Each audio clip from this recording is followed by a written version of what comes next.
20 years ago, after extraterrestrial monsters invaded Earth, the countdown to humanity's destruction began. A sea of flames engulfed the city with dragon-like monsters flying above it. Significant warriors decided to stand against them. Amongst them was the Dragon Emperor, Kabna.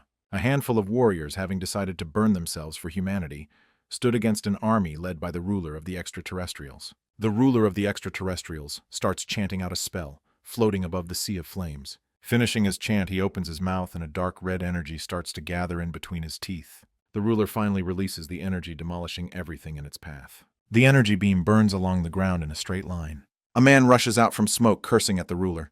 This man is Lee Do-hyuk.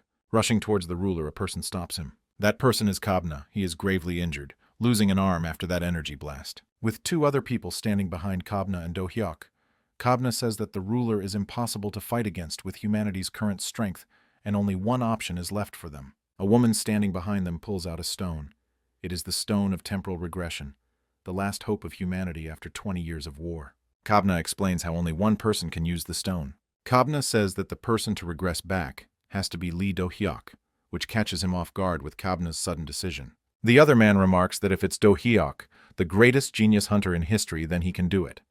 Following him, with tears in her eyes, the woman presents the stone to Do-hyuk. With gritted teeth, Do-hyuk weakly agrees to it. The stone activates, floating over his hands while sparking out purple energy threads. The stone rises higher, shining purple brighter. Suddenly, a small purple beam pierces Do-hyuk through his chest. The stone shines brightly over the sea of flames like a star. Do-hyuk lies on the woman's lap with a purple-colored hole in his chest, right where his heart should be at. Smirking through pain, Kabna says how Do-hyuk will have to handle all the hardships alone from now on. The woman speaks up that there's one thing, and that is to put up a last fight against the extraterrestrial ruler. Agreeing with her, they charge at him, into their final battle. Do-hyuk wakes up in a small apartment room, half asleep, surprised that he succeeded in regressing, thanking God for regressing him back to the perfect time. He looks at himself, realizing he needs to train his body and gather supplies to survive the outbreak. Putting his coat on, with a determined look in his eyes, he decides that this time he'll awaken along with the first outbreak. 7 months later at Bukhan Mountain, bulked-up Do-hyuk stands in front of a huge earth wall. With a steel crowbar in his hands, Do-hyuk thinks to himself, though his current body is nothing compared to his peak, but it does meet the minimum requirements. Standing there, he thinks to himself that a wormhole will open on the rock in front of him, leading to the release of an immense surge of mana. Like a baptism, it'll forcibly unlock the human body, engraving an awakening circuit for the passage of mana. Tightening his grip on the steel crowbar, he thinks to himself the problem would be the scouting forces that'll appear out of the wormhole, and in case of Korea, it's going to be giant ants and quad cockroaches. Remembering how weak they are compared to his prime, but currently for newly awakened hunters, even 6 would struggle to just defeat one.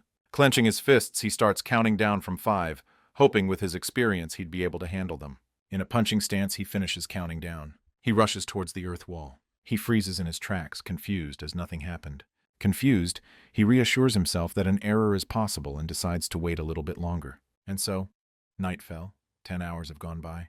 Do-hyuk kneeling in the raining curses about what's going on. Clenching his fist and gripping on the steel crowbar tighter, he reassures himself of having gotten the date wrong and decides to come again tomorrow. Eventually, tomorrow turned into a week. Hikers passing by suggested that he go back home. And eventually a month has passed, and Do-hyuk earned the nickname of Stone Buddha of Bukhan Mountain, with small plants starting to grow out of him. And soon half a year passed away. Do-hyuk appeared on news as a monk who's been meditating for half a year on Bukhan Mountain. Yet the world remained unbelievably peaceful. 3 months later, at a construction site working there was Do-hyuk. He became a manual labor. Remembering his past life, known by many names, having earned countless titles, was Do-hyuk. Yet now, that exact same Do-hyuk after regressing is being called a laborer. Regardless, for the past 6 months the outbreak never happened.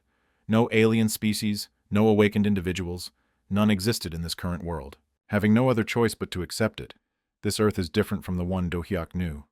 Do-hyuk never thought he'd end up in a parallel universe. Walking through the streets, Do-hyuk thinks to himself that it's great news for the people of this world that the outbreak never happened. Realizing all the struggles he went through with his comrades, though they were all in vain, looking at the peaceful world in front of his eyes, he decides that's how it should be. Feeling the warm sunlight falling over him, he thinks maybe he can enjoy this peace, be it for a little while. Hearing his phone ring, he takes it out of his pocket to see. His face turns pale after reading the notification. It's about his overdue loans and various deposits he needs to make. A little while later in the Lee household, in an irritated tone, Do-hyuk's younger sister, Lee Jian, asks Do-hyuk about what he's been up to lately. Jian, in an annoyed look on her face, lectures Do-hyuk about all the weird stuff he's been buying for the past year. Holding his collar, cornering him, Jian starts lecturing him about what happened a year ago, then him spending millions hoarding supplies, about how worried their parents were for him to be acting like that.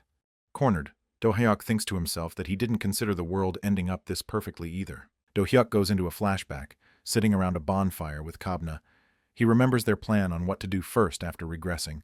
First to borrow as much money as possible from whatever sources available to prepare for the outbreak.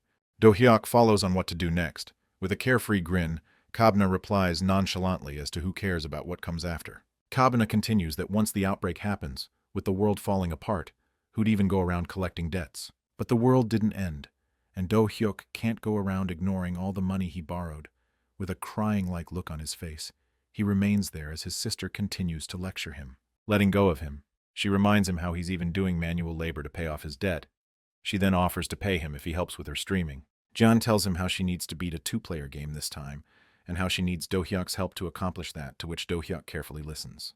Do-hyuk replies that he has never played a game before. Jian reminds Do-hyuk about how good he always was at sports and stuff, and besides how she doesn't have anyone else to ask. Getting up, questioning how much money could be even made from streaming, to which Jian replies, 15 million won. Do-hyuk was shocked to hear that he could earn such an amount. With light shining from behind Jian, she exclaims that even though her channel's been only running for a few months, she is already making 15 million won a month, and that she's willing to give him half of that. And so Do-hyuk decided to join his sister, currently all geared up, ready to dive into the game. And so they dive in. They were playing the game called It Kills 2, a super hardcore combat, adventure, horror game infamous for being the graveyard of newbies.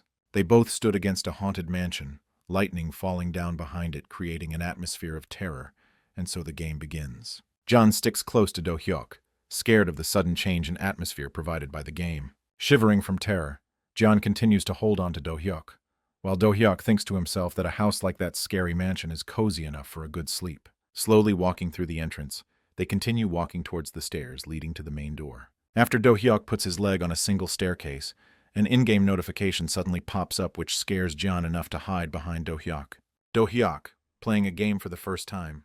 Unable to understand the notification, he slides it, skipping the tutorial. Terrified, Jian pulls on Do-hyuk's hair and cheek, annoyed by him skipping the tutorial with the game being difficult enough as it is. Laughing idiotically, Do-hyuk says that he acted without thinking. Pissed at Do-hyuk, Jian simply blames herself for trusting a newbie like Do-hyuk. Working up a smile to charm her viewers, Jian turns and asks her viewers to give them some tips on the game, while Do-hyuk, standing in the back, notices something.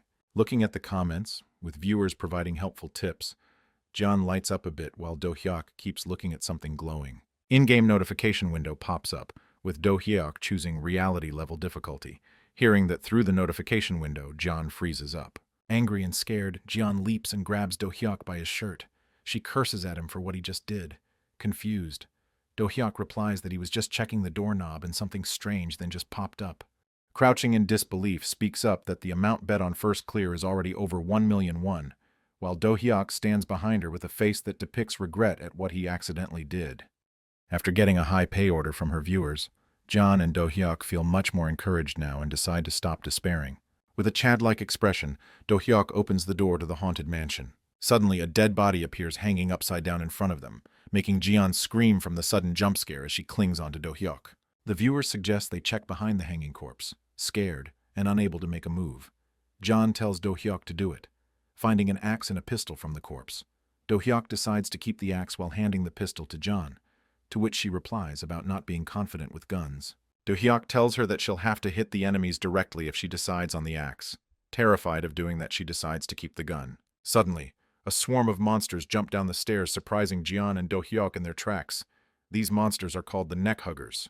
Putting her hands over her ears, Jian, hopeless and scared, jumps back. Do-hyuk charges forward towards the monsters, attacking them, while Jian falls to the floor with her hands still over her ears. Gritting his teeth, Do-hyuk grabs onto and then slashes through a neck hugger's blade-like hand.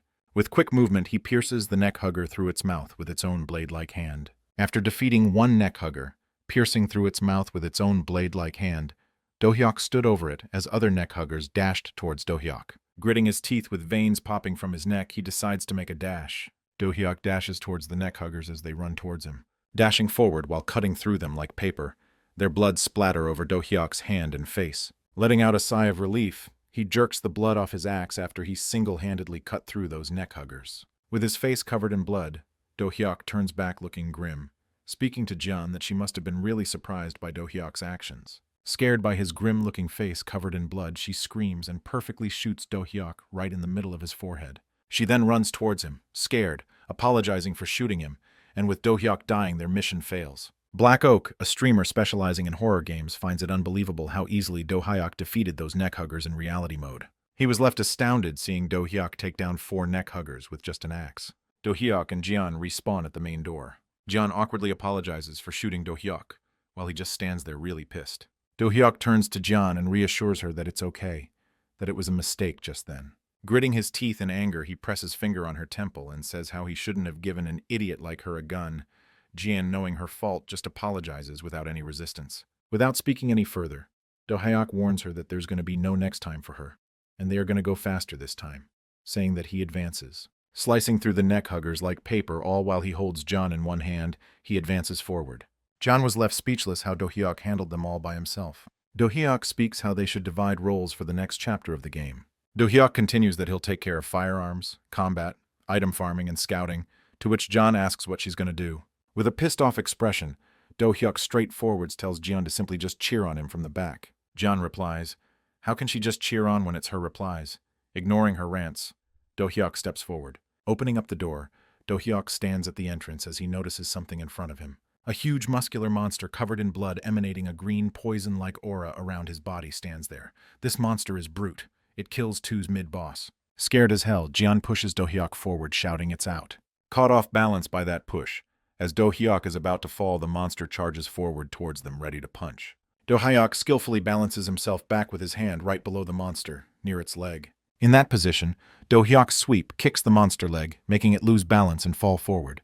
As the monster falls on its face, Do-hyuk jumps on the monster. He holds the axe up in his hands, about to swing it down. Calling it a piece of cake, he swings down his axe, stabbing the monster's skin. After the axe hits the monster's neck, Do-hyuk realizes that this monster has a thick skin, and that his swing was too shallow. Seeing how it didn't work, Do-hyuk slightly jumps and kicks down on the axe all the way through its neck. With Do-hyuk still on the monster, it falls to the floor with a loud noise that surprises Jeon. Jeon was astonished at what she just witnessed. Seeing the viewer's comments on how it isn't that easy taking down a brute, Do-hyuk simply replies with how easy it was to him.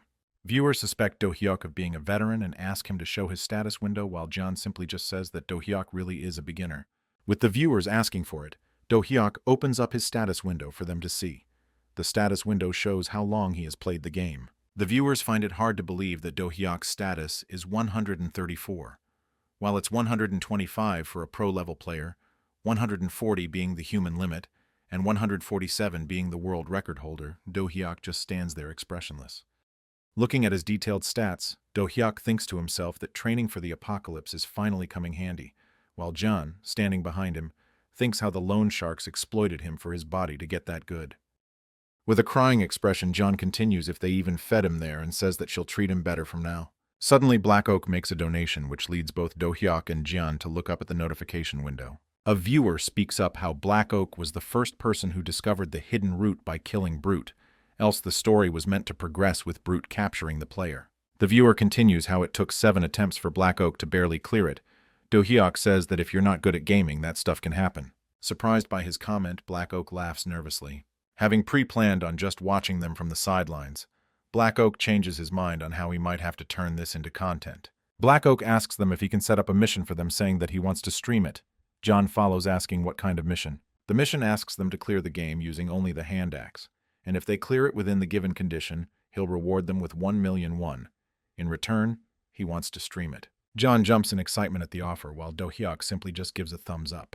Other viewers speak up on how different sorts of monsters appear, and to clear them with just a hand axe is basically asking not to clear it at all. Realizing that maybe he demanded a bit too much, Black Oak decides to add in a steel crowbar or a chainsaw instead. Before Black Oak changes the conditions, Do-hyuk, wanting to accept the hand axe mission, accidentally pressed the success button for accepting the mission.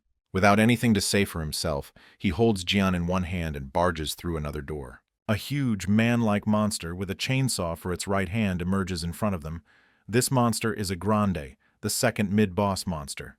It rips players apart at a high speed. Looking at the monster that just appeared, Black Oak thinks to himself, even getting brushed up against that chainsaw will reduce a player HP to near death, and its pattern changes are complex, but it's possible to draw aggro with the different advanced bullets. While one player draws the aggro, another player can focus on its weak points. Doing that back and forth is an official strategy which is necessary for a two-person party to defeat a grande. Black Oak comments on Do Hyuk's insane playstyle as he slides in between a grande's legs, slicing one leg with his hand axe. Balancing himself after that slide, Do Hyuk speaks to himself that back in the day, if they didn't have weapons, they'd fight with their teeth if needed. Holding the axe above his chest, he continues speaking to himself how he was the best when it came to hunting monsters. While the monster is about to swing his chainsaw, Do Hyuk speaks to himself, comparing his experience as a hunter and the strategies from Full Dive. Crouching back, dodging the chainsaw, he continues how they are just kids' warplay strategies. Pulling himself back up from the crouching position, he slashes through the monster's thigh, speaking to himself how he just needs to break its source of mobility to counter the fast attacks.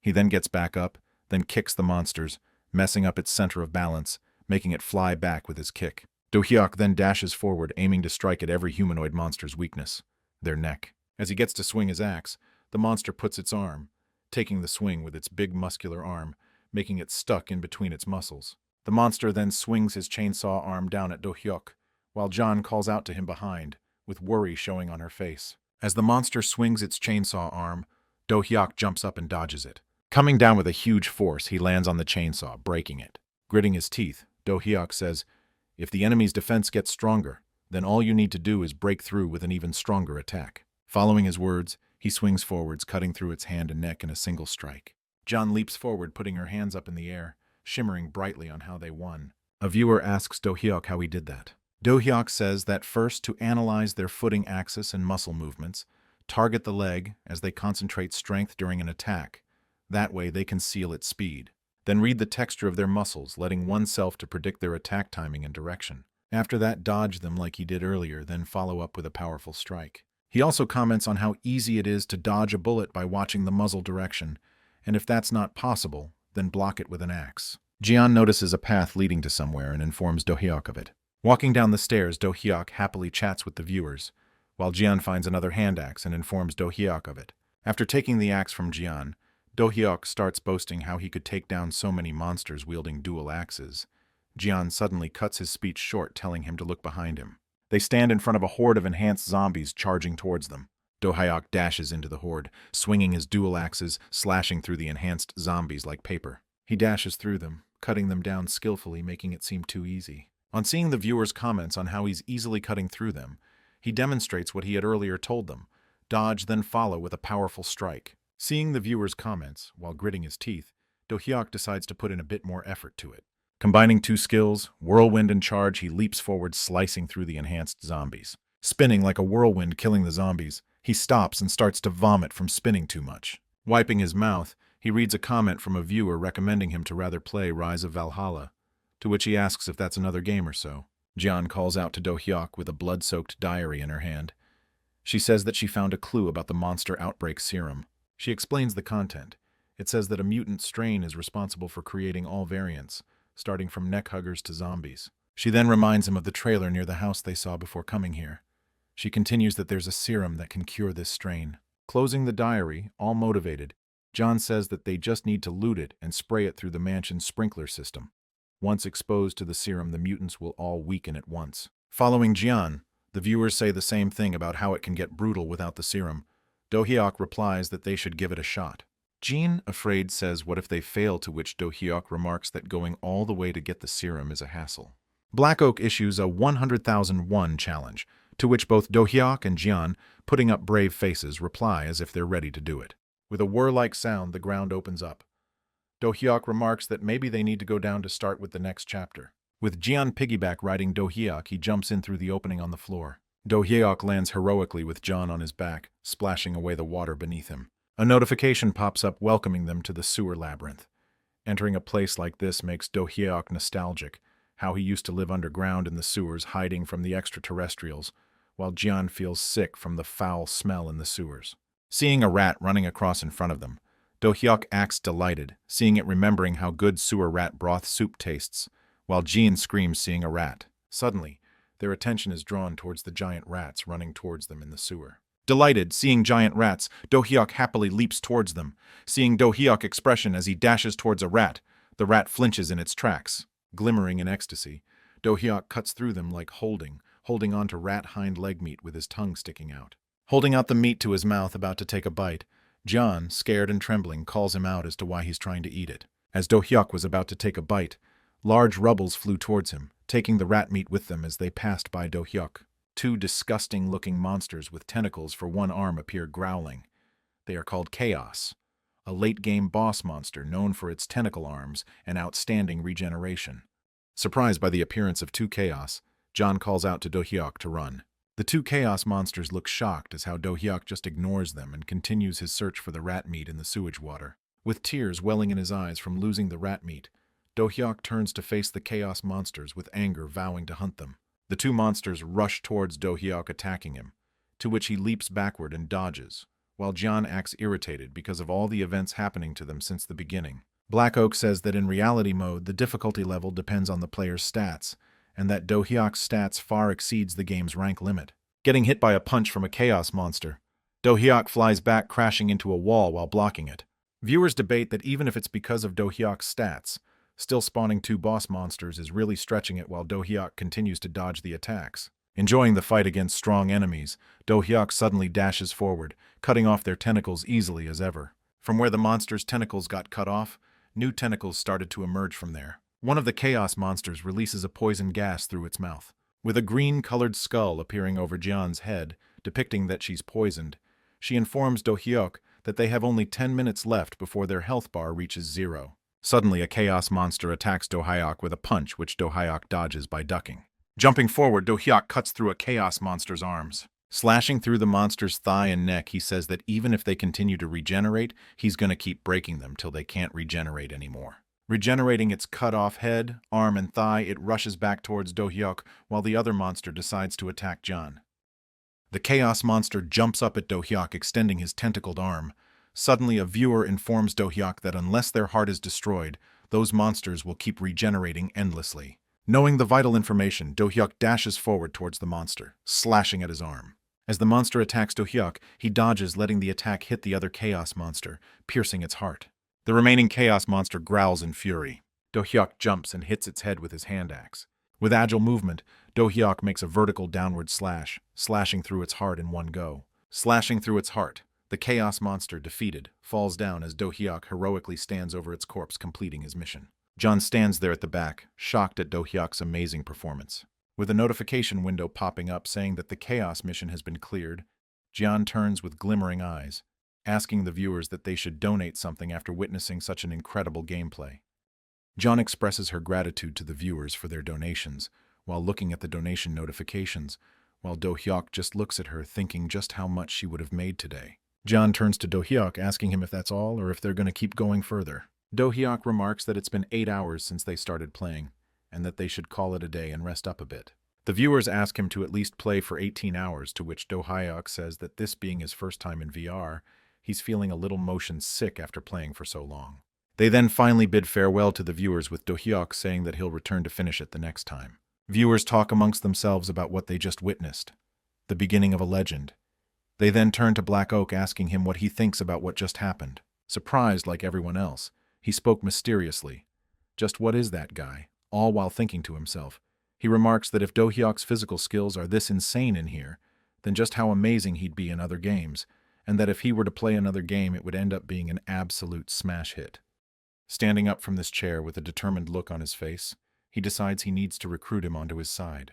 Both surprised and impressed by her brother's outstanding playstyle while mimicking his in-game character with a pan in her hands, Jian showers Do-hyuk with praise, while Do-hyuk sitting at the back with a worried expression on his face. Do-hyuk finally speaks up and tells Jian to cut it out before she accidentally hits him with the pan, following that this is why she can't get a boyfriend. With tears falling from her eyes and anger building up on her face, holding the pan up in a striking position, Jian exclaims how hot of a girl she is and has dated tons of guys, making fun of her. Do-hyuk says that imaginary relationships don't count. Ignoring his comment, John asks him about how he played like that earlier, saying how he looked like some crazy guy on steroids. As a simpleton he is. Do-hyuk says that just did it and it worked, making Jean sneer, calling it disgusting natural talent. John remembers how ridiculously athletic Do-hyuk was since a child, following with a thought that only if weren't for a fortune teller back then. A crazy-looking woman speaking at the top of her lungs about how Do-hyuk has the fate to save the world. Having received that prophecy, their parents, shocked, question that their idiot-looking son, Do-hyuk, will save the world while pointing at him. Jian then continues how their parents took that too seriously, despite the desperate pleas of her PE teacher throughout school. With the PE teacher telling them about Do-hyuk's talents lying in sports, they refuse to believe that knowing the prophecy, while Do-hyuk stands there holding a book in his hands, his mother tells his father to get the PE teacher out of there as his father follows through with her. Do-hyuk sits there on the couch, scratching underneath his shirt, while looking at him. She thinks about how much their parents regretted not listening to that teacher back then. Letting out a sigh, she tells Do-hyuk that with things turning out the way they have, he should start proper streaming. Pointing at himself, Do-hyuk questioned Jian that he should start streaming with a confused look on his face. Holding up her phone in her hand, she speaks of the recent events as how the viewers reacted towards Do-hyuk, and that he can get insanely popular just by showing his gameplay without having to converse with the viewers. With a serious look on his face, Do-hyuk remembers the thrill he felt while playing the game, which he hadn't felt in a long time. Remembering his past life before his regression, how he spent over a decade constantly fighting, how he needed to kill just one more alien species every day just to survive through it. While now, all he does is work. Go to construction sites with no stimulation whatsoever, continuously dying of boredom from living like that. The VR battle finally gave him that thrill his life has been missing since his regression. Letting out a content sigh, smiling, looking at his fist, he says how fun it was. With sparkly eyes full of hope, Jian asks if Do-hyuk's finally agreeing to stream. Do-hyuk simply replies that he needs to pay off his debt. He adds on that he needs to think about this a bit more. Jian, annoyed by Do-hyuk's indecisiveness, not giving a proper answer, she tells him about how he has earned over 3 million won by simply doing the game missions today, including the bonus from Black Oak, and that's all the more reason for him to stream more. Both surprised and shocked by how he made over 3 million won in one day, he realizes that he can pay off his loan debt in no time this way. Acting like her servant, holding up a platter full of fruits to John, Do-hyuk says that he'll trust his little sister's credit card to help him buy a capsule. Graciously, John agrees to buy Do-hyuk a capsule. Delighted by it, Do-hyuk dances and claps as John goes on to buy him a capsule. While John's just about to buy the capsule, suddenly a message pops up. Surprised by the message, John asks Do-hyuk to come look at it. Worriedly, Do-hyuk asks if all the capsules are sold out. She turns around and shows the chat screen to Do-hyuk, saying that Black Oak sent her a DM. Do-hyuk soon recognizes the guy. She continues on how the famous game streamer Black Oak wants to collaborate with Do-hyuk, to which Do-hyuk acts surprised. Do-hyuk straightforward denies it, pissing off Jian. Putting her hand on his shoulder, John questions him as to why not. Then she says that just one collaboration with him, Black Oak, will skyrocket Do-hyuk's viewers. Covering up his body with his hands while crying dramatically, Do-hyuk questions about using a capsule as a bait to make him collaborate with a guy. He continues, though he respects his, Black Oak's, gender identity, but he, Do-hyuk, likes women.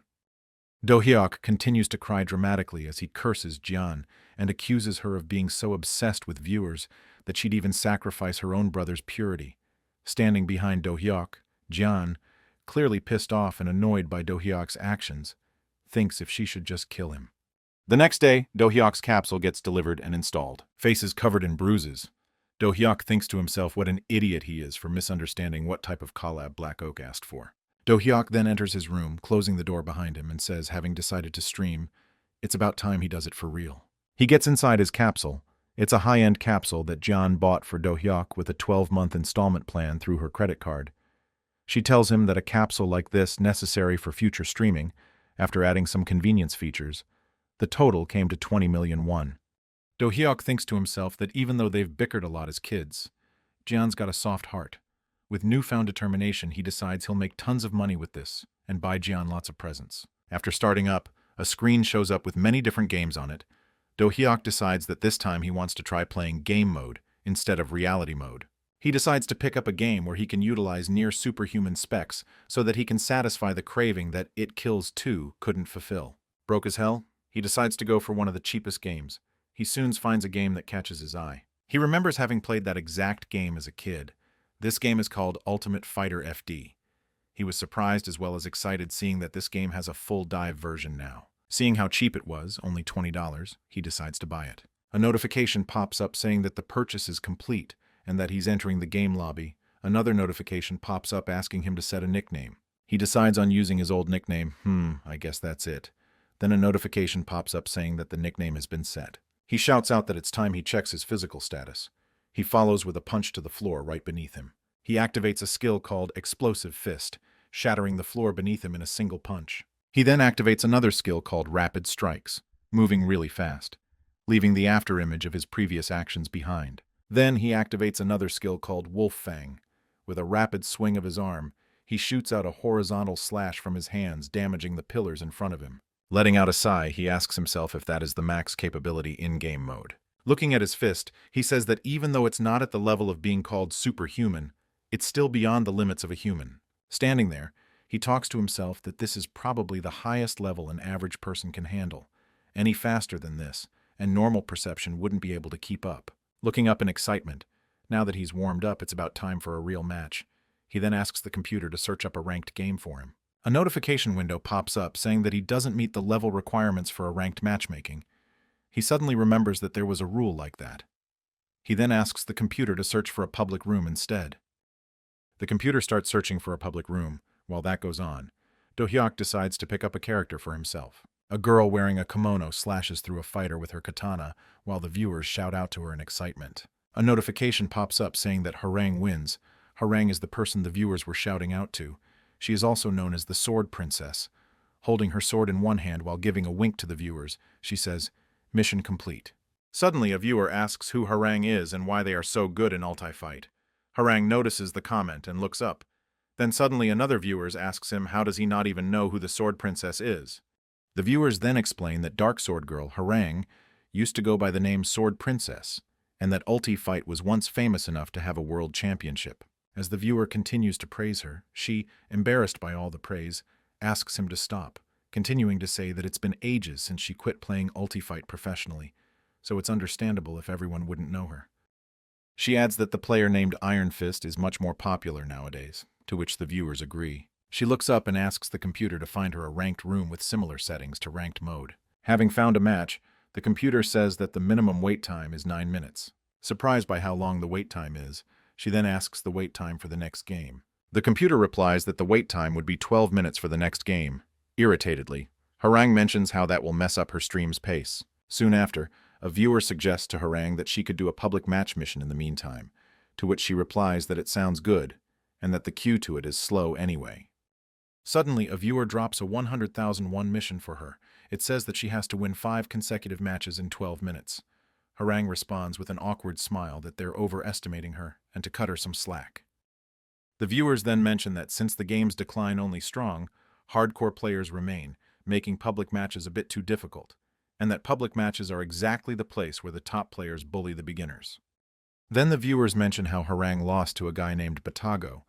Agitatedly, Harang responds that it was because she wasn't using her main character while Batago used his main. Harang then decides to change into her alternate character, and her alternate character's name is as follows: Wanderer Yetter. Sparkling with confidence, Harang announces that this time she'll only use her alternate character, and that she'll show them what real seal clubbing looks like. She then asks the computer to create a public room, 1v1 showdown, ulti-fight beginners only. The background starts to change as the computer starts creating a public room as per Harang's command. Now the background has completely changed.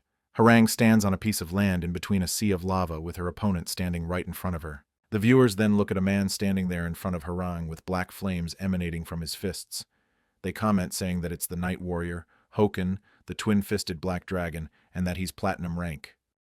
Harang, while getting into a fighting stance, thinks to herself that Hoken is a fighter with easy inputs and solid performance, with the controls not being difficult.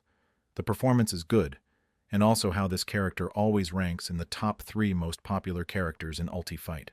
Dashing forward, Hoken jumps into the air, gathering the black flames into his right hand. Already having predicted that Hoken will use the black flame strike, she dodges it as he's about to strike her by jumping backwards. While skidding after jumping backwards, she speaks of how close range fight favors martial artists. After gaining a stable foothold, she continues that a mage's best strategy against a martial artist is maintaining distance followed by long-range attack. Then suddenly her staff starts to shine brightly with a red glow. Without any incantations, she idiotically throws her staff while calling it magic staff attack. It then hits Hoken, knocking him off the ground. With his nose broken from Harang's attack, bleeding, Hoken puts his hand on his nose as he complains about her unusual attack and that it was just a simple staff throw. He was suddenly cut short while speaking.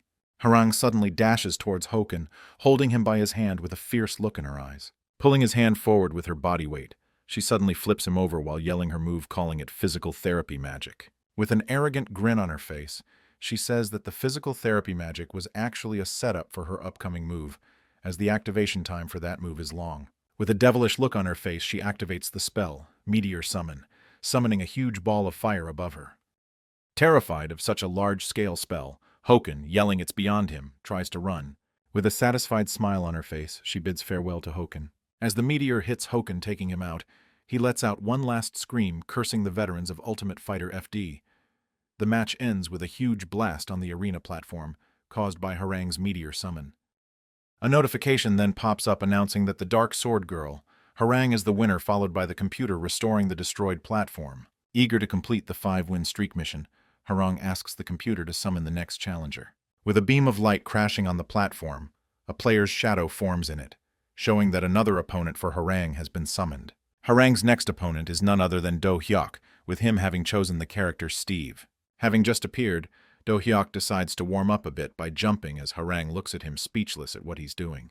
Do Hyuk then crouches and taps on the arena floor, trying to gouge out how tough it is as Harang continues watching him quietly. Do Hyuk looks over the edge of the arena, surprised on seeing the lava around the arena, as Harang stands behind him, questioning whether it's okay to beat up a newbie. With a sly smirk on her face, she says that even if she wants to protect the newbie, she still has to finish her mission, not expecting for a total beginner to show up as her opponent. Putting her staff up in the air in one hand, she commences for the game to start.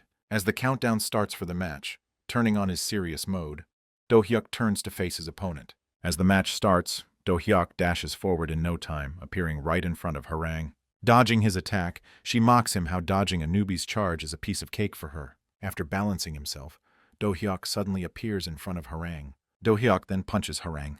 Do Hyuk continues punching her without a moment's rest, consecutively hitting her face with every punch. With a perfect remark floating over his head, Do Hyuk stands there as Harang lies on the floor spitting blood, defeated. Satisfied with himself, Do Hyuk stands there as Harang's body vanishes as she was defeated. Soon, Harang respawns right in front of Do Hyuk with a look of surprise on her face.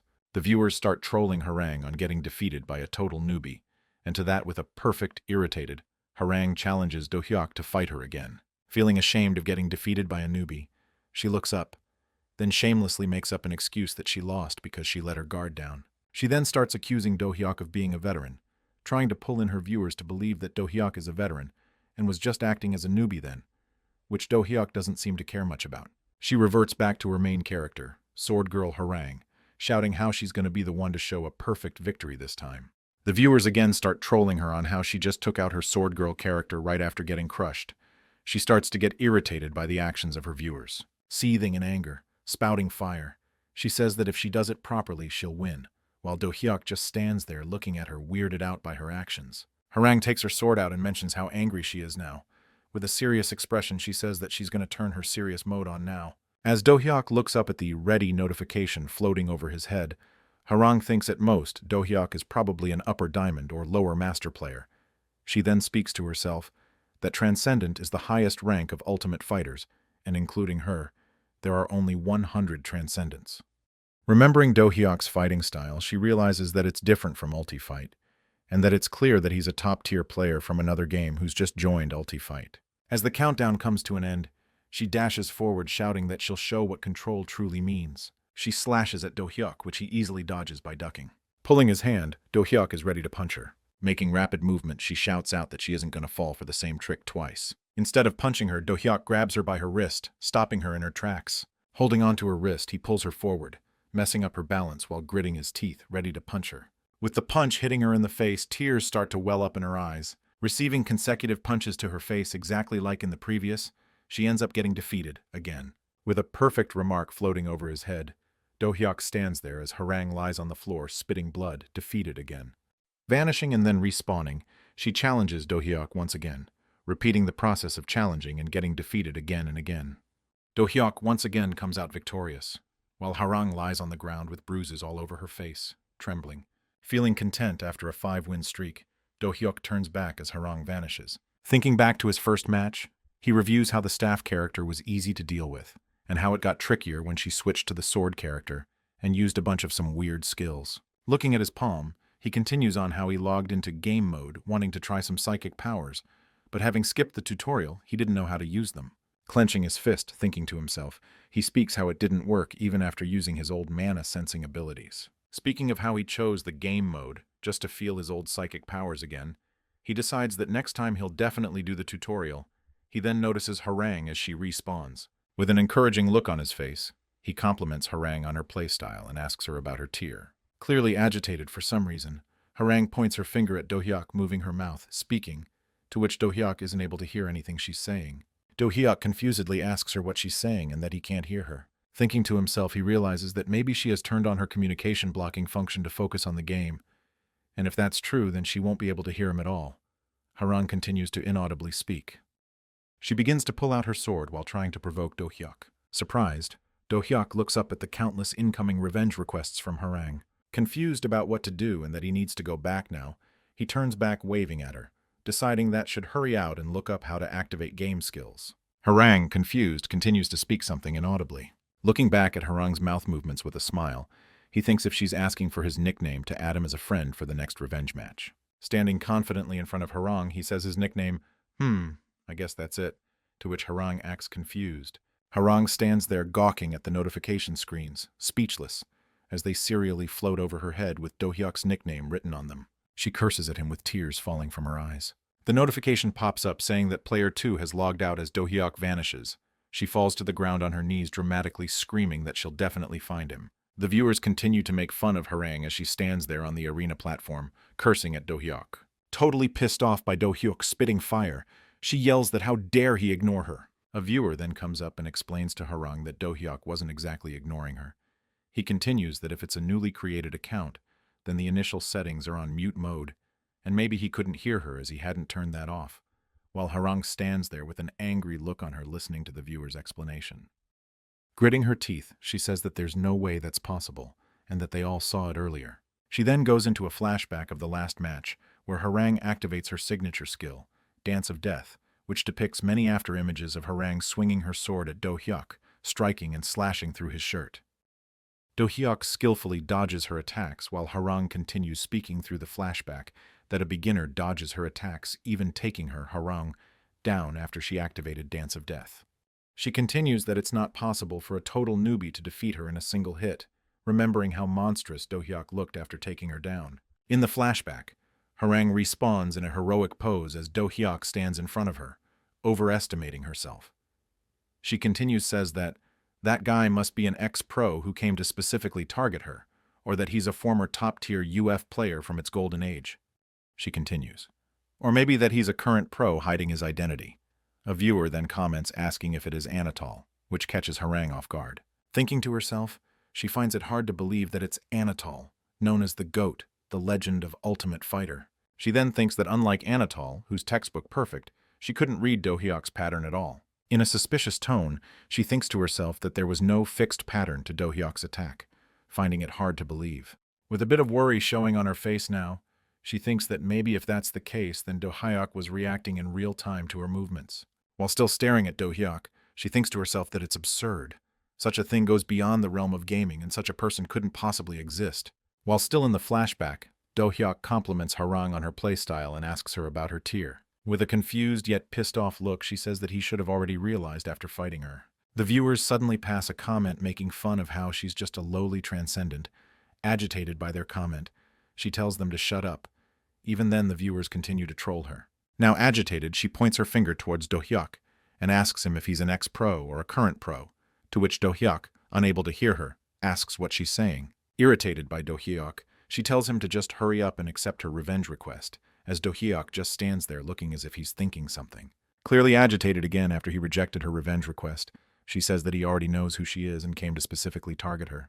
Pissed off, she says how there's no one on the Korean server who uses harangue so well like her. Standing in front of her confidently, Do-hyuk tells her his nickname, which she didn't seem to understand what he just said. She falls to her knees, yelling that she's definitely going to find him, and so the flashback ends. The viewers continue to make fun of her as she kneels there, screaming at the top of her lungs, saying how mad she is, with tears falling down from her eyes in anger. Sweating that she'll catch that guy and make him quit gaming for life, she too logs out.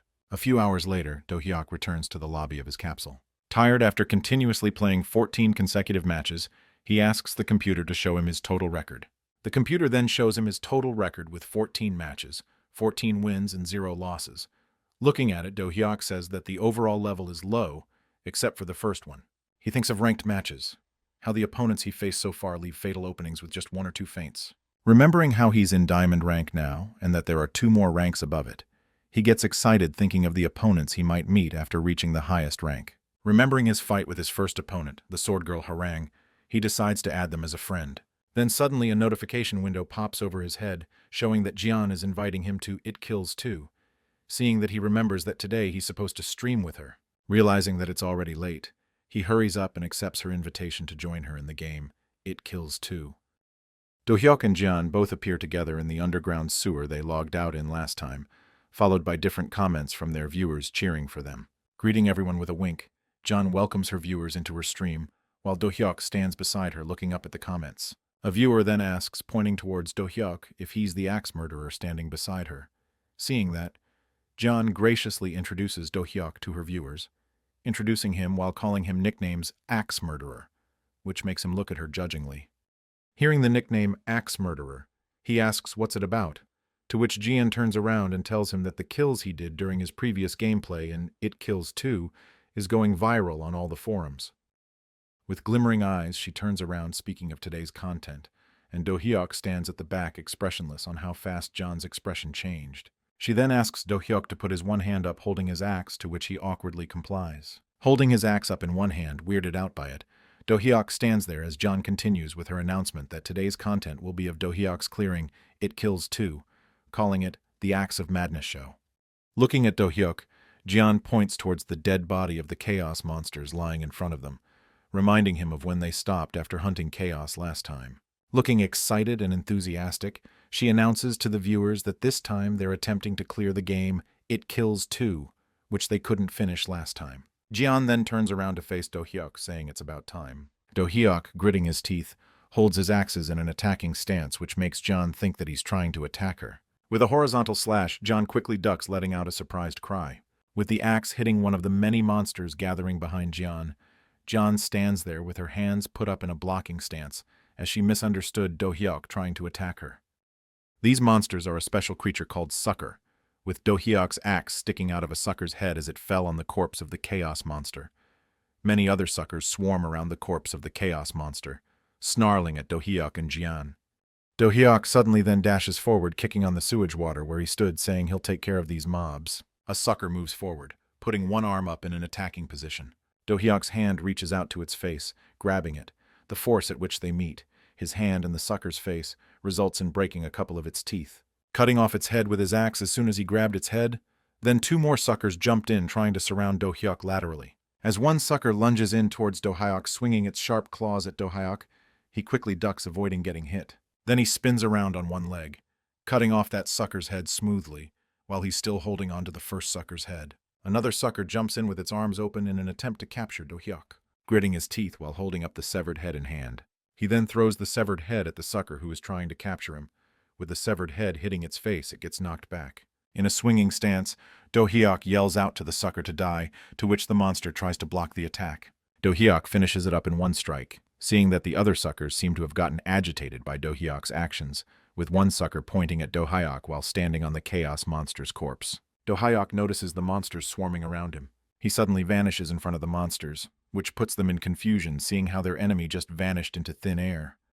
Suddenly appearing in front of one sucker, making him flinch, with his arms ready to swing and slash through it. He cuts through its neck, severing its head from its body as its head spins in air after getting cut off, now, with Do-hyuk being right where his other axe is, embedded into the skull of a sucker.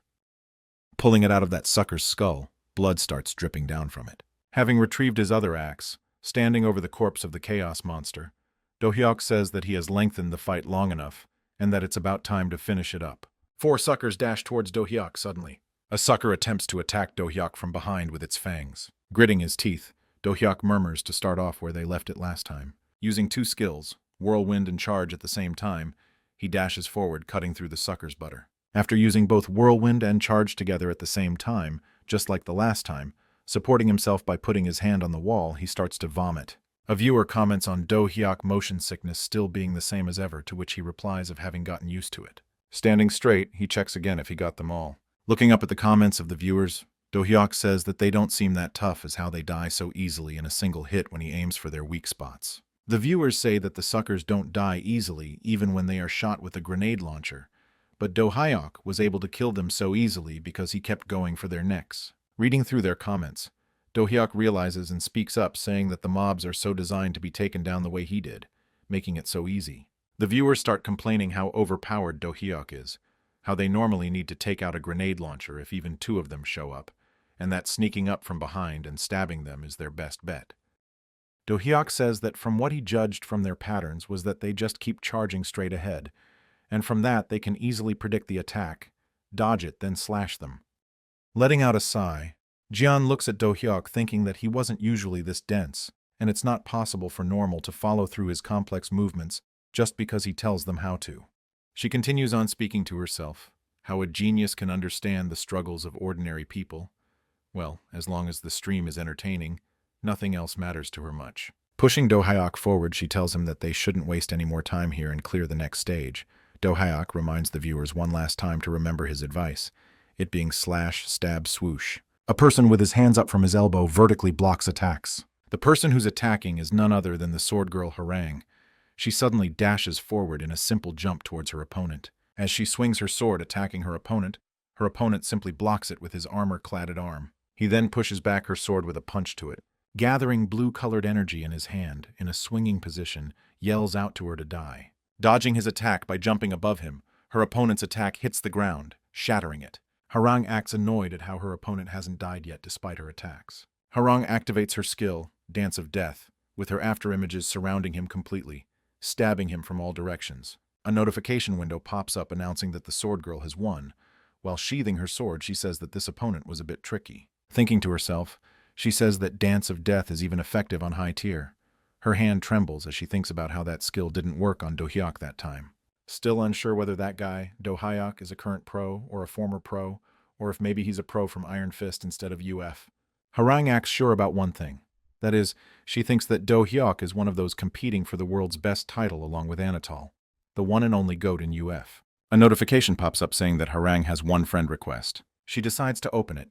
Soon after, she lets out a surprised voice which makes her viewers excited about knowing what she saw.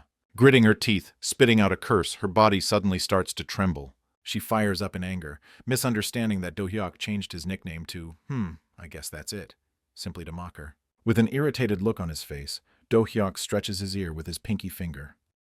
John turns, looking at Do-hyuk over her shoulder, asking him to hurry up, to which Do-hyuk asks if someone is bad-mouthing him as his ears seem to be itching. Standing in front of a huge iron door, John tells Do-hyuk that the next boss they're going to face is on the other side of this door. Having thoroughly read the strategy guide this time, she looks around for a tile on the wall and presses it. The iron door then opens up. Walking in front of Do-hyuk, John walks through the iron door, taking a step on the stairs. Having thoroughly read the strategy guide this time, she seems to have adequate knowledge about the terrain around them beforehand. She continues to lead Do-hyuk as they walk up the stairs, reaching the iron bars. Beyond the iron bars lies a large horde of zombies. Zombies swarm the entire room beyond those iron bars. John continues that among those zombies lies the last gatekeeper protecting the final boss, Murderer. A viewer suddenly informs how he can't find the gatekeeper amongst the zombie horde, John. Noticing that 2 remarks how the gatekeeper should be in the center of the horde. Noticing something at the center, she speaks again that whatever that is at the center doesn't look like a zombie. After getting a proper look at it, Do-hyuk says that there's an old lady in a wheelchair.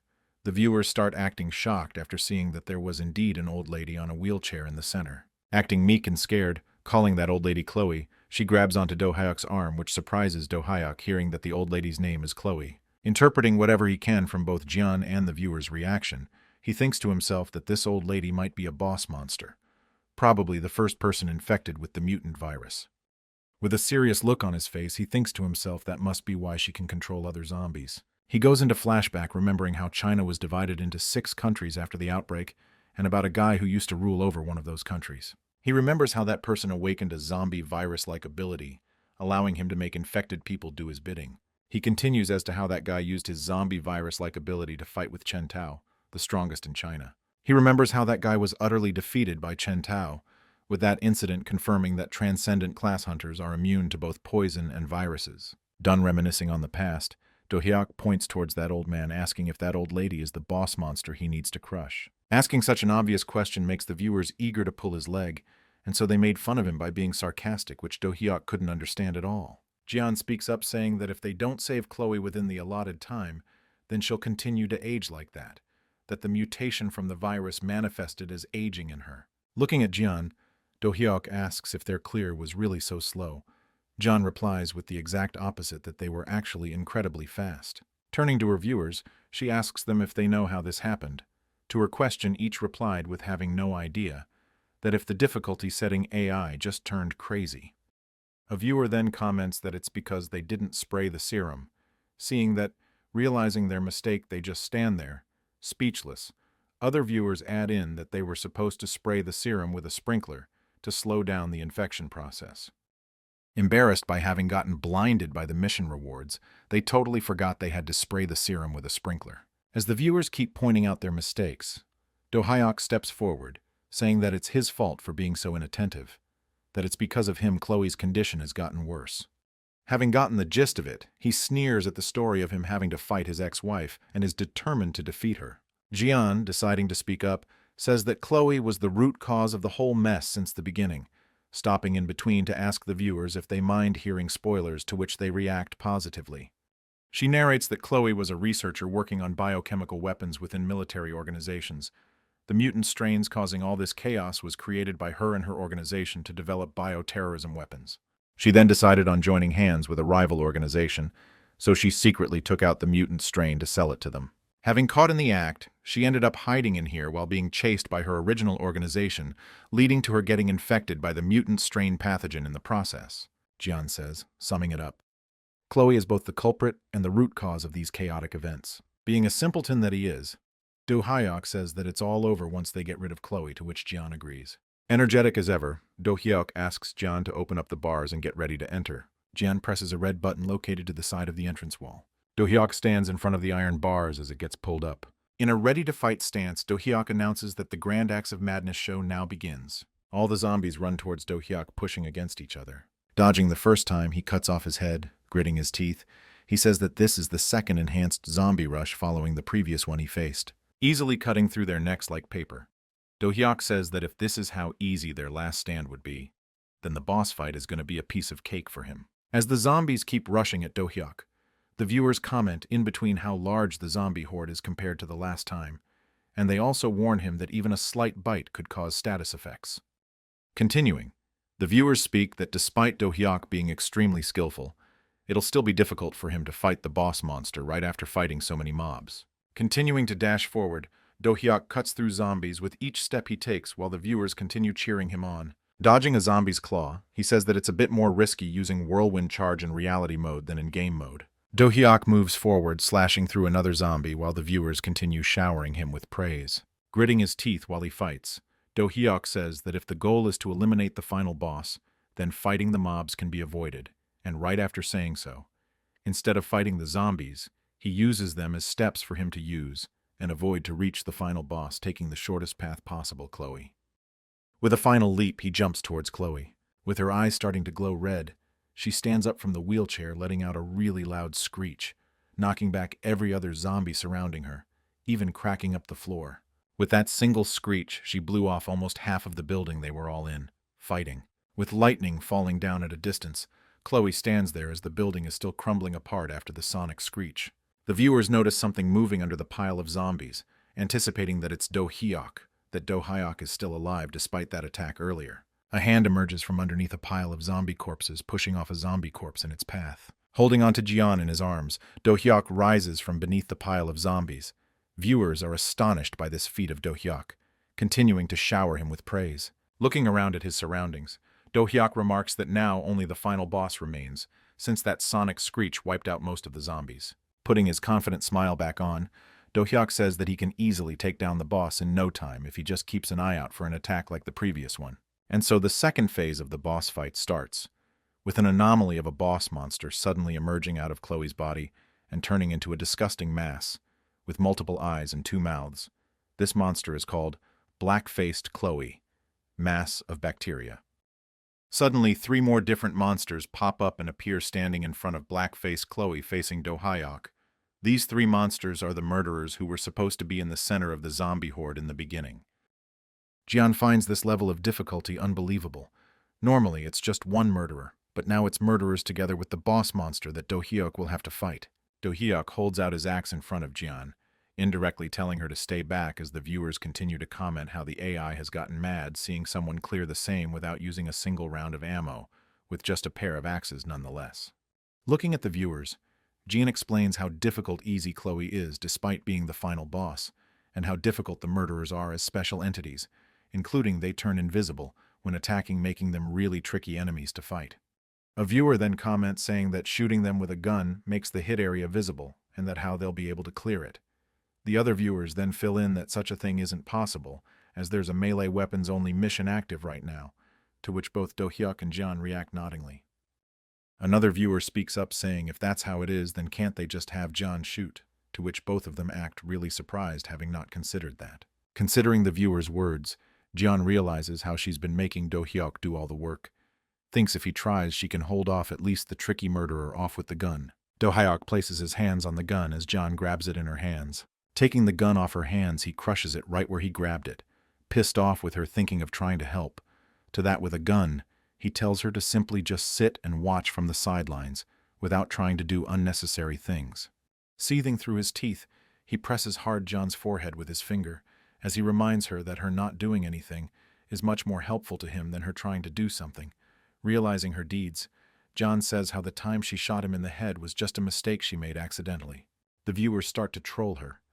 How that one mistake put a hole in Do-hyuk's head, clearly annoyed, with tears welling up in her eyes from the trolls. She yells out that it happened accidentally. She didn't exactly mean for that to happen. Letting out a smile, Do-hyuk thinks to himself that Jian was simply trying to do her best, and that she should also enjoy playing the game. Putting a zombie corpse on his shoulder, he reminds Jian of the grenades they farmed earlier, telling her to throw them on his signal. The viewers make fun of Jian for not even knowing how to use grenades, to which she sharply reacts as to knowing how to at least use grenades. Snickering from behind, Do-hyuk remarks that how Jian isn't not stupid. Jian, annoyedly at the viewers for making fun of her, shouts at them telling them to stop it already, while Do-hyuk gets ready to fight. Dashing forward, looking ahead, he loudly tells Jian to be ready for his signal. Seeing Do-hyuk dashing towards them, all the 3 murderers leap forward, turning their invisible mode on. Do-hyuk shouts out to Jian, giving her the signal. Jian throws the grenade towards Do-hyuk, having removed the safety pin on it. The grenade slows down right over Do-hyuk's head while he's still in motion.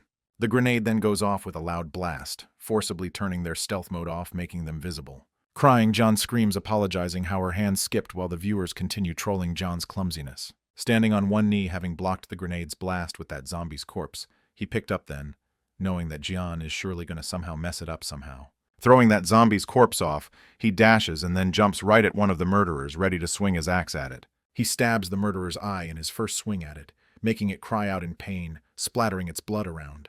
Pushing against it, he jumps backward, using its mouth as a foothold. Another murderer comes rushing at Do-hyuk while he's midair. While still in midair, he senses a murderer coming up from behind him with its mouth open. He skillfully dodges the murderer in midair, ending up over its head still in midair. Using the force from being in air, he attacks the murderer he just dodged with his axe, confused as his axe didn't penetrate through its scales. While standing on a murderer's body, he senses another murderer sneaking up on him from behind. With no way to dodge its attacks, Do-hyuk decides to take the blue head-on while trying to block it, getting knocked back by its sheer force. He skids through the ground, tearing it as he skids backward in a blocking stance. With blood dripping from the one side of his mouth, with an excited grin, he says it's getting troublesome. Wiping the blood off, he finishes his sentence as to it's fun because it is getting a bit troublesome. Maniacally smiling, Do-hyuk dashes forward, saying it's about time to have some fun. Assessing the situation in front of his eyes, with one murderer unable to turn invisible with its eye damaged while the other 2 have already turned invisible. comparing the murderers to the alien species from his life before regressing, as how they also could become invisible by changing their molecular structure, allowing light to pass through them, thinks to himself as he continues running towards them that these snakes are a piece of cake compared to the alien species. Closing his eyes while he tries to remember how it felt when he eliminated those alien species, running towards black-faced Chloe and the blinded murderer with his eyes closed. Having regained that feeling, he senses the invisible murderers with his eyes closed. He thinks to himself that there's two in front and two in back of him. He dodges both of the murderer's attacks easily with his eyes still closed. He then lands on the head of the blinded murderer, saying that this guy is going to be his first target. Holding his axe up in a swinging stance, he speaks that not sure if the game implemented that detail. Swinging his axe down, he attacks its weak spot, the reverse scale on the back of its head, as he finishes his sentence saying that the developers surely paid attention to the small details. Concentrating his attacks at the point where it had its reversed scale, he cuts off the murderer's head with continuous strikes, saying that in situations like this, monster reptiles are one-hit kills for him. Black-faced Chloe turns towards Do-hyuk, extending her whip-like arms towards him. With its whip-like arms attacking him, he smoothly dodges every attack thrown his way. While he continues to dodge Chloe's attacks, a murderer tries to sneak attack him from behind, which Do-hyuk easily notices. Turning to face it, dodging its attempt to attack, Do-hyuk smashes its face down to the ground heavily. Do-hyuk then puts his axes inside its mouth, facing up, stabbing the inside of its mouth with his axe, forcibly keeping its mouth open as he pulls on its upper jaw with his axes, keeping them open as Chloe attacks at Do-hyuk's direction with its whip-like arms, with its open mouth acting as shield for Do-hyuk. Doing that, she both protects himself from the whip-like attacks while killing another murderer through Chloe. While he does that, the last murderer sneaks up from behind him with its mouth open to bite down on Do-hyuk. And so it lunges forward, biting down on the neck of the murderer Do-hyuk was standing on. Dodging that attack, still in air, right above the last murderer, he mentions about the weaknesses of reptilian monsters, both inside their mouth and the opposite side of its back scales, that is, its belly, while still being in midair. Falling down, he skillfully cuts through the last murderer's neck in a single strike. He safely lands on the ground with the lady murderer falling to the ground with a loud noise, defeated. He then dashes forward towards the last monster standing, black-faced Chloe, massive bacteria. He then jumps and appears right in front of Chloe with his axe ready to swing down at it. Dashing forward, Do-hyuk cuts through black-faced Chloe, splitting it into two from between, vertically. John, delighted, leaps towards Do-hyuk, saying that the game is cleared. They won. Looking all happy, Jian speaks to her viewers, showing her gratitude towards her viewers for their donations, and that she's really glad that they enjoyed their stream, while Do-hyuk looks at his hand, with a slightly concerned look on his face. Tightening his grip on his axe, he thinks to himself, comparing how the Ultimate Fighter match that he played was more interesting, and how, right when he was just getting into it while fighting black-faced Chloe, it soon ended. With satisfaction showing on his face, Do-hyuk remembers how fun his fight with the Black Blade girl was, amazed by the variety of attack patterns, spacing control, and mind games. Thinking to himself about that fight and then the fight with the monsters, he comments on how the attack pattern of the monsters were way too simple, standing straight. He then says how this wasn't too difficult this time either. A notification then pops up saying that Black Oak donated 100,000 won and also congratulates them, seeing that Do-hyuk looks up at it and thanks Black Oak for the donation. The viewers then comment on the arrival of Black Oak and why Do-hyuk's Game Clear video is uploaded on Black Oak's item. With those comments swarming up, Do-hyuk turns his head. John suddenly comes forward, crouching a bit. She explains that it's because they haven't made an item account yet, and in return for sending viewers their way, they agreed to upload this game on Black Oak's item, while Do-hyuk just stands there at the back. Black Oak donates another 100,000 won and reminds them of the next collab, which gets the attention of the other viewers, to which Jian and Do-hyuk look up. Patting his shoulder while pointing at him, all sparkly, Jian announces to the viewers that her brother will be streaming with Black Oak this time. Suddenly, a viewer asks them if they're going to be streaming together with Black Oak, to which they both reply that it's just Do-hyuk streaming with Black Oak on Do-hyuk's own channel. The viewers then ask Do-hyuk about his streamer name, which John also asks him. Do-hyuk says that he was just going to use his real name. The viewers then comment that if Jian's streamer name is Jianchu, then shouldn't Do-hyuk be Do-hyukchu, to which he replies with a pretty annoyed look on this face, saying that he's rather just his name than copy his sister's. Irritated and pissed off, John demands an explanation as to what's wrong with Jianchu. Do-hyuk simply says that he thinks that Jianchu is a great streamer name. With a disgusted look on his face, Do-hyuk looks at Jian and asks if he has to do the same thing that Jian does to welcome her viewers. With an extremely cute expression on his face and in a girly pose, copying the exact same thing Jian does when she welcomes her viewers to her stream, Jian says the exact same thing that Jian does, and in a cute voice too, seeing that Jian freezes in his place. With a shocked face, she spits on Do-hyuk's face as he was in the middle of his cute act, calling it disgusting. Turning towards the viewers with Jian's spit flowing down from near his eyes, Do-hyuk explains that this is the reason why he'll just do with his own name, dramatically covering her face with her hands, exaggerates how she can't see anymore with her eyes starting to rot. Getting into a pose, she points at Do-hyuk while looking towards the viewers, and tells them that Do-hyuk's streamer debut is at 8 p.m. the next day, and says that they can find more detail in her Twitch profile. Expressing their gratitude to the viewers for watching their stream, they both log out. Looking at the various comments of others, Black Oak speaks to himself saying that Do-hyuk surely knows how to stir up the hype.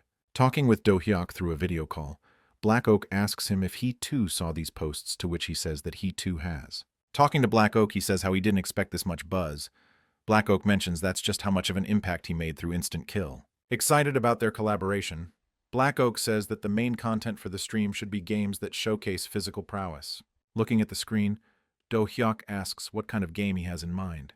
Black Oak responds by saying the name of the game they'll be playing during that collaboration, that is, Rise of Valhalla. Black Oak then describes the game in detail to Do-hyuk. Rise of Valhalla is a game set in the 9th century, during the invasion of Anglo-Saxon England by the great heathen army of Viking warriors. What makes it stand out is its exceptional combat mechanics and intense battles, brutal yet noble in warfare than anyone else in battle. While looking at the screen, he then tells Do-hyuk how it's the perfect game to experience the so-called Viking high, and this was the most recommended game on the forums. He then asks Do-hyuk what he thinks. Do-hyuk asks him if Valhalla has both a standard game mode and reality mode, to which Black Oak says yes. With a large excited smile on his face, Black Oak says that Valhalla is the perfect game for Do-hyuk. Holding up his phone in front of his face, Do-hyuk listens to as Black Oak speaks, saying that Valhalla supports both game mode and reality mode. Gritting his teeth while holding up his fist in the air, he continues saying how hardly anyone plays in reality mode, because most people can't keep up with Viking-level physical abilities. Remembering the time when he was defeated by a foot soldier, with a slightly terrified look on his face, Black Oak, that in reality mode, even the early Saxon soldiers are tough to defeat. Black Oak then informs Do-hyuk that he tried the reality mode challenge a few times and totally got wrecked. Do-hyuk asks in return to how far he got. Humbly speaking, Black Oak says that after several attempts he finally managed to beat a regular knight just to get demolished by the next guy. Complimenting him for his good gameplay and Ultimate Fighter they previously played together, Do-hyuk then says how it must be near impossible for average players, if even Black Oak struggled against a knight. With an awkward look on his face, Black Oak says it's a little embarrassing to hear after he got completely destroyed. Black Oak begins to remember the match they had in Ultimate Fighter, thinking that since Do-hyuk will just keep getting stronger if he could win just one round, he'll turn off Alpha and never compete against Do-hyuk. He remembers dashing forward while thinking with his so-called, "You're really bad at this strategy," and will be forever known as the man who defeated Lee Do-hyuk in Alpha Black Oak. With a bruised face, coughing, Black Oak lied they're defeated, thinking that he jumped in hoping to win and boast about it, but instead he miserably lost to Do-hyuk. Looking at his phone, he thinks to himself that if it's this version of Do-hyuk, then he might be able to clear Valhalla in reality mode that even Black Oak himself could never do. Standing up from his chair, he mentions how only a chosen few ever reached the end of Valhalla, though it took them multiple tries to do that. Do-hyuk looks at his phone at Black Oak as he goes on about how if it's Do-hyuk, then without a single retry, he believes that Do-hyuk can clear the challenge. Do-hyuk stands up saying that it's 8 o'clock. He then says that if he wants to live up to that trust, then he's going to need to put in more effort while looking at his capsule. Soon he disconnects the call. After logging in, Do-hyuk looks up, then asks John if she can hear him. John reacts positively with a thumbs up, while Do-hyuk tells her to take care of today's one-day manager role. Do-hyuk then starts full dive and enters the lobby. The viewers then ask Do-hyuk about what game he's going to play today, to which he says that he'll tell them later. Looking towards the viewers, Do-hyuk asks if they have any questions for him. The viewers then ask him about why he is so good at combat. Do-hyuk laughs awkwardly, thinking he can't exactly say that he trained to save the world that wouldn't collapse, and how he used to be the strongest hunter in his past life, and then regressed. Smiling lightly, he says that talking about his past is a bit difficult, so he'll just skip it. Changing the topic, Do-hyuk says how he plans to make gaming his main streaming content. He then asks the computer to bring up the game library, and suddenly, an interface pops up depicting the two games that Do-hyuk has played till now. That is, It Kills 2 and Ultimate Fighter FD. One viewer asks him if he's actually playing Ultimate Fighter, to which he replies that he has played it a few times back in the console game days, and then asks the viewers about what they think. Seeing their comments, calling Ultimate Fighter as Trash Fighter, Do-hyuk says that their reactions are similar to what Black Oak said, and if Ultimate Fighter is really as bad as they make it sound to be like. Suddenly, a cute chibi character of John pops up and tells Do-hyuk that the Ultimate Fighter is outdated. Jean then says that Ultimate Fighter is so bad that it's called Trash Fighter or just Trash, and how Iron Fist is the go-to for fighting games. Thinking to himself, Do-hyuk decides that it's better to avoid the Ultimate Fighter on stream. A viewer suggests Do-hyuk to try the god-tier game, Iron Fist, to which Do-hyuk looks up and replies that he has already decided on today's game. Chibi-John informs Do-hyuk that the number of their viewers is already above 2,000 and that he should start soon, to which Do-hyuk looks up excited. Putting his hand on the floor of the lobby, he calls out, saying, "Rise of Valhalla." Do-hyuk suddenly appears in a black and white world in a heroic pose wearing Viking equipment with tattoos on his face. An interface pops up saying that he's currently in inactive form. Standing heroically, he says in a surprised tone that this is the Viking world, Rise of Valhalla. John pops up and tells him to choose the mode first. Looking up at the interface, he says that he'll go with reality mode first.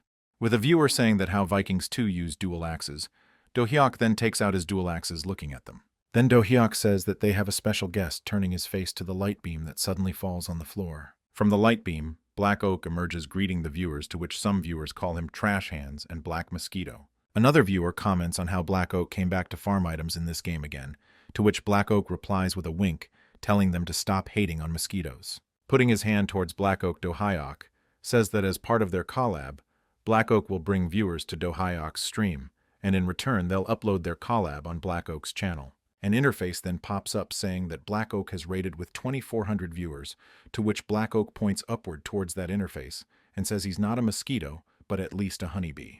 Chibi-Jian excitedly calls out to Do-hyuk, telling him to look at how their number of viewers has now gone over 5,000. Standing behind Do-hyuk, while Do-hyuk looks up in excitement, Black Oak thinks to himself that this is how one builds connections. With a sly, conniving smirk on his face, Black Oak thinks to himself that if he builds ties with the rising star, Do-hyuk now, then he'll be dripping with benefits just by standing next to him. Do-hyuk then turns to the computer and tells it to start the game.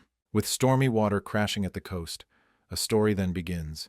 It's the year 793, and a dreadful calamity descended upon the sacred land of Northumbria. With a Viking standing at the deck of the ship, holding his sword up and ahead, the story continues, accursed name Vikings, the place where Ragnar and his Viking warriors were on the coast of Northumbria. With Ragnar pulling out the sword lunged into his chest, the story continues as so. Ragnar fought his final battle against Aella II, the king of Northumbria. Having fallen into a trap, he met his demise. Screaming at the top of his lungs, he calls out to the Saxons and their cowardly act, saying that this is not the end, and that if his children find out about his death, they won't sit still. Laughing maniacally, he says that he'll watching their deaths with a smile from the warriors' hall that Odin has prepared, while a soldier standing behind him prepares to swing his sword at his neck. He screams out Valhalla as his blood splatters. And so the story ends. The story was being narrated by Jorund Hranfast, Viking combat instructor. He's a tutorial NPC. He then says that how their king, Ragnar, fell at the hands of the ruthless Saxons, and that their mission is revenge and retribution. While he speaks, Do-hyuk and Black Oak stand there and look at him. Speaking in a loud voice, Jorund says that only those who earn a warrior's recognition can become true warriors, and asks who will be the first to become Odin's warrior. Black Oak tells Do-hyuk how in normal game mode Jorund teaches the players parrying and combat techniques. He then says, but in reality mode one must warn Jorund's recognition to gain the basic qualification to play Valhalla. Black Oak dashes forward with dual axes equipped, says that he'll be first to give it a try. With a huge grin on his face, Black Oak says to the viewers, if they remember that he defeated a knight with a sword and shield setup, and that even if dual weapons are hard, it's just swapping a sword and shield for axes. Standing in front of Jorund, Black Oak thinks to himself that he once already attempted reality mode in Rise of Valhalla. Jorund looks at the first warrior to come forward, that is, Black Oak, with a grin on his face. Jorund sneers at him for trying to use dual axes, and says how it's been a while since he saw a rookie foolish enough to wield enough a weapon in each hand. Holding up his huge two-handed axe, he laughingly says that he'll teach him how to properly use axes, telling him to come at him while calling him a rookie. With a single leap towards Yorund, directly appearing in front of him, Black Oak fiercely says that he'll make him take it back, that rookie remark. While about to swing his axe, Black Oak thinks to himself that though dual-wielding are difficult to handle, they have their own advantages, and one of them is the element of surprise that comes from having two weapons. Perfectly blocking his first axe attack, putting his two-handed axe vertically straight to his side. Yorund, after having blocked the first attack, laughs and tells him that his attacks are too weak, working off his strategy, first luring the enemy into defending, then catching him off guard with a dual-axe combo. Suddenly a fist comes bashing into his face. With a heavy punch to his face, Black Oak is crushed into the ground.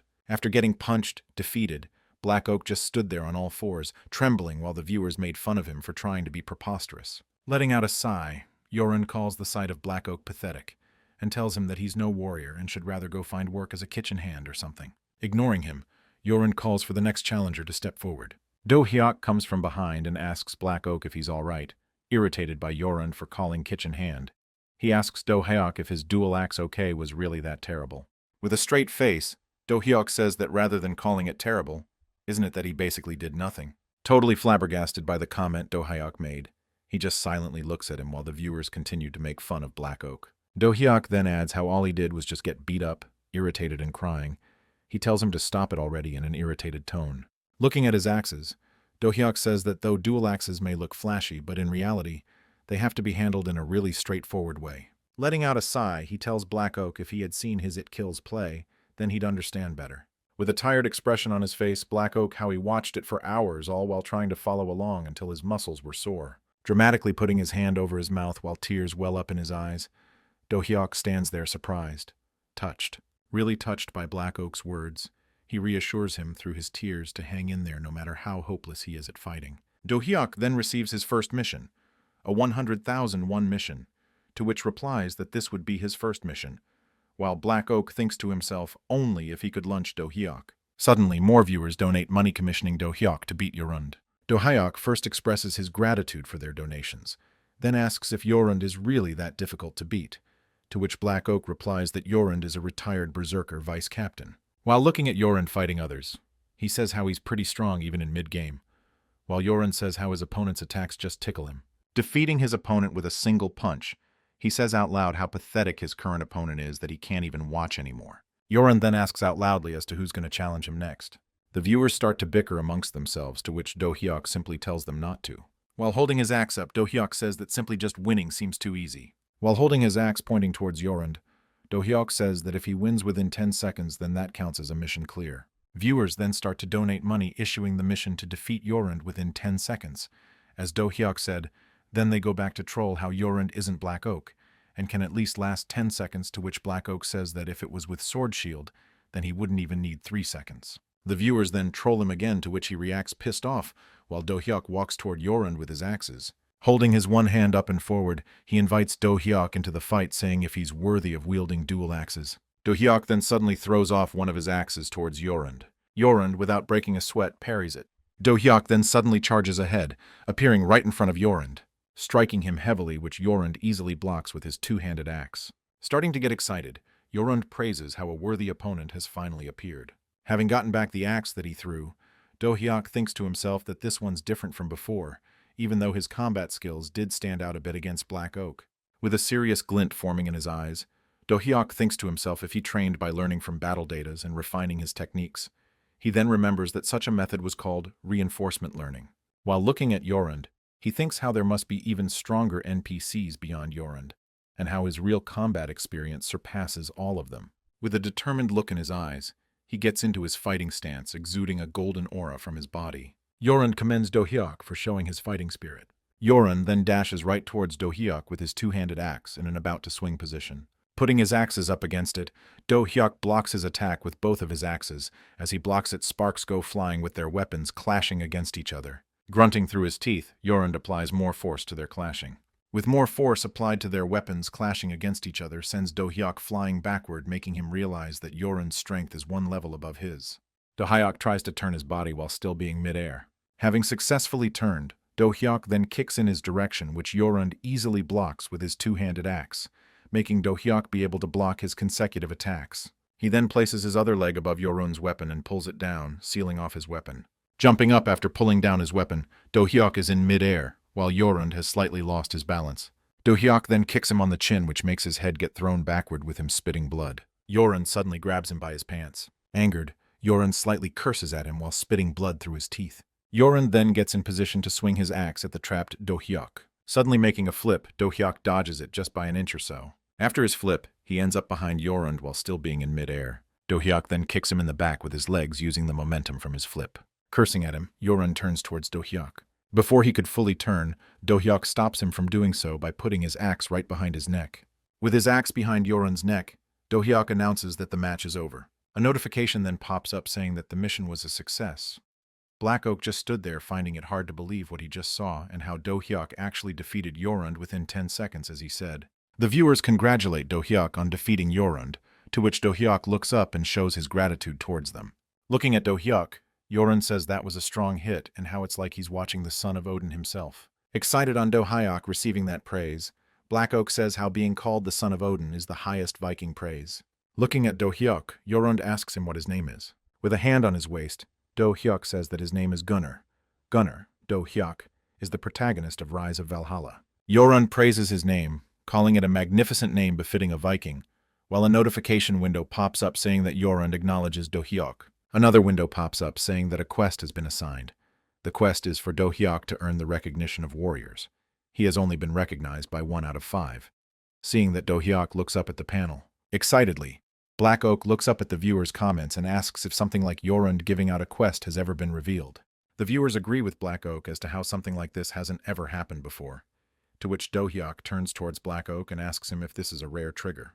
Looking at Do-hyuk excited, Black Oak says that this is a side quest and not just anyone can receive it, and it's called the Odin's Son quest. He then says that if a player earns recognition from warriors 5 times, then they receive the title Son of Odin through his side quest. He continues that whether or not one has the title Son of Odin is a symbol that determines if they're a Valhalla pro or not.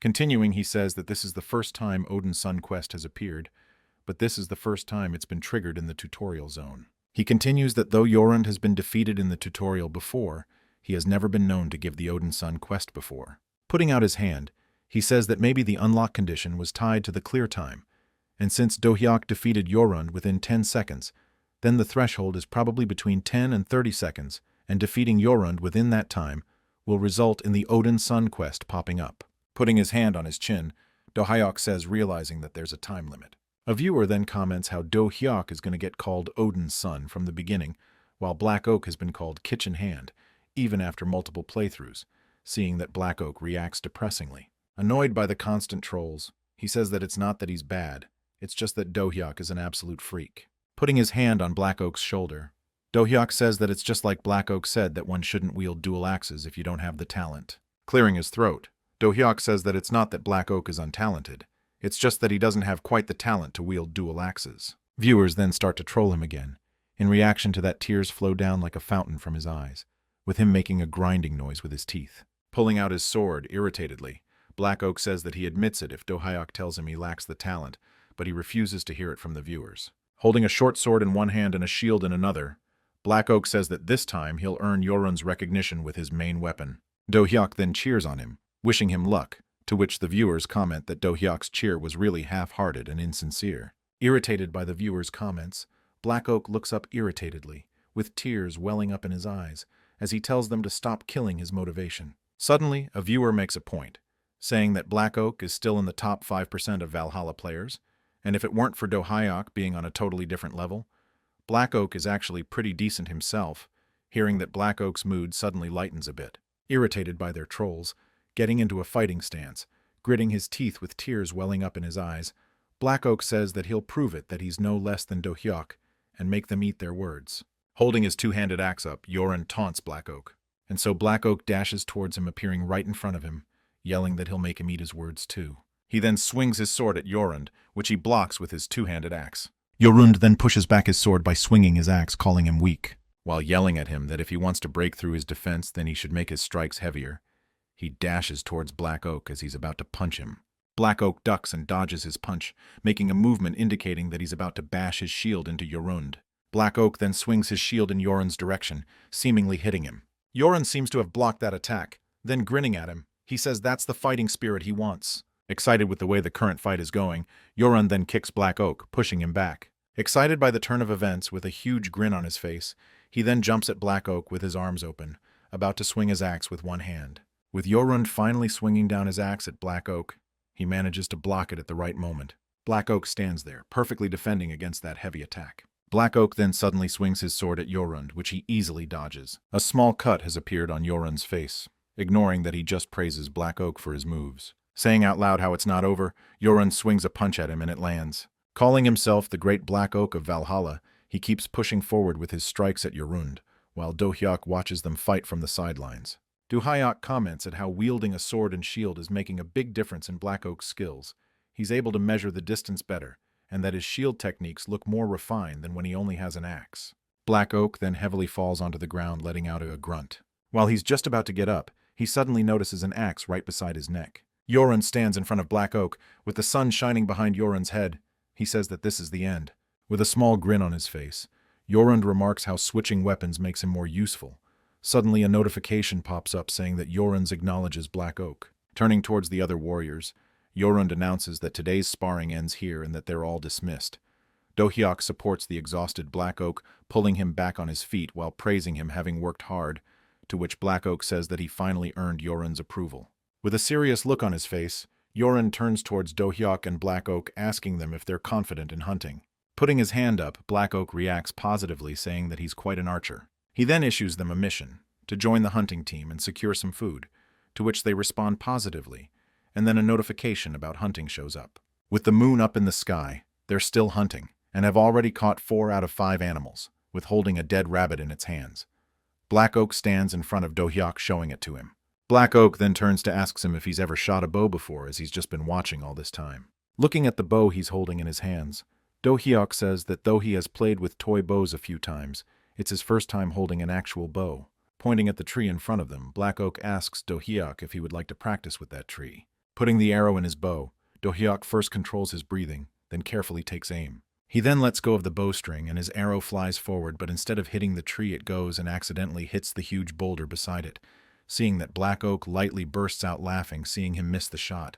The viewers speak positively of Do-hyuk, saying that if he's not shot before, then it's tough, to which Do-hyuk thinks that he'll get the hang of it after a few more tries. Laughing with an idiotic expression on his face, he tells Do-hyuk not to worry, as Black Oak will teach him how to shoot a bow. Proudly calling himself the Robin Hood of Valhalla, he tells Do-hyuk to just trust in him. The viewers then comment how Black Oak is getting excited over something he's good at, while another viewer says that he misses 4 shots out of 10, to which Black Oak replies saying landing that many is pretty impressive as well. Suddenly, Do-hyuk notices a deer standing behind them.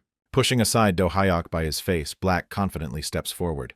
Pointing his arrow at the deer, Black Oak thinks to himself that bows are weapons that take a lot of time to master, and decides to show off his archery skills he honed in Valhalla and other medieval games. Shouting out 1 shot, 1 kill, Black Oak lets go of his bowstring and his arrow flies forward in the direction of the deer. Unfortunately, he misses his shot, with his arrow hitting the tree a few inches above the deer's head. The deer then turns away, starting to run away from them. Seeing that, Black Oak gets in position to shoot again, while Do-hyuk, standing beside him, takes out an axe from his waist. Do-hyuk then pushes aside Black Oak by his face and simply tells him to step aside. With sudden movements, Do-hyuk throws his axe at the deer. The axe hits the running deer, beheading it with a clean cut. Totally amazed by what Do-hyuk just did, Black Oak just stood beside him with his lower jaw falling down in awe, while Do-hyuk walks forward saying it's not that difficult, and it's just to predict where the target is headed and throw it there. While the viewers comment on how simply Do-hyuk just throws an axe, Do-hyuk goes forward picking his axe up. Suddenly a notification pops up saying that they have completed their hunting mission. Suddenly a linked quest pops in front of them, to which they both look up at. The quest says that Saxon soldiers are targeting the Viking stronghold, planning their ambush above a mountain from which the Viking camp is visible. One of 3 Saxon soldiers, scouting, says about how a group of Vikings moved out earlier, and at most there are 10 enemies left in the camp. One of the soldiers calls the other, telling him to quickly inform the captain, to which the other soldiers obey, and tell the first soldier to continue to keep watch. After receiving the scout's report, the Saxon army decided to attack, cursing at the Vikings. The person commanding the soldiers tells them to send the Vikings straight to hell. This person in command is Carolingian Saxon, an elite warrior. Another notification pops up telling both Black Oak and Do-hyuk to return back to the camp before the enemies arrive, with the next notification popping up saying that they have only 8 minutes left, gripping his axe tighter. Do-hyuk remarks that the real game is finally starting. Suddenly, a viewer then gives out a challenge to Do-hyuk, saying that he'll get 5,000 won for each kill he makes. Looking up at the challenge, Do-hyuk expresses his gratitude towards such an offer. Pointing with his finger, Black Oak says that he knows just the way back to the camp and tells Do-hyuk that they should hurry back. Confused with what Black Oak just said, Do-hyuk questions about where to head back. Turning towards Do-hyuk, Black Oak says that they need to return to the stronghold, and that more Vikings will die depending on how late they get there. Making a point, Do-hyuk asks if they can't just intercept them on the way. Excitedly, Do-hyuk says that it's 5,000 won per kill, and how that it'd be a waste for the Saxon soldiers to be killed by the Vikings. Equally shocked and confused with what Do-hyuk just said, Black Oak asks unbelievably if Do-hyuk is saying it is for them to take down all the 20 soldiers all by themselves. Without further ado, energetically Do-hyuk says that they shouldn't have any more time and move forward. Black Oak walks behind him, still questioning Do-hyuk if he's sure about his decision, while they move forward through the forest. Carolingian commands the soldiers to stay alert of their surroundings, and that they'll soon reach the enemy's base. Suddenly, an axe flies their way, hitting a soldier on its head, and he falls back. Worried as to what just happened, Carolingian screams out, saying that it's an ambush, letting all his soldiers know through his scream.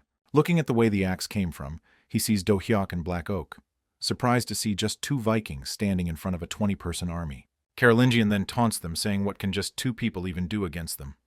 Soon after, Do-hyuk charges forward without listening to what Black Oak was saying. Screaming out, Carolingian says that they must have lost their minds, and then commands his soldiers to get ready to attack them. Running towards them, about to swing his axe, Do-hyuk says loudly about the rule first come, first serve rule. Instead of swinging his axe, Do-hyuk throws it at a soldier, which the soldier blocks with his shield. Dashing forward, Do-hyuk hits the soldier's face with his elbow. His axe comes off from the wooden shield.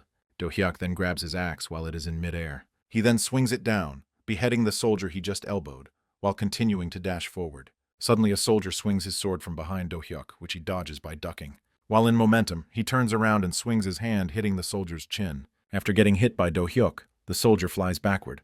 Carolingian looks slightly worried as to how easily Do-hyuk hit the soldier and then kills him with his axe as he fell. Angered from watching his soldiers die like that, Carolingian curses at him, asking him if he can't stop in anger, with a viewer asking if Black Oak is going to join in on the fight or not, to which he replies that he is getting to it, while Do-hyuk stands there with soldiers limiting his movement. Suddenly jumping and appearing in front of Carolingian, swinging his sword at Carolingian, which he blocks with his sword, Black Oak says that he'll prove his skills through this battle with the elite warrior Carolingian.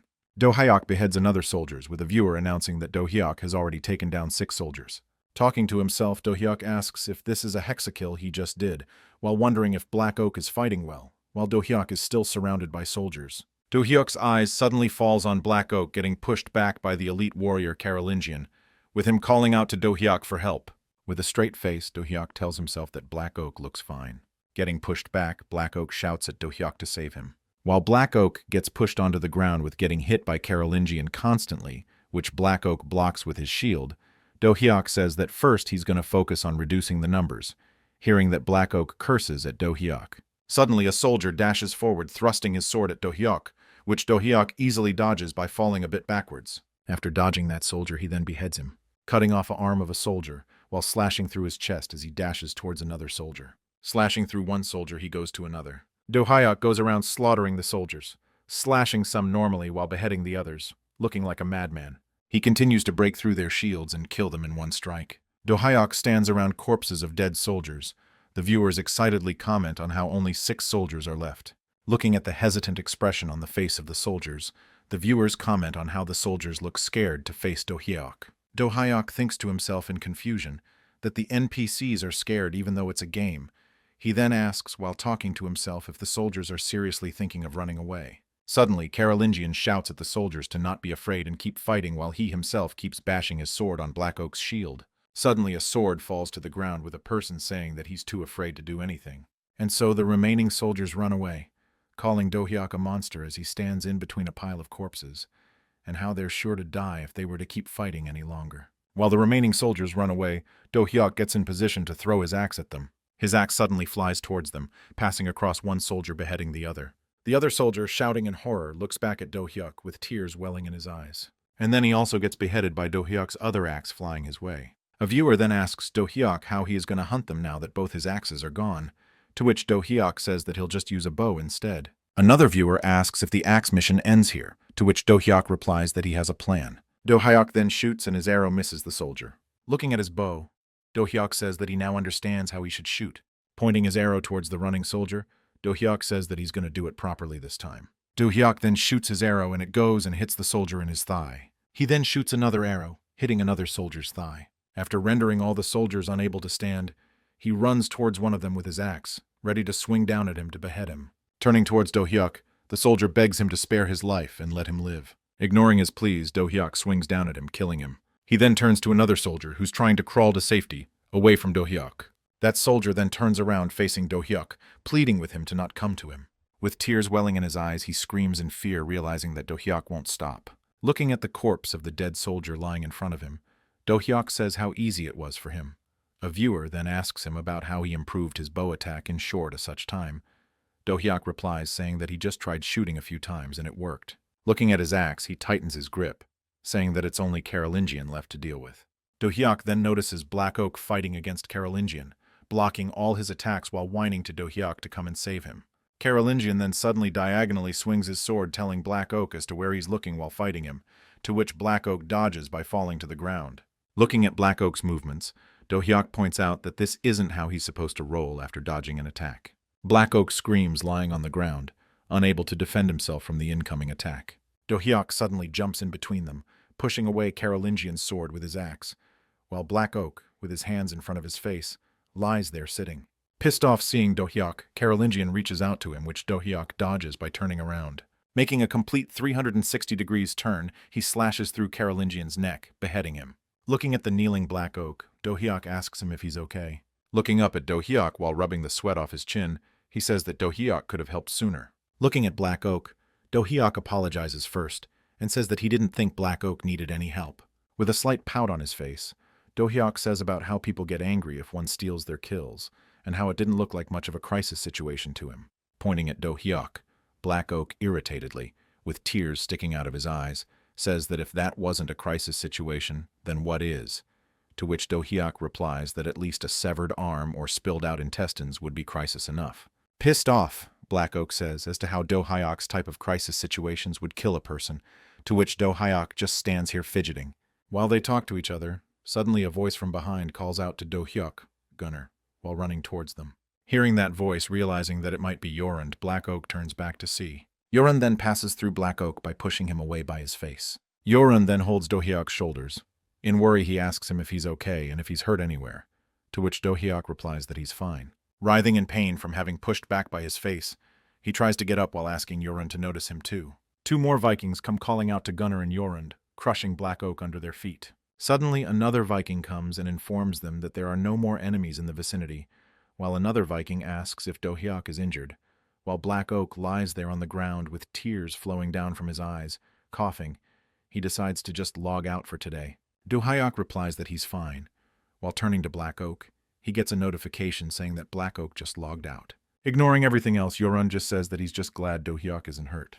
Do-hyuk thinks to himself if this the end of the tutorial, and that if the open world starts from here. Turning towards his viewers, Do-hyuk asks them what should he do now. A new 500,001 challenge pops from a viewer commissioning him to defeat Stone Fist Beowulf with his currently equipment, and if he does that, then the viewer says that he'll add 500 more to his reward.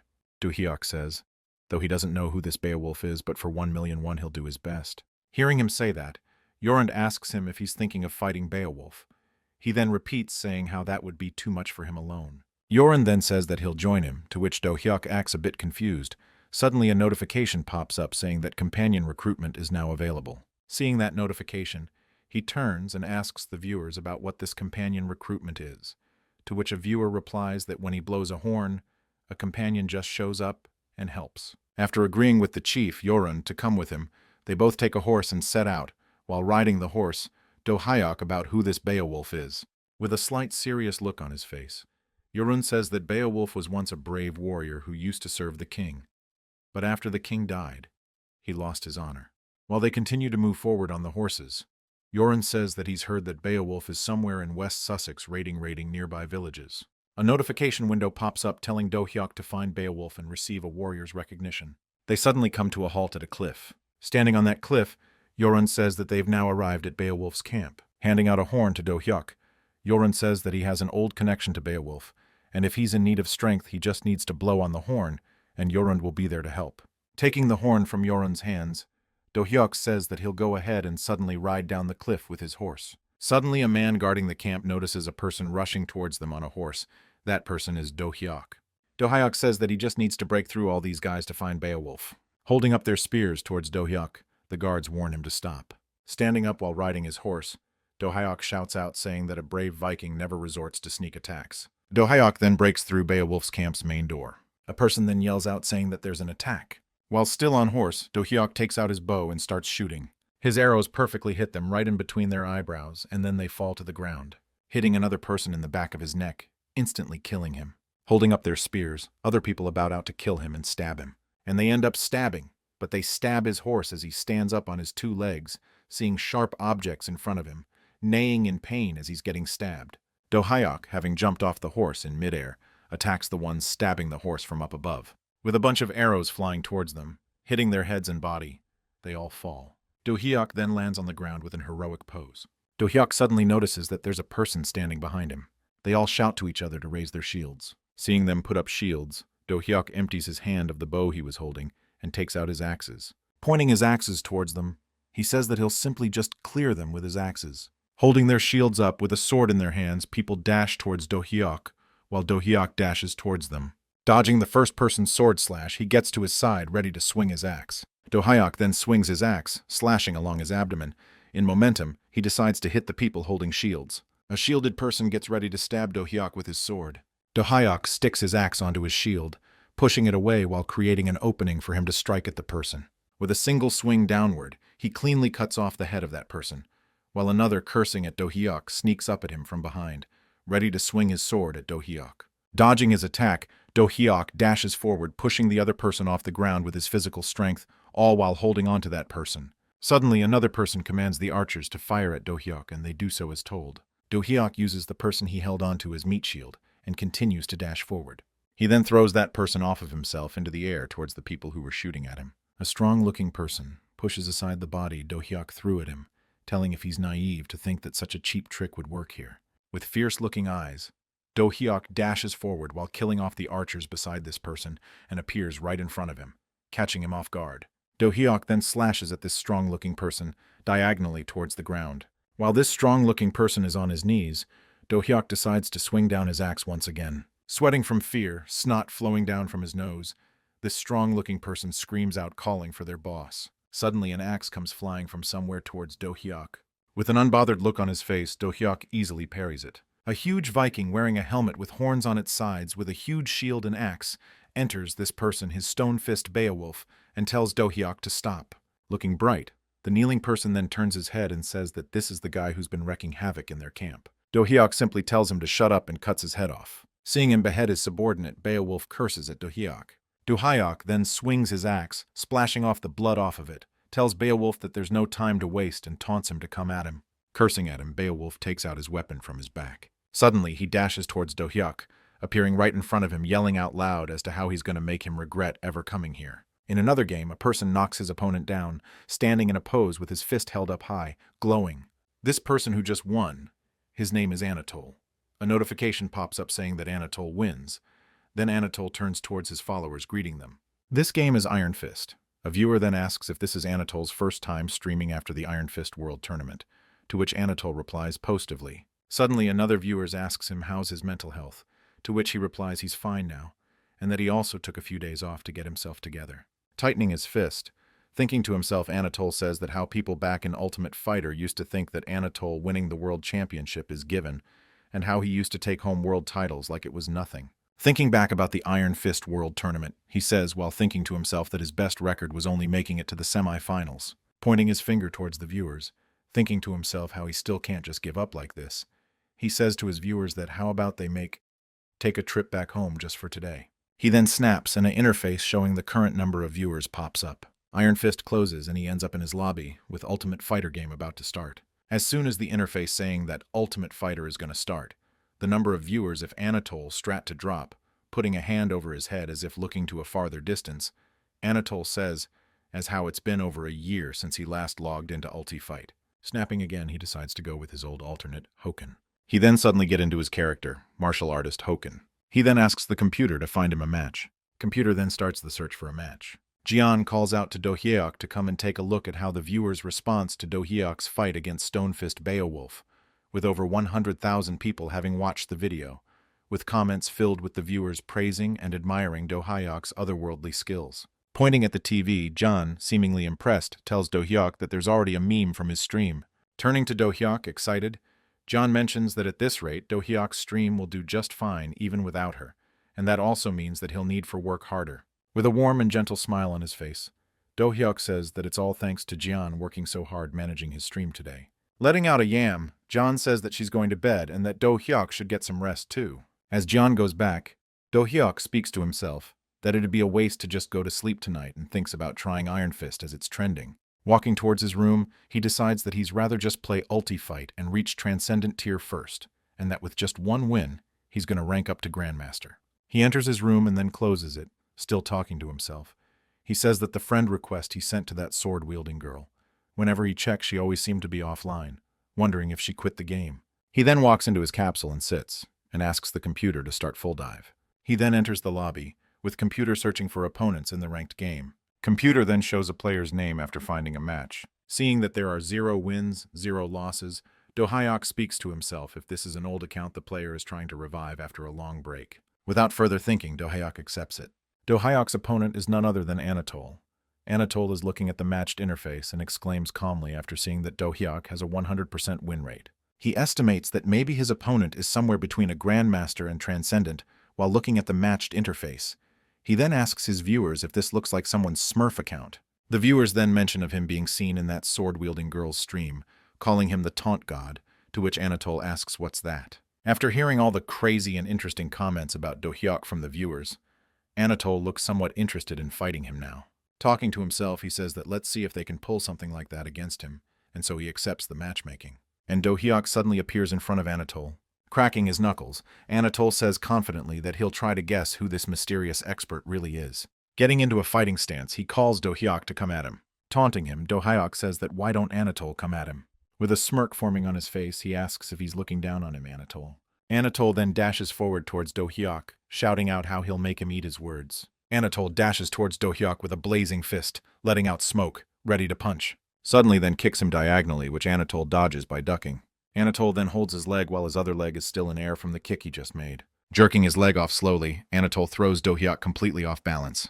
Gritting his teeth, Anatole turns around to punch him. Do Hyuk decides to block it by putting his hands in front of his face while being upside down in midair. Do Hyuk blocks off against that attack of Anatole, getting a little pushed back. Suddenly, with his leg nearing Anatole's face, Anatole thinks to himself about how crazy is that for him to have blocked that attack while still being midair. With his kick finally making contact with his face, Anatole goes flying into the ground, bashing his face on it. Do Hyuk then lunges towards Anatole with his blazing fist attack. While getting up from the ground, Anatole suddenly notices that attack. Pushing the ground with his hands, Anatole dodges that attack. Viewers start rambling about how even if it's been a year, Anatole shouldn't be getting pushed back, and how Hoken used to be Anatole's main pick in early Anatole Alpha. Viewers keep commenting on how Anatole's instincts are dead, and that he might have let his guard down after a while. Reading their comments, Anatole thinks to himself that it's not just that. Do Hyuk's skills are one thing, but in that previous exchange just now, he felt a strange unease. Looking at Do Hyuk, he continues to think that if he doesn't figure out what that is, then he'd actually lose this round. Anatole decides to test his opponent's reaction speed and choose to use dash attack. While Do Hyuk punches at him, Anatole suddenly ducks and dodges the attacks, and he's just about to grab Do Hyuk's thighs and restrict his movement. Just when he thought he got him, he sees Do Hyuk's knee coming towards his face. With great reaction speed, Anatole dodges that attack by falling to the ground. He then slides backward, creating some distance between him and Do Hyuk, thinking how Do Hyuk instantly reacted to a close-range counter, or if it was just luck favoring him. Do Hyuk then dashes towards him, pulling back his hand, ready to punch. Dodging his punch, Anatole goes to grab his hand by his armpit. Do Hyuk grabs Anatole's hand on its track as it was about to grab him. He then elbows his joint vertically downwards. Pulling on his hand, he elbows him again in his chin. While getting elbowed, Anatole thinks of how he's reading all his timings. Thinking if anything isn't working, then he decides to attack him from the blind spot behind his shoulder. Do-hyuk easily dodges it by ducking as he attacked. Do-hyuk then pushes him back with a huge impact, gasping as he goes flying, thinking if that attack just now was really the Iron Mountain reversal. Do-hyuk dashes and punches him, which Anatole parries, all while thinking that a reversal with no prep animation is not possible, and that in Alpha's skill system, Iron Mountain reversal only triggers after a specific charge stance. Blocking off his continuous attacks, Anatole thinks to himself that it's possible to skip that stance during skill execution, but that gets the timing off, and one can't output this kind of power that his opponent is currently throwing off. Viewers start commenting as to how Anatole is getting destroyed and losing in close combat, all while Anatole seemingly dodges, blocks, and parries Do-hyuk's attacks. With flame bursting from below his feet, Do-hyuk gets ready to execute a flaming attack, to which Anatole realizes that it's the Crimson Flame Kick. Just when he was about to back off, he realizes that the energy of the Crimson Flame Kick is cutting off his retreat. With worry clearly visible from his face, he says how after the stance comes the actual strike. That is, a finisher that forces a one-sided face-off, shocked at how Do-hyuk is thinking of using such a wide-arc skill in close range like the one they're in. Delusioning himself that through Crimson Flame Kick hits hard, but after a specific motion it can't be cancelled. If he makes even the slightest mistake, then it'll be his chance to shine. Right when Do-hyuk's legs were getting to his face, Anatole suddenly dodges it by ducking down, thinking that if he just reads the timing, then dodging it is a piece of cake. Anatole then jumps at him, ready to strike back using the recovery delay from Crimson Flame Kick to land a massive hit with his blazing fist. Right when he thought that victory is in his palms now, Do-hyuk changes the direction of his kick, reversing it back, hitting Anatole directly on his face. Having gotten slightly thrown off balance, Anatole thinks to himself that ignore skill penalties, one would have to manually input every motion. Finally, he understands the strange feeling he has been getting. While getting continuously punched by Do-hyuk, Anatole realizes that Do-hyuk never once relied on auto-input corrects. As Anatole falls to the ground, Do-hyuk compliments him by saying that he's got some skill. While respawning, Anatole thinks to himself if it is really possible to use pinpoint skill activation without correction. He decides to confirm it, and so asks Do-hyuk for another match, to which Do-hyuk agrees, telling him to come at him. Shouting out, he dashes towards Do-hyuk. Once again, getting beaten to a pulp, Anatole loses to Do-hyuk. He respawns again, pleading to him for one more match.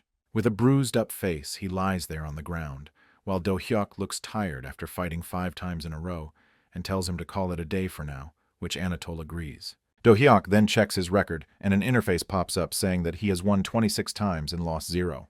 Talking to himself, he says that after one more match he'll finally hit the Transcendent tier. And once he hits Transcendent tier, then the opponents he gets to fight against will be more fun. Talking to himself, he says that if his stream viewers find out that he's been playing Ultimate Fighter, to that playing solo after saying that he'll see them tomorrow, he'll surely get roasted. He then decides to hide his identity for as long as possible, and reveal it once he has reached rank 1 in Ultimate Fighter. Do-hyuk then calls out to Computer, asking it if his basic into and appearance are set to private, to which Computer replies that they have been done so and won't change unless Do-hyuk himself changes it. Computer then shows him how he looks like to other people and asks him if he'd like to change it. Do-hyuk replies that he'll just stick with his current appearance, and so Computer closes the interface, showing character appearance. Talking to himself, Do-hyuk says that if Ulti-Fight is this fun, then Iron Fist, the king of fighting games, would then clearly be more thrilling. He realizes to prepare for something like that he should make friends with people like Ramyeon, Anatole, and so he asks Computer to send him a friend request. Computer then asks Do-hyuk if he'd like to include in a message for Ramyeon. Seeing Ramyeon's gameplay, Do-hyuk decides to write something that'd cheer him on and encourage him. So Do-hyuk writes to Anatole saying that he's got talent, and that Do-hyuk's sending him a friend request, and that they should play again sometime. After reading that, his viewers start laughing, calling Do-hyuk nuts too, while Anatole just sits there not knowing how to respond. Anatole decides to accept the friend request while saying that he never expected that he'd had something like that in Ulti-Fight of all games he's played. A viewer then asks him if Anatole knows who he is, to which he replies that he has no idea as to who he is. He then decides to review the footage of the game, playing it right at the moment of the burning Crimson Kick. While reviewing the footage, Anatole thinks to himself, if not just that kick, but every attack that he used was really unassisted, then chat's surely gonna blow up. Clenching his fist while thinking to himself, he says that he thought that he had this game already figured out, but there turns out to be more to master. Looking at his clenched fist, he thinks to himself that maybe the answer to his struggle in Iron Fist is here, in Ulti-Fight. He then turns off the replay review.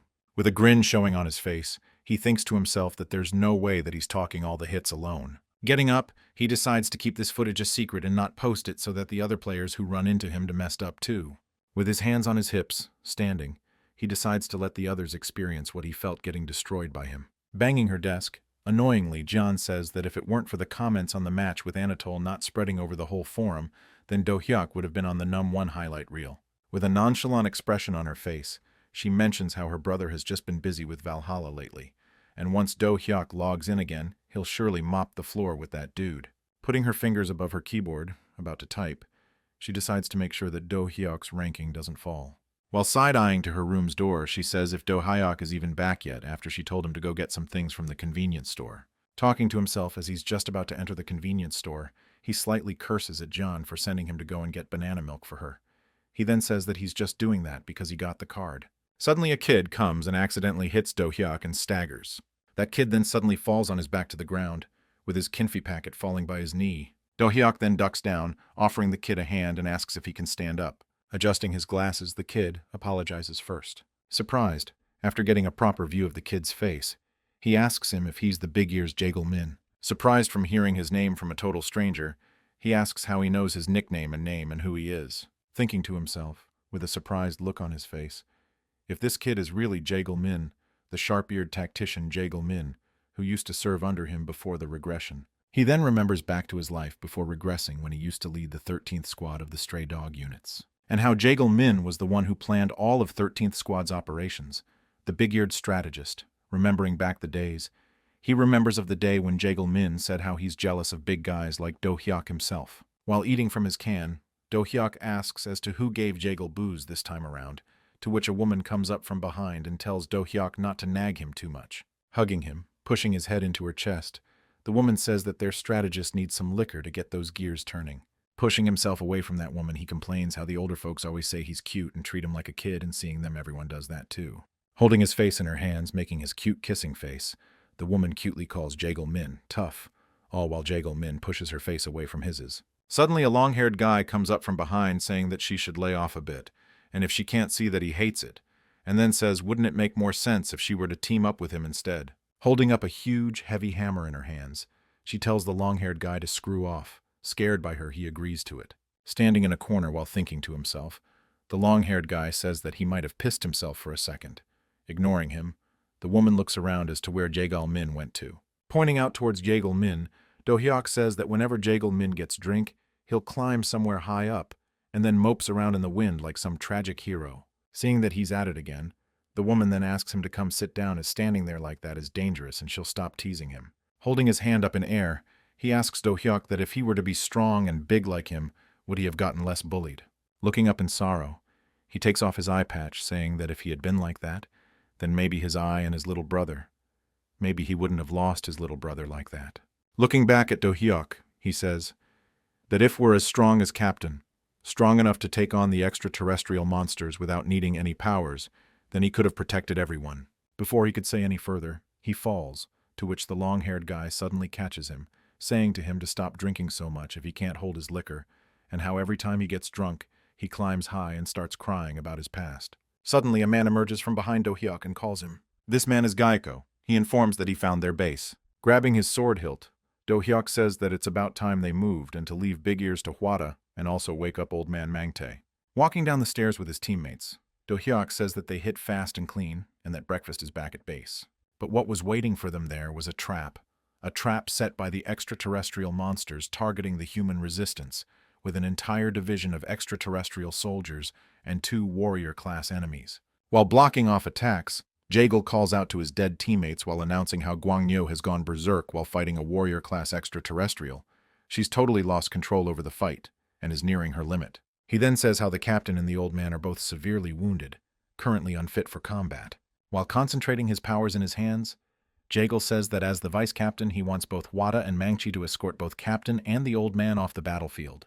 With Mangchi trying to say that she'll stay behind and help Jaegil, he shouts at her to stop it and then calls out to Mangchi. Holding off the monsters with his shield, he tells Mangchi that the only thing that can hold off against these monsters is his shield. While stuttering in his words, he tells them to stick to the plan and take care of the captain for him. With Wada holding Do-hyuk and Mangchi holding the old man, they run from there while Mangchi shouts with tears welling up in her eyes that Jaegal better not die, and if he were to die, then she'll kill him herself. The last code of the Stray Dogs' 13th squad was that when the squad faces its final moment, then they'll save the captain and live to fight another day, that the captain must survive and complete the revenge of the Stray Dogs. That was their last vow.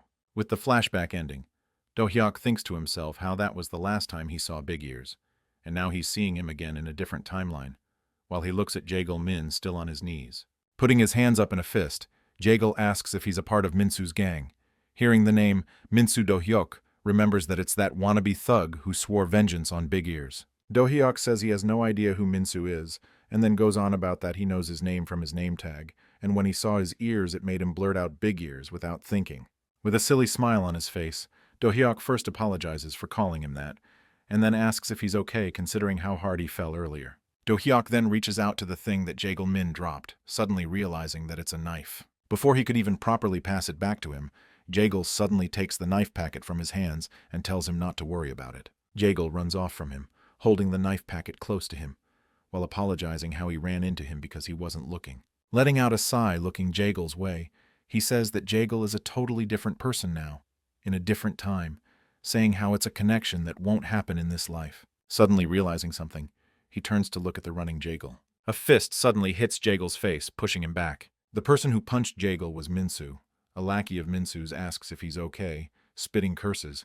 He asks Jaegal if he just tried to fight back. He then starts to furiously kick at Jaegal, calling a slave and asking him how he even dared to pick up a knife against him. With one of his lackeys, putting his hands on his shoulder, tells Minsu to stop else he might end up killing him. Minsu then pushes his hand off of his shoulder, shouting out that he'll take care of it himself. Minsu then pulls Jaegal up by his hair. Calling him a slave, Minsu speaks while gritting his teeth.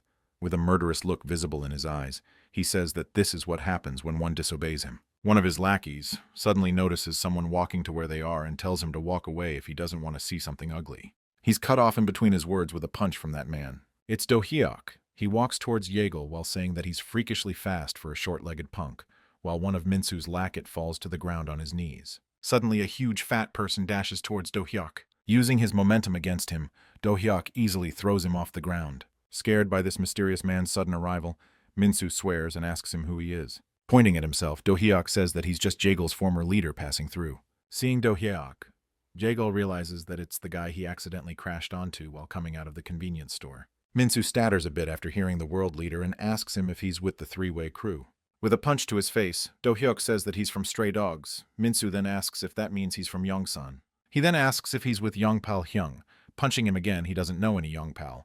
While they both continue with their conversation X-fight, Jaegal looks the fight happening in front of him with surprise. After having beaten him to a pulp, Jaegal looks at Do-hyuk's back and thinks to himself that he looks so cool and he want to be just like him, strong. Logging into the game, arriving at the lobby, Do-hyuk speaks to himself saying as how he got chewed out by Jian for showing up late cause of that idiot, Jaegal Min. He then remembers how clingy Jaegal was being after the fight, how he begged Do-hyuk to take him as his disciple, and Jian misunderstanding Do-hyuk for cursing at her while he was just cursing at Jaegal Min. He says how he had to jump through hoops and convincing Jian that it was just a misunderstanding. Clenching his fist, Do-hyuk says that if Big Ears is in this timeline, then his other teammates should be here too, while asking himself if he should go look for them or not. After a moment of silence, he decides he should just focus on his current mess first. He then says that he needs to first pay off the debt he's drowning in. He then asks Computer to open up the chat window, deciding to make some cash first, to which Computer replies with that the chat window is opening. The viewers start swarming in as soon as Do-hyuk starts his stream. He welcomes everyone with a big smile on his face. A viewer then says how Do-hyuk wasn't able to make No.1 yesterday, to which Do-hyuk says that he did make it to second place on Twerk's trending clips. The viewers then start discussing about the fight between Anatole and God. While saying how can no one rewatch when Anatole got his head smashes in, hearing about all those Do-hyuk acts confused. Hearing about it, Do-hyuk gets curious and looks up for the video of that fight before he hops into Valhalla. Seeing the word ramen, Do-hyuk realizes something. Pointing at the fighter with a silly face, Do-hyuk says if that isn't him, hearing that all the viewers seem confused. A viewer then mentions how that user just bought Ulti Fight 3 days, hearing that Do-hyuk decides to show them his Ulti Fight playtime. He then shows off his record, pointing towards it saying that it's real. Saying now that it's been confirmed, Do-hyuk says it's about time they start Valhalla. With the viewer's comment saying that Do Hyuk's about to play Valhalla instead of Ulti Fight, he asks the viewers if they were not here for Valhalla. Several missions pop up for Do Hyuk, being doing a 24-hour Ulti Fight stream and reach rank 1 within 24 hours in Ulti Fight. Surprised by his viewers, Do Hyuk says how all these missions combined are already over 1,000,001. With greed totally visible in his eyes, Do Hyuk cheesily says how he's been much Ulti Fight so much today. And so Do Hyuk launches Ulti Fight to play for today's streaming. A man suddenly bangs his hand on his desk, saying how annoying he's getting seeing his viewers' comments saying that it's Beyond, who destroyed Anatole using Hoken. Swearingly, he says that it's not him. Pointing his finger at him, he says that if it were him, why would he even hide it?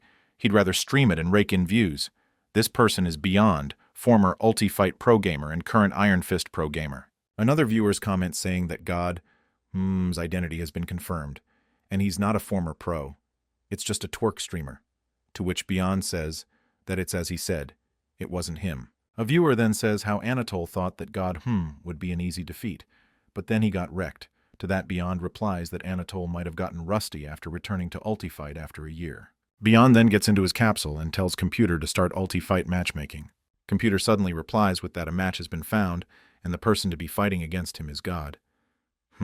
Clearly excited from getting to fight God. Right from the beginning, Beyond speaks to himself saying that he'll show him what he's got. Beyond then arrives at the arena in an heroic pose. Trying to act charmingly, Beyond says to make way for the OG Hoken Master. He then points at Do Hyuk, asking him if he's the rising star god. Turning to his viewers while pointing at Beyond, Do Hyuk says that his opponent looks pretty famous, to which Do Hyuk's viewers say that there was a time when Beyond actually best Anatole. The viewers say that if Anatole was the one who brought Hoken to transcendent status, then Beyond's the one who won most tournaments with Hoken, and people nowadays call him Hoken's rightful heir. And so their fight starts, and Do Hyuk decides to attack first. He dashes towards Beyond. Do Hyuk decides to go with punch first, which Beyond easily dodges while thinking to himself that this is just as he thought of his opponent to open with aggressive pressure.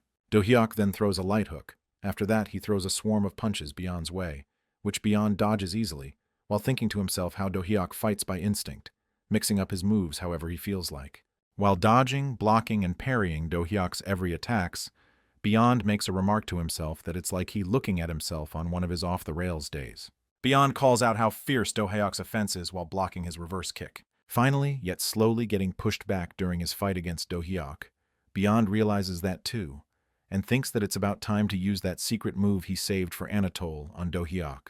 Moving forward, about to punch, Do Hyuk hits Beyond's fist down. Beyond the uses the move he saved up for Anatole, this move is Rebound Step, Burning Crescent Wave, and suddenly a large wave of fire pushes Do Hyuk back. Bursting the flames beneath his foot, he increases his dashing speed and launches towards Do Hyuk with a grin forming on his face. Calling it his ultimate move, Burning Crescent Spear, he lunges forward towards Do Hyuk in the shape of a spearhead, with Do Hyuk in front of him.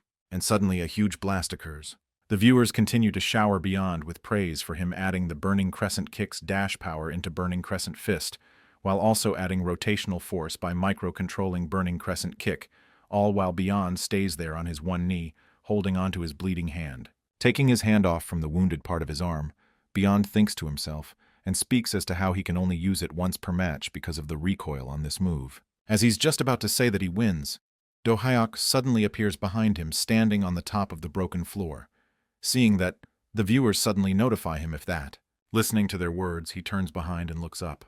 Do Hyuk comes slamming down at the ground with his blazing fist, which Beyond instinctively dodges. Getting back into his fighting stance, Beyond asks how he's still standing even after receiving that attack of his. Clenching his fist, Do Hyuk says that thanks to that attack he has learned something good, boosted versus unboosted, and then Rebound Step into Crimson Flame Wave. Shocked by hearing what Do Hyuk just said, Beyond mentions how he spent months on trying to develop that move, just to hear that Do Hyuk copied just after seeing it once. Do Hyuk says how it wasn't that hard to copy, and then he goes on how he first neutralized his spear attack with a Crimson Flame Wave. He continues. After doing that, he then used the recoil from Burning Crescent Kick to teleport. Confused hearing all that, Beyond says that it doesn't make sense and tells him to say something that would. Pointing at the wound on his arm, he says that Do Hyuk can't just ignore the explosion damage when the flame detonates, and that every time one detonates a crimson flame, the recoil shreds the affected area. Then looking at Do Hyuk, he says that he doesn't even have a scratch on him, and what sort of tricks did he play to come out unscathed? With a simple demonstration, Do-hyuk says how one can just pull their hand back before the explosion hits. Hearing such a simpleton-like answer, Beyond thinks to himself about what type of bullshit did Do-hyuk just spout. Do-hyuk snickers a bit while thinking back about the days in the last life, when they used to dare each other to stick their hands in a giant crocodile monster's mouths and lost a lot of fingers that way. Throwing up a bunch of punches into the air, Do-hyuk once again demonstrates on how to pull it back before it connects as Beyond stands there cluelessly looking at Do-hyuk. With a grin forming on his face while pulling his hand back into a punch, Do-hyuk says that watching Beyond's game gave him some inspiration as well, and asks him if he'd want to fight another round with Do-hyuk right away. Getting into a fighting stance, Beyond accepts Do-hyuk's invitation to fight another round, and says that he's really interested in seeing how great Do-hyuk's new move really is. With fire blazing around him, Do-hyuk charges at Beyond, to which Beyond responds saying that Do-hyuk is using his Crimson Charge. Gritting his teeth, Beyond thinks to himself if Do-hyuk is copying his moves, then the following move that Do-hyuk should do would be the spear. Thinking that Beyond jumps dodging it, to which he suddenly acts surprised, seeing that Do-hyuk didn't use the spear and just went forward with a normal kick. In mid-air, Do-hyuk changes the direction of his kick towards Beyond, putting up his hand to defend against it. He soon realizes that Do-hyuk's going to use Burning Crescent Kick, and thinks that if he just blocks one hit, then he'll have a chance to counter. To his surprise, Do-hyuk uses Burning Crescent Whirlwind Kick, sweeping up a fire tornado, pushing back Beyond. With Beyond's body falling on the ground, a notification pops up saying that the winner of this round is Do-hyuk, with the viewers commenting how Beyond got defeated with a perfect, making fun of him as well. Irritated plus embarrassed, Beyond asks Do-hyuk to fight him once more. With a small smile forming on his face, Do-hyuk agrees, saying he also had fun playing the game. With his fists burning with enthusiasm, Beyond yells out that he's ready to fight once again. With his head crushed into the ground, Beyond lies there, while Do-hyuk lets out a sigh with the viewers commenting how Beyond lost to Do-hyuk 5 times in a row. The viewers say how Do-hyuk easily countered Beyond's new move and claimed it for himself, while Beyond sits there tired, exhausted, as if his soul is leaving his body. Putting out his hand to Beyond to take it and stand up, Do-hyuk compliments Beyond as to how cool his triple kick into the dark flame barrage was. He lastly says that he learned a lot from this fight. Taking his hand, Beyond stands up grunting, saying that it's good if he learned something. Thinking to himself, Do-hyuk says that Beyond's techniques were actually pretty fun and that he could have made a pretty decent hunter.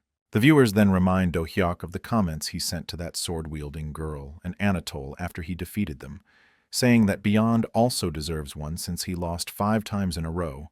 Hearing that, Do-hyuk looks up at their comments. With a grin on his face, Do-hyuk thinks to himself that he was simply trying to compliment them, but the viewers misunderstood it for him mocking them, and he was also thinking of complimenting Beyond. Do-hyuk then rechecks with Beyond if he got his name right, to which Beyond reacts positively. Pointing his finger at him with a mocking grin on his face, Do-hyuk compliments Beyond, saying that he has got talent. Without saying anything further, Do-hyuk logs out, leaving Beyond creeped out a bit, cursing, while the viewers have a laugh at what Do-hyuk said before he logged out. Do-hyuk then arrives into his lobby, with the viewers saying to log into the next game ASAP. Do-hyuk looks up at a panel showing the number of viewers currently watching his stream, and gets excited when he sees that the number of viewers has exceeded 12K. With an indescribable look on his face and his hand on his chin, Do-hyuk thinks to himself as to why the mission rewards didn't go up even though the number of his viewers increased, or if it is a bug. Logging in again, Do-hyuk decides to continue playing. And so Do-hyuk keeps fighting and winning every match. Talking to himself, Do-hyuk says that it's getting tougher to find matches, to which the viewers reply that it's probably because he has wiped all the decent players. Thinking to himself that he should call it a day, but suddenly a notification pops up, saying that a match has been found. Suddenly a player named Tsuki appears, greeting and saying that he has come here looking for the guy who beat Anatole. Do-hyuk notices him unable to understand him as he's speaking Japanese. Some viewers say that if that guy is Tsuki, the one called the Japanese Anatole. A viewer then gives a description of who Tsuki is, saying that Tsuki is a famous gamer from Japan, and that he's one of Asia's top player not just in Ulti-Fight, but in Iron Fist as well. And so he continues to say, while Do-hyuk makes a shocked expression on seeing how big of a paragraph the viewer wrote. Do-hyuk comically punches out the panel with the description on Tsuki, saying that it was too long for a 1001 donation. Holding his guns up, Tsuki continues acting like an idiot, unable to understand him. Do-hyuk turns on the translation function. Striking up a pose, Tsuki asks if he's the god, who beat Anatole, and how he's going to be the one to defeat this mysterious Korean master. The viewers comment as to how Tsuki might not have heard everything about Do Hyuk, and now they can't wait to see Japanese reactions. While Tsuki continues to idiotically call Do Hyuk to come at him, while Do Hyuk just stands there not knowing what he should do. A viewer then asks Do Hyuk if he's going to play a different character, or if he's going to continue with the same character, with a grin on his face.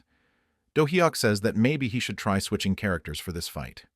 A viewer then asks him if he's going to choose Steve, the character he fought with against the sword-wielding girl, to which Do Hyuk just points at Tsuki and says that he used the character that Tsuki is using.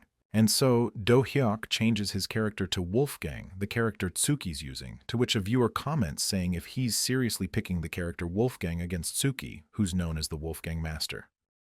A viewer then asks Do Hyuk if he's ever played Wolfgang before, to which Do Hyuk denies that he hasn't but says that he'll get used to it with the fight. Letting out a sigh, Tsuki asks if he seriously chose to use Wolfgang against him. He then asks if Do Hyuk's ever heard of gun kata. It is a fictional martial art using firearms. Holding his gun up, Tsuki how most people choose Wolfgang because he uses guns, but his guns are so weak that they can be easily blocked. He continues that even if Wolfgang gets a few shots in, it barely does any damage. And that's also why gamers think that Wolfgang is a trash-tier character. Holding both of his guns up in a cross manner, with a shadowy grin on his face, he says that it's because of their misjudgment for thinking that Wolfgang was designed to shoot from a distance, and that it was him who realized that Wolfgang wasn't meant for to be used as ranged character, but as a close-quarter combatant using gun kata.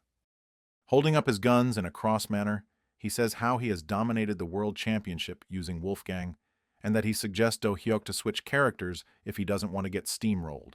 Holding both his guns up, Do Hyuk says that he's good with it, and that they get to the fight already. With a grin on his face, holding his guns in position, Tsuki says that he's going to show him the difference in skill between them, if Do Hyuk keeps insisting on using Wolfgang. And the fight starts. Do Hyuk suddenly starts firing a barrage of bullets at Tsuki, which he easily parries, all while mocking how pathetic Do Hyuk's aim is. With worry showing on his face, Do Hyuk speaks to himself as to how the bullets seem to barely do any damage and that they don't even feel like real bullets. Dodging and parrying his bullets, Tsuki dashes through them, exaggerating how he can even dodge his bullets with his eyes closed, and then says that it's about time he showed Do Hyuk how Wolfgang's really played. He finally appears right in front of Do Hyuk with a huge grin on his face, while Do Hyuk holds his guns up in a firing position. Tsuki swings his hand with his gun in it, which, on impact, Do Hyuk steps back a little. Gritting his teeth, Tsuki fires, yelling how Wolfgang's guns need to be used in close for real damage. With a bullet between his teeth and his head pushed back a little, Do Hyuk manages to remain unharmed, which on seeing, Tsuki surprisedly asks if he really blocked all of that at point-blank distance. Do Hyuk then spits out the bullets he stopped in between his teeth. Once again holding his guns up, he commends Do Hyuk on his top-tier reaction speed, and then he announces that the real fight is starting. Energetically, he pounces upon Do Hyuk to strike him with his elbow. With his gun still in his hands while gritting his teeth, he elbows Do Hyuk, which he blocks, attacking Do Hyuk with his elbow while sneaking in with his other hand holding the gun to Do Hyuk's abdomen, to which Do Hyuk reacts sharply, slapping his hand away. After slapping his hand away, Do Hyuk retaliates by hitting him in the face. Pissed off for getting hit, Tsuki spits out curses while firing at Do Hyuk. Suddenly, a viewer issues a mission of 200,000 won, saying that the mission is complete if Do Hyuk wins without getting hit, which Do Hyuk accepts while dodging the bullets.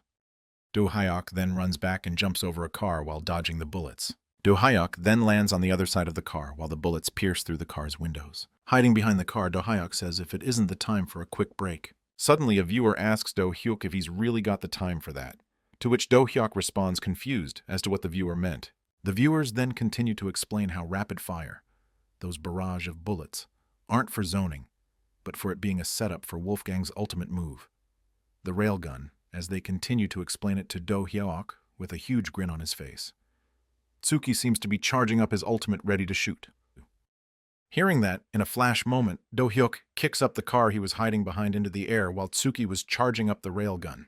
Having to protect himself from the upcoming flying car at him, Tsuki fires at the car, piercing it in between into two pieces. While he does that, Do Hyuk suddenly appears behind him. Realizing that Do Hyuk is behind him, he turns saying how the car messed up the trajectory of his attack. Do Hyuk then shoots a bullet near his ear, which makes him groan and get pushed back a bit. After having thrown off balance with that gunshot near his ear, Do-hyuk follows with a punch with his gun to his chin. That punch from Do-hyuk sends Tsuki crashing into the ground with his guns flying off his hands. Gritting his teeth, Tsuki suddenly gets up to a gun held right to his head. With Do-hyuk's gun pointed at Tsuki, charging for the railgun, he expresses his gratitude to Tsuki for his lessons. With a huge blast in the middle of the arena from Do-hyuk's railgun, a notification pops up saying that Do-hyuk has won the match. Suddenly, a woman stands up from her seat, talking to her computer to look at what just happened. This woman is the sword-wielding girl. With excitement showing on her face, she narrates how God, pulled off the gun kata variation using the grab cancel that Tsuki used a few matches ago. Doing an embarrassing dance, she says that though part of it is reacting at the moment, but most of it is Do-hyuk reading ahead and blocking preemptively. The viewers then comment if this is the same sword-wielding girl who was cussing Do-hyuk out a while ago and how the great Do-hyuk has now even seduced the sword princess, to which she nonchalantly replies, saying how the hate she had for Do-hyuk was gone ages ago and hurries them to continue watching. Looking at his computer, Do-hyuk thinks to himself if maybe he should have kept going, but after he beat most challengers and top players, and now, even going up against former pros, doesn't feel all that fun to him anymore. With a slight serious look on his face, Do-hyuk continues as to how the audience is starting to stagnate, and how that one scene with Tsuki's attack on the car was peak, and everything else was looking the same to him. He realizes that maybe a dying game is really a dying game. Clenching his fist, Do-hyuk says that maybe it's time for him to have tried something else. He then says that maybe Iron Fist might be a bit different compared to Ultimate Fighter FD. Looking at his computer, he remembers that Black Oak mentioned about the EVO, the Olympics of fighting games, coming up. Tying through the keyboard, he first decides to check the requirements to enter. Suddenly, a familiar face shows up on his screen, to which he reacts surprisingly. Looking at that person, he questions himself if this person is Kabna.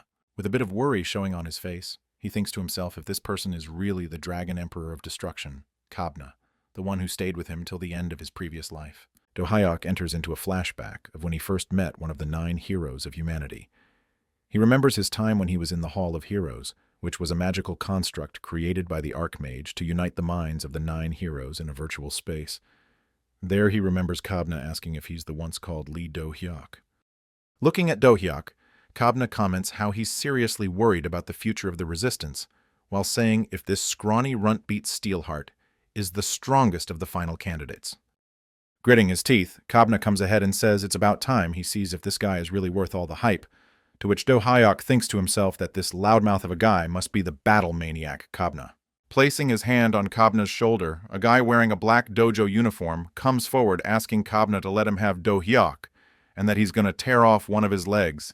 Seeing that person, Do-hyuk points out to himself in his head that this person must be the mad demon, Chen Tao. Hearing Chen Tao's bold comment, Do-hyuk replies, holding up his fist, saying that he'll rip off his balls first. On hearing that, the woman standing behind Do-hyuk, shrouded in white clothes, chokes on a laugh. This person is Saintess Eliza. With a blush forming across her face, she lets out a laugh, saying how Chen Tao is already neutered as he's trained in eunuch martial arts, and that's also why he keeps acting out, earning himself the name, the Mad Demon. Pissed off on hearing her make a joke of him, he irritatedly asks him if she helped turn him into an eunuch else. Why does she always laugh whenever someone brings that up, while a blonde guy holds him back? The blonde guy reminds him of how the Saintess said she could fix it, but when she told him that his martial arts made it impossible, he just kept sobbing like a baby, and so the Saintess now just teases him for fun. The blonde guy simply tells him to just accept it and live his best life. Hearing that, Chen Tao makes a shocked expression.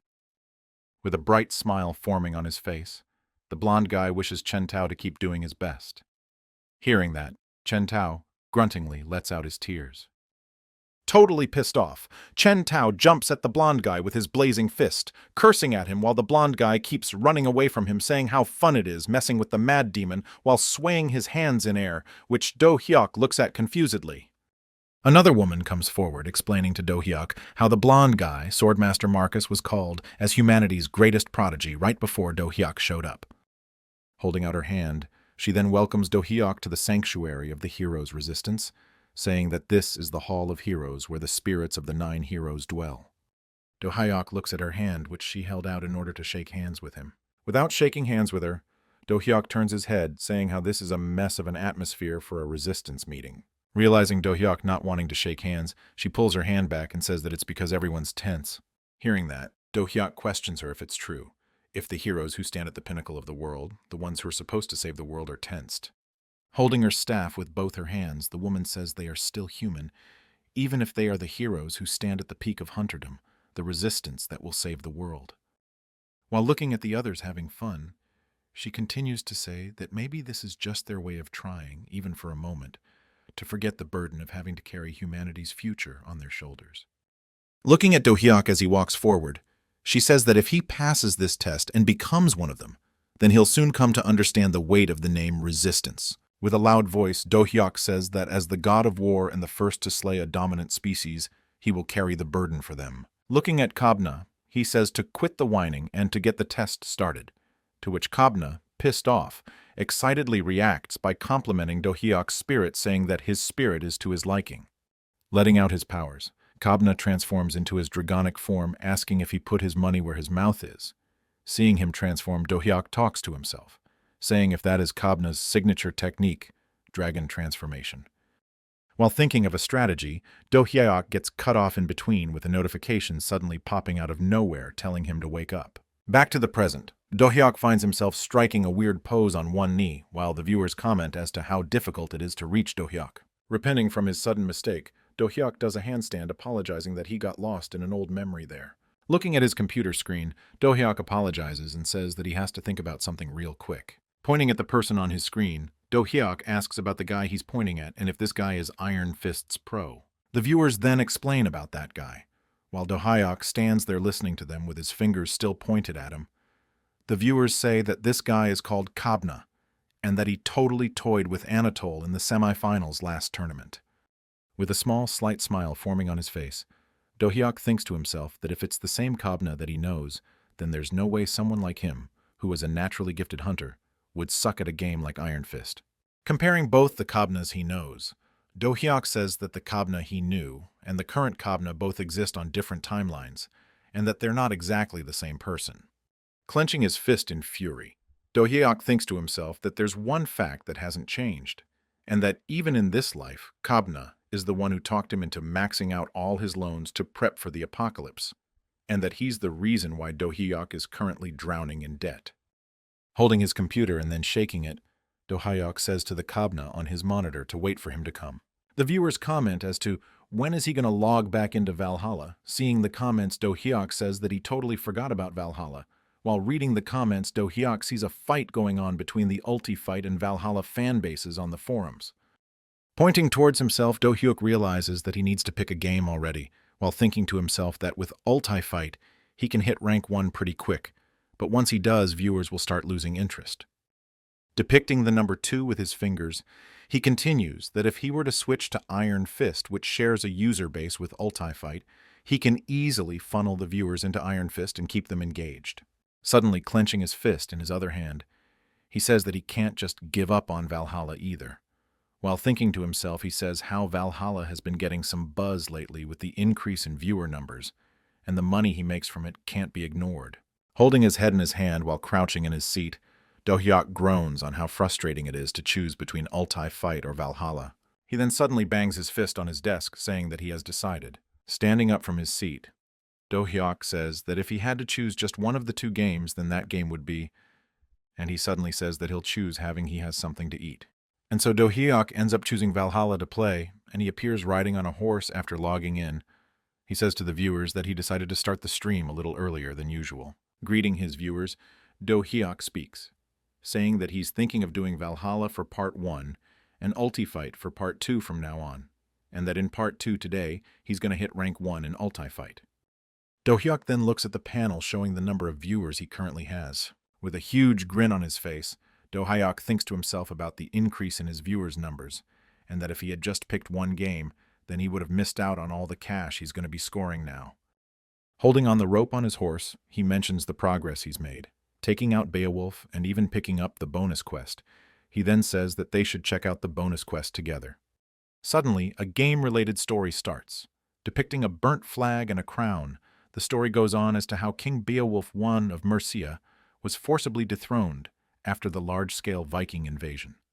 depicting a person holding a crown with both his hands, and the story goes on that to prevent Mercia's fall, the rightful heir must take the throne, otherwise Mercia may once again become a vassal state of Wessex. And a notification pops up showing Do-hyuk's current objective is to ensure that Ethelred survives his assassination. The viewers then tell Do-hyuk as to how hard this mission is and that he'll get really fat loot if he were to just kill Ethelred and hand his head to Wessex, to which Do-hyuk denies, saying that he can't kill someone asking for his help. Riding to a castle on his horse, Do-hyuk says that the castle in front of him should be Leifric's castle, and that it's time for him to charge in and complete the quest.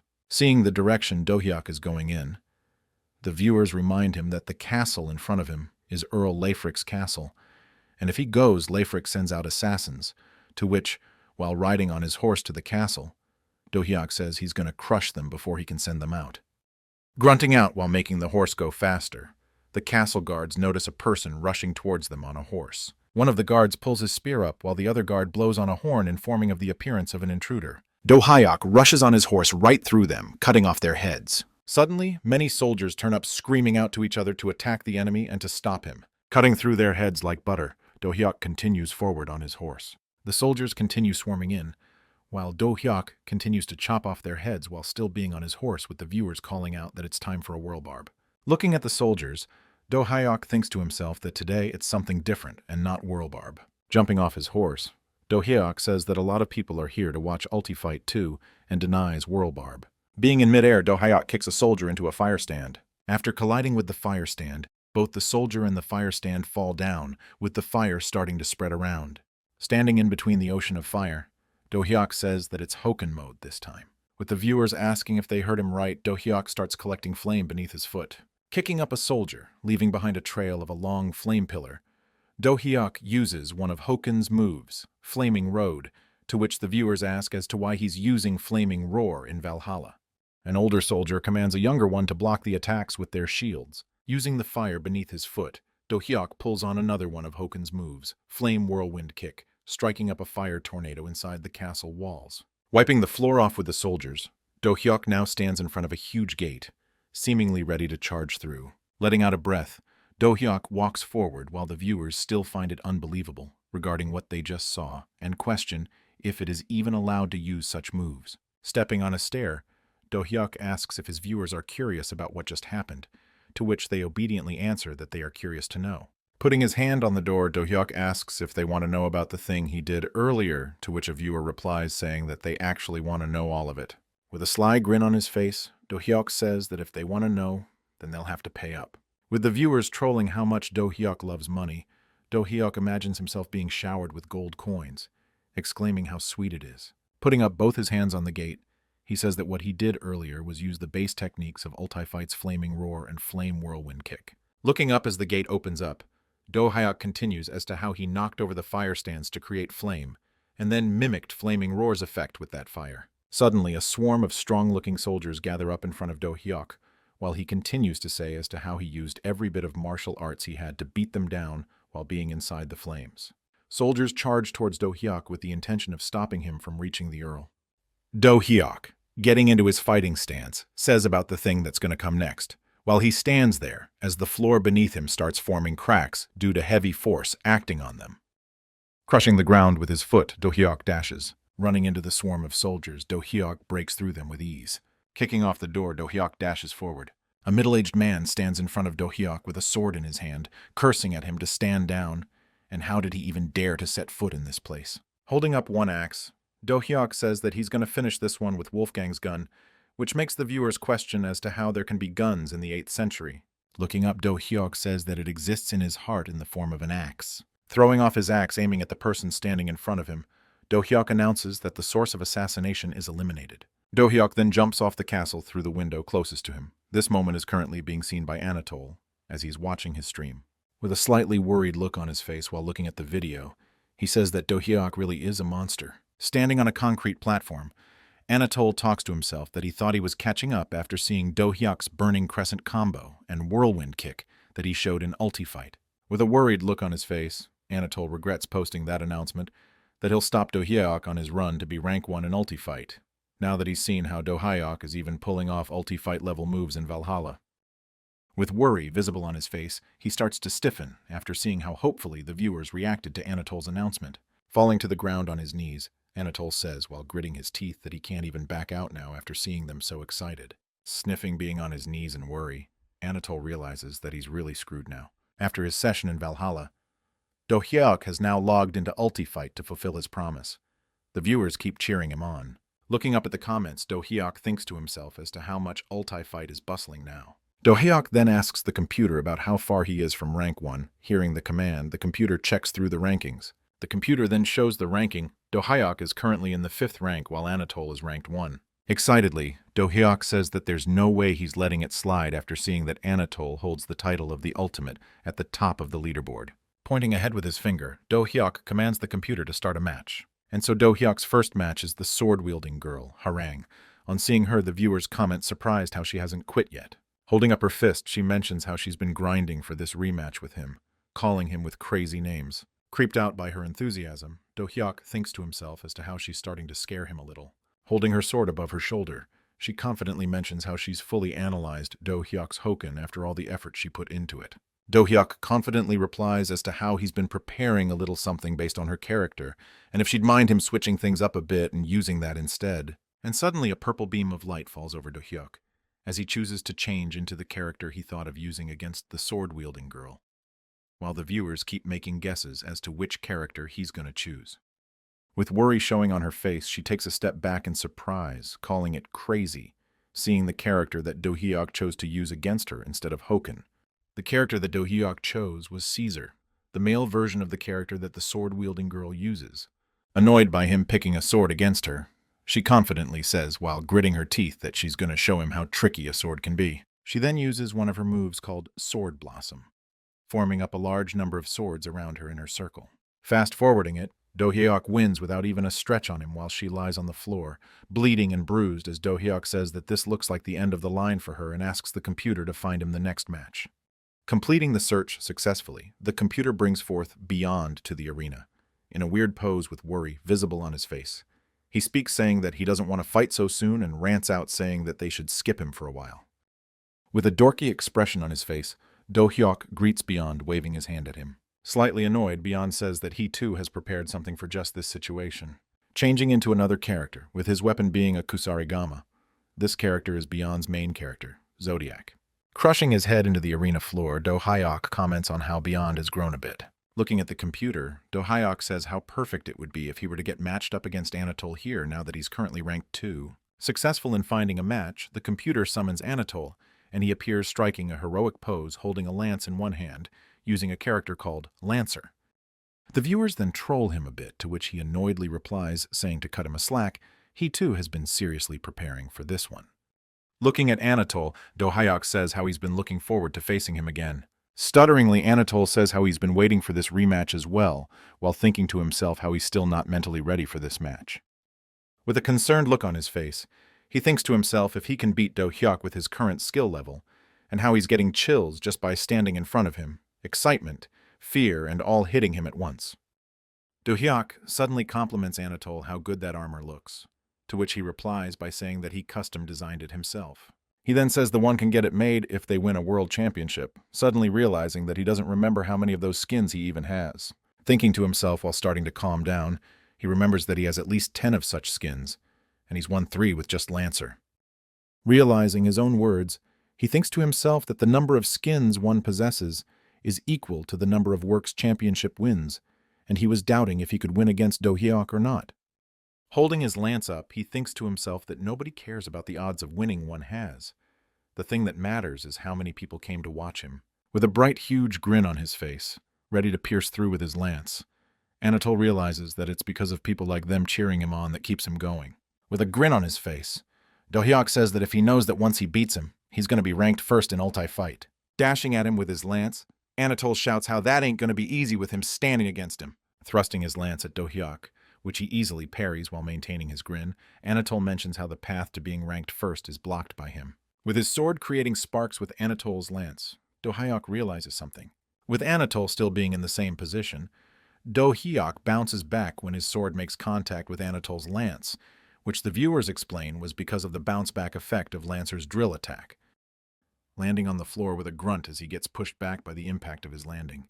Anatole suddenly rushes in towards Do-hyuk, implementing a sudden barrage of lances at him.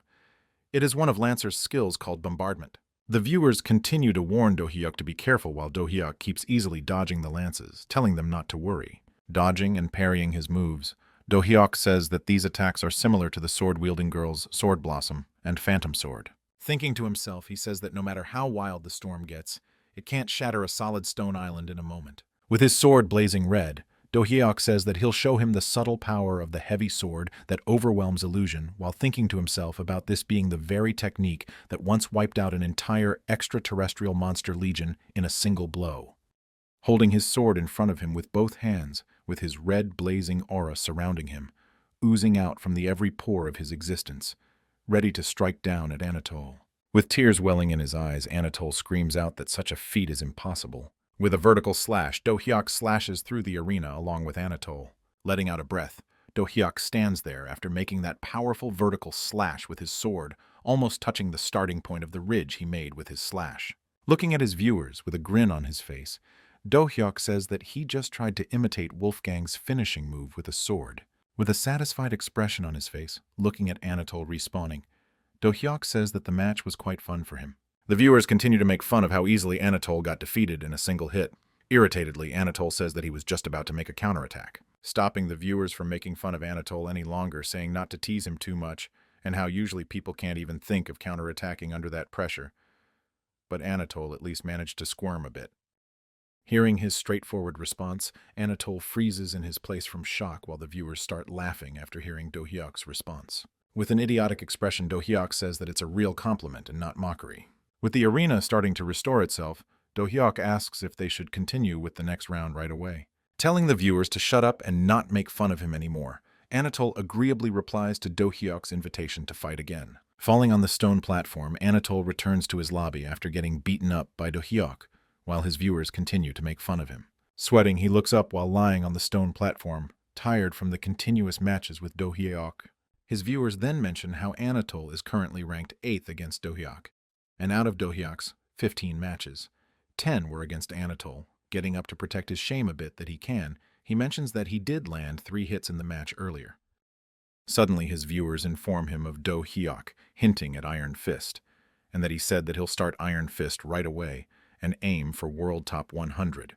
Calling it insane, a viewer then asks Anatole as to how far he thinks Do-hyuk will be able to go in Iron Fist, which Anatole, sitting with his legs crossed, starts thinking about.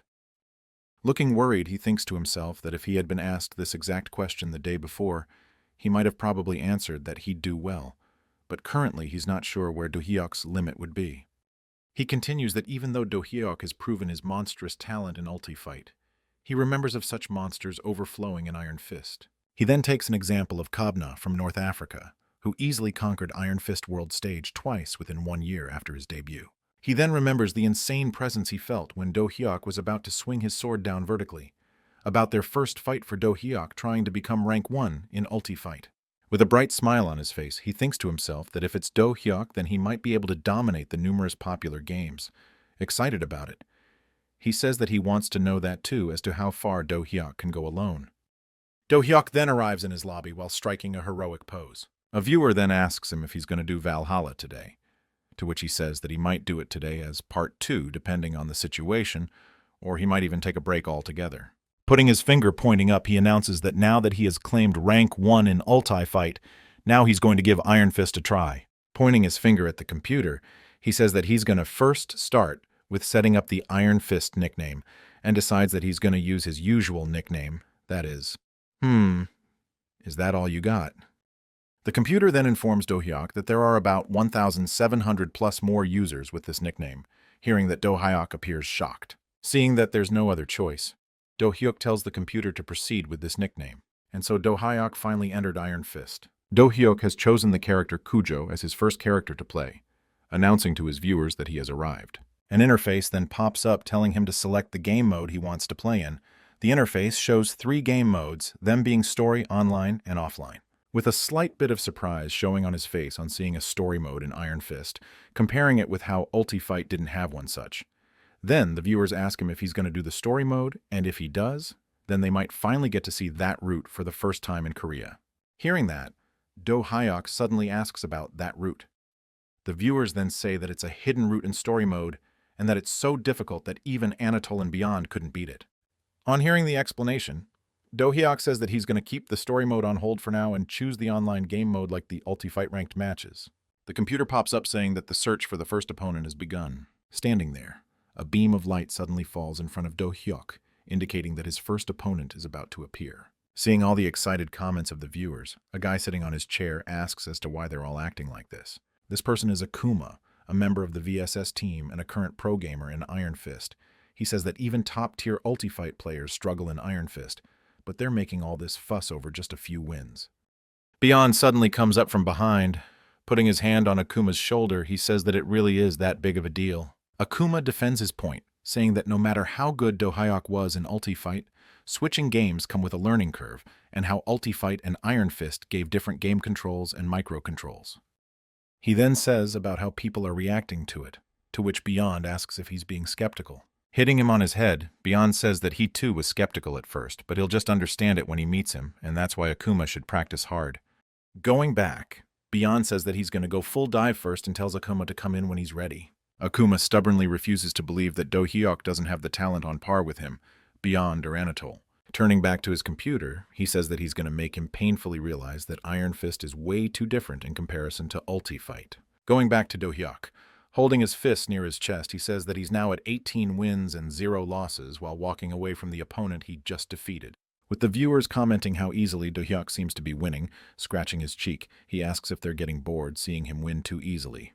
To his doubt, they reply saying that they're having a blast and that the gameplay is amazing. Talking to himself, Do Hyuk says of hoping to get matched with a proper skilled player this time. Suddenly, the computer informs Do Hyuk that the matchmaking is complete and the player is getting summoned. Suddenly, a player appears. He's using the character Devil King, and this player's name is Amuka, and he has 21 wins and 0 losses. That is, a 100% win rate. The viewers then say if that player's level is close to Celestial. Do Hyuk asks if Celestial is the rank just below the top rank Annihilator in Iron Fist, to which the viewers reply saying that it's possible that this player might even be an Annihilator ranked player. The player then walks towards Do Hyuk, while the viewers say that they've never heard of the nickname Amuka before, and that it might be an alternate account of a high-ranking player. Looking at Do Hyuk, he thinks to himself that they're right that this is an alternate account of a high-ranking player. This Amuka is actually Akuma. He thinks that if he were to beat God, with his alternate account, then he might earn the title of beating God, that even Beyond couldn't beat. Getting into a fighting stance, he asks Do Hyuk to come at him, while suddenly a viewer says that if one has started Iron Fist, then they gotta learn the Thunder God style. Hearing that Do Hyuk asks about the Thunder God style, his viewers say that the Thunder God style is a must for Iron Fist players, and though it's a bit tricky, it has a wide range of applications. A viewer then asks him if he's ready to fight against the Devil King, to which Do Hyuk agrees. Pointing at Akuma, Do Hyuk says that to absorb Amuka's techniques, he's going to use the character Devil King as well and learn the Thunder God style while he's at it. Trembling in fury, Akuma asks if he's trying to mock him. With a rather cheerful, mocking face, Do Hyuk denies that he's not trying to mock him, calling him his educational mate and that there's still so much for him to absorb from him. And so the fight begins. Akuma suddenly dashes towards Do Hyuk with full speed, while charging an attack in right hand while cursing at him, continuing to make fun of him. Do Hyuk playfully runs away from him, maintaining a distance between them. Stopping in between his playful jog, Do Hyuk suddenly turns towards Akuma with a punch coming his face. With rapid movement, Akuma dodges his punch and appears right behind him, ready to punch. Realizing that he has dodged, Do Hyuk turns to his back to hit him with his fist, which Akuma easily dodges again, appearing behind Do Hyuk once again, ready to punch. Screaming out, "Break him," he strikes at Do Hyuk with his Thunderstrike fist, with lightning flowing out of his fists and passing through Do Hyuk's body, throwing his back. With the force generated by the Thunderstrike fist, Do Hyuk ends up colliding with a wall, crushing it in with the force he came flying at it. Standing up from him, Do Hyuk mentions how he made a mistake not being used to the controls yet. Pushing back at the wall with his feet, he leaps forward towards Akuma, striking a lunge at Akuma, which he dodges, making him but the ground. Skidding back from that dodge, he says that if Do Hyuk is one of those muscle heads types who solely rely on pure power, While pulling his hand back, he says that the warm-up is now over. Forming numerous after-images of himself at high speed, he surrounds Do-hyuk from all sides. Copying his every move, Do-hyuk does the same technique, catching every after-image of Akuma with his own. Using a thunder strike at point-blank distance, Do-hyuk sends all of the Akumas flying in all directions. With all his clones breaking apart, only Akuma's real body remains, and Do-hyuk notices that. Slamming his foot on the ground, Do-hyuk mentions that in honor of joining Iron Fist, he's going to try out a new move of his. Seeing his movement, the viewers ask he's trying to the Iron Mountain Slam, using the Thunder God style. Gritting his teeth, he dashes towards Akuma with a strong burst. He then slams into Akuma, sending him flying with his Iron Mountain Slam, chaining it with the Thunder Strike. Meanwhile, in Japan, in the Iron Fist tournament arena, an announcement goes off saying that Japan's Iron Fist tournament's winner is player Tsuki. The hostess then congratulates Tsuki on his winning, hearing that he gently expresses his gratitude for congratulating him. Holding the mic to him, she asks if there is a secret to his victory, for showing better skills than ever in this tournament by completely overwhelming his opponents. Thinking back, he tries to remember his secret to victory and him showing off extraordinary skills. He remembers back to his fight with Do-hyuk and how it had a huge impact on him, how Do-hyuk turned every one of his attacks against him. Looking at the trophy in his hand, he reminds himself how he re-watched the video of that fight over and over again, growing from it, and that this trophy is the result of all that. Turning back, he looks up with a smile on his face, thinking how he got one tutoring from Do-hyuk on how to use dual wield. Looking at the character he played with, he thinks to himself that it's all thanks to Do-hyuk that he mastered dual wielding with Iron Fist's ninja character, Hattori, and defeated his rivals in Japan and won his title as Japan's best. With a bit of confusion showing on his face, he thinks to himself that if he were to publicly announce that with the state of Japan-Korea relationship, he might get to be called a traitor to Japanese fighting games instead of their pride. Having no other choice, he decides to say that it was thanks to his fans' continued support, his team's help, and always having the drive to keep learning that he was able to achieve this feat. The hostess then mentions Twerk offering EVO entry slots. It's like they've created a special division just for streamers. Pointing out, she says that the rising prodigy, Shinjiro, is entering through that and asks him if he's heard anything about that. Shocked on hearing that, he asks if they're really letting streamers into EVO just for Shinjiro's debut. With a sudden shock, he lets go of his trophy, and it falls to the floor, while thinking to himself that it means that Do-hyuk might show up there too. He then curses at them for thinking of doing something like that. Frozen up in shock, he continues that this is basically leading the world to destruction for the Crown Prince's debut. Bringing someone like Do-hyuk into the real world is basically the same as summoning the Demon King. Seeing his suddenly freezing up, the hostess asks if Tsuki is feeling okay. Back to Do-hyuk, a viewer then mentions if Do-hyuk has heard the news, to which Do-hyuk responds in confusion, while another viewer says that it's the news about Twerk hosting a tournament. Getting a bit overwhelmed, he thinks to himself if they mean the one that Anatoly mentioned before, where the winner qualifies for EVO. He then remembers him telling him to keep it under wraps for a while. Weirdly laughing, he asks if it's true about Twerk hosting the Iron Fist tournament. A viewer then suddenly accuses him of already knowing about it, which Do-hyuk awkwardly denies, saying that he seriously didn't know anything about this. Another viewer then asks if Do-hyuk's going to go to EVO if he wins this, to which he replies saying that he will have to. Brimming with confidence, he says that he needs to win and take the title to dot the strongest from Kabna. Making a movement with his hand, he announces that it's time for him to climb to the top ASAP and logs into Iron Fist. He then enters Iron Fist with Devil King as his chosen character. Meanwhile, far away in Johannesburg, Africa, a woman calls out to Kabna as to what he's doing in here, while he's just standing there with one hand on the desk. Standing there with his pinky finger out is Kabna, 5-time consecutive Iron Fist champion, known as the Monster Among Monsters. He says that his ears suddenly started itching. The woman then says that it might be because someone might be talking about him, to which he responds confusedly. She then explains that it's an old Korean superstition that if one's ear suddenly itches, it means that someone is talking about them. Looking at her, he says that he doesn't believe in that sort of nonsensical crap anymore. Pointing at him, she reminds him how he used to believe whenever his grandma said that he'd save the world someday.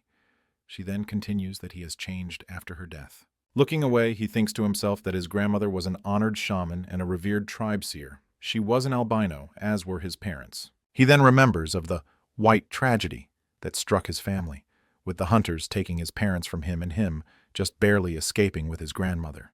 Looking at that lady, he remembers that it was her Bantu tribe that gave them refuge. Seeing him look at her, She asks him as to why he's staring at her. This woman's name is Bianca. Remembering to the time he received the prophecy from his grandmother, that he will be the witness the end times, and that every trial their family has endured as a test from fate would turn him into the hero who saves the world, while Kabna stays on the ground on his knees, listening to her speak. He then remembers of the time when he trained his body to perfection, thinking how he believed her completely, carrying his parents' death on his back while training endlessly. Once again remembering of the moment he knelt in front of his grandmother when she was about to give another prophecy, thinking to himself that his body is now ready to face any challenge he's thrown into. But to his surprise, his grandmother's prophecy says that previous prophecy she told him about is cancelled. Remembering her words, he thinks back of the time when she told him to be careful of the one who slices lightning. Back to the present, he thinks to himself how his grandmother kept saying weird stuff up to her last breath. Walking ahead, he thinks to himself while addressing his grandmother, saying that she doesn't know how much trouble all that nonsense of hers caused him, while Bianca follows behind him, asking as to what he's thinking so seriously about. Turning to Bianca, he brushes off her question and tells her to let the team know something for him. She then asks him as to what he wants her to tell the team. Putting his fist up, he says that to let the team know that when the upcoming tournament is over, he's going to be leaving the team. Bianca confusedly asks what he means by saying that.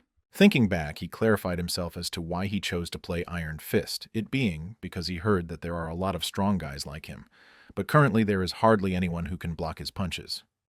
Remembering back of the day when he fought with a lion and defeated it, he says that he wants to experience that day again, the feeling of fighting someone strong enough to make him shake. With a straightforward face, he says that everyone was lying when they said that Iron Fist has a lot of strong opponents, and that's the reason why he's planning to quit Iron Fist. Back to Do-hyuk, he stands there with thumbs up to the guy lying on the floor in front of him whom he just defeated. A viewer then mentions how Do-hyuk might reach the God Throne in just his second day of playing Iron Fist. Hearing that Do-hyuk asks about the God Throne, to which another viewer says that God Throne is the highest rank one can achieve in the AFI world. Saying as to how it wouldn't take him that long, he then asks the computer to search another opponent for him to fight against. Soon after, a new opponent enters the arena. This opponent is using the character Masamune, and this player's username is Kenshin. The player standing in front of Do-hyuk thinks to himself, introducing himself, saying that his name is Shinjiro. He's called the Rising Star of Japan for fighting games who will surpass Tsuki. He then remembers of the warning Tsuki gave him, telling him to be careful and to not let his guard down against Do-hyuk.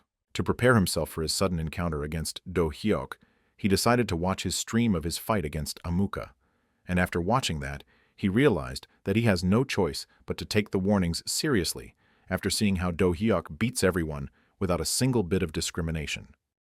Holding his sword up, he thinks to himself that's not what scares him, and that he needs to confirm it in this match before the tournament. Looking at Do-hyuk standing in front of him, he thinks to himself that he has to see that he's stronger than him and also test his skills.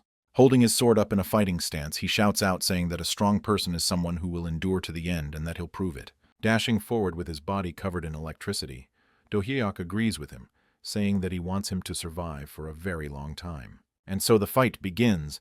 Do-hyuk suddenly leaps towards Shinjiro with lightning surrounding his body and his tongue falling out of his mouth, saying that if they were to finish this too quickly, then might not be able to grab any donations. Do-hyuk attacks with a thrust of his hand which Shinjiro easily parries with his sword. Parrying his hand away, Shinjiro crouches and puts his hand in front of Do-hyuk's legs, ready to mess up his balance. Brushing his legs off the ground with his Mutadori crescent throw, Shinjiro messed up Do-hyuk's balance. Using another skill called Moonlight Slash, Shinjiro diagonally slashes through Do-hyuk, cutting him into two. To his surprise, Do-hyuk wasn't even a least bit injured because it was his afterimage, not him, who got cut, and Do-hyuk then suddenly appears right behind him. Turning behind to slash him, Do-hyuk slaps his hand and disarms him, saying that it was his afterimage that got cut, throwing him off balance by thrashing him on the ground with one hand while he's holding his sword in the other, ready to slash at him. Shinjiro suddenly pushes Do-hyuk's hands back, freeing himself of Do-hyuk. Leaping back, maintaining a distance between them, Shinjiro compliments Do-hyuk for being skilled enough in Mutadori to steal his sword, and then asks him as to where he learned it from. Thinking back to his previous life, he remembers Rinchiba, the sword saint of the 9 heroes, and how his sword technique is just a bland copy of the sword technique she used. Looking at Shinjiro standing in front of him, he thinks of how she never called herself the sword god, despite standing at the peak of swordsmanship and opted for the sword saint. but it's now this child in front of him who dares to use the nickname Sword God. With a serious look on his face, Do-hyuk looks at the guy standing in front of him, thinking that the horizontal slash, mutadori, and crescent throw seem very familiar to him, somewhat similar to the sword technique that the Sword Saint used. Asking in confusion, Shinjiro tells Do-hyuk to confess as to who taught him those techniques, because he claims to be able to see the essence of his family's swordsmanship in them. Holding the sword, ready to slash, Do-hyuk thinks to himself that there's something he first needs to check, and tells Shinjiro that if he wants to find out, then he should try to survive his incoming attack first. Realizing something about Do-hyuk's incoming attack through his attacking posture, in surprise, Shinjiro steps back a bit. Gritting his teeth, he prepares himself to try and block the attack with his sword's scabbard. To his surprise, Do-hyuk used the technique called Moonlight Crescent Slash, cutting through Shinjiro while also cutting through the buildings behind him in the arena. Losing consciousness after getting cut off from the middle of his existence, he thinks to himself just who this guy is, that he knows and uses his family crescent moon technique. Respawning into the arena with a worried look on his face, Shinjiro asks Do-hyuk of his real identity. Do-hyuk stands there with his arms crossed, thinking to himself that he was right since the guy recognized the crescent moon slash. With an idiotic expression, Do-hyuk asks him if he has any older sisters. With a pretty weirded out expression, he looks at him after he asks him if he has any older sister. With the viewers misunderstanding Do-hyuk, say that he may be telling him to bring an older sibling if he's not satisfied with the result of this match. To which Do-hyuk replies by denying it, that he didn't mean anything like that, while Shinjiro seemingly trembles in fury at Do-hyuk. A little later, in Japan, a woman standing in a dojo with a hand on her sword's hilt, ready to draw it and slash at the tatami rolls standing in front of her. She then crouches a bit, getting into a stance to slash. With golden strands of energy waves emerging from her sheathing her sword, she thinks to himself that the principle is to take a stance with a step to right, then trap the moonlight inside the sword, and as the moonlight seeps from the sword, slash with it to annihilate the world. She slashes through all the 4 tatami rolls standing erected in front of her in a single slash of her sword, grabbing her arm in pain as she falls to the floor on her knees, thinking about what happened to the tatami rolls after her slashing at them. Looking at the tatami rolls, she thinks to herself that she only managed to cut both the tatami rolls into 3 to 4 parts, and that the final cut is not even perfect. Looking at the sword in her hand, she thinks to herself as to how the first family head cut through rocks and entire forests down with a single slash, and asks herself if something like that is even possible. Suddenly, a person calling out to the woman as Big Sister runs along the corridor looking for her. He suddenly opens the door to the dojo where his big sister was practicing. This person is Shinjiro Chiba, a descendant of Shusaku Chiba, the one who's considered as the sword saint of the current era. Pointing her sword at her brother, she reminds him of her telling him to not bother her when she's training. This woman is Rin Chiba, the one whose swordsmanship surpasses the eldest of the Chiba family, Kazuma, who was considered to be the strongest. Brushing aside her sword, he tells her that he's got something to ask her. He then asks her if she's taught the moonlight sword technique to outsiders. With a pissed-off look on her face, she asks him if he's trying to insult her, or if he's trying to start something, and then tells him to get his protective gear, and then they'll spar. He walks back a bit in worry, saying that isn't what he was trying to say. He then thinks to himself that judging from his sister's reaction, he's now sure that she doesn't know that guy. But he's still confused as to why his sword techniques seem to resemble hers. Looking at his big sister, he remembers when Do-hyuk acted like he knew his big sister, and decides that he has to find out about it now. He then asks his sister to follow, saying that he needs to show her something. Back to Do-hyuk, he has won another match against an opponent with his overwhelming techniques and skills. Suddenly a notification pops up saying that Do-hyuk has now reached the God Throne rank. With the viewers excited as to how far Do-hyuk would go, suddenly to their surprise, Do-hyuk waves at them saying that this is it for today, while another viewer says that they should throw money at him to make him stay. Do-hyuk defends himself saying that he's not that type of person, and that he has other things to do, while suddenly a viewer donates and asks Do-hyuk to wait. That same viewer then donates more money asking Do-hyuk to showcase his sword techniques, and that he'll give more money if he does that. With his eyes shining from the sudden donations, Do-hyuk switched up his gears, ready to continue streaming. Looking at an interface, he thinks to himself that he has now reached the God Throne rank in API world, and so he's qualified to participate in the tournament that's about to happen a few days from now. He then asks if it's his sword technique, then would other games be fine to display them. The viewer reacts positively to it, saying that any game is fine as long as he gets to see his sword techniques, to which Do-hyuk looks at the computer and asks it to change the game. Returning to Valhalla, riding on his horse, Do-hyuk greets his viewers into Valhalla. Looking at the viewers, Do-hyuk says how it's been a while since he played Valhalla, and for the mission this time he has brought a knife. A viewer then asks him if that is a kitchen knife that Do-hyuk is holding, to which he says that it's the same knife he stole from the kitchen last time. A viewer then says that the mission commissioner asked him to showcase his sword techniques, but now he's using a knife, and what is he thinking doing that? Looking up at the comment, Do-hyuk says that he's misunderstanding it. Do-hyuk then points towards all the knights running towards him. The viewers comment that it must be because he killed the assassins the last time. Looking to his other side, another army holding up shields stood, blocking his path. A knight then lunges at lance at Do-hyuk, which he easily dodges without breaking a sweat, saying how they're just charging at him like hounds.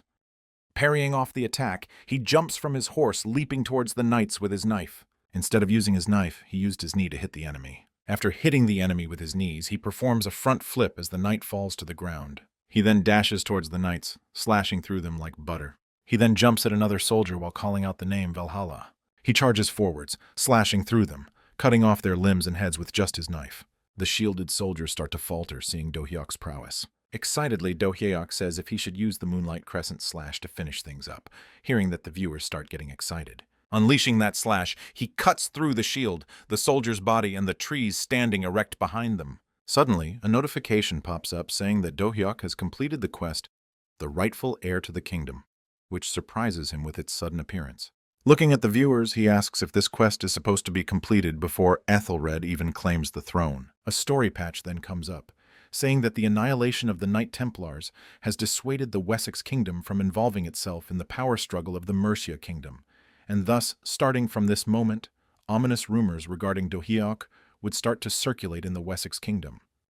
Having seen the sword technique again, he asks his sister to look carefully if that is their family's moonlight sword technique or not.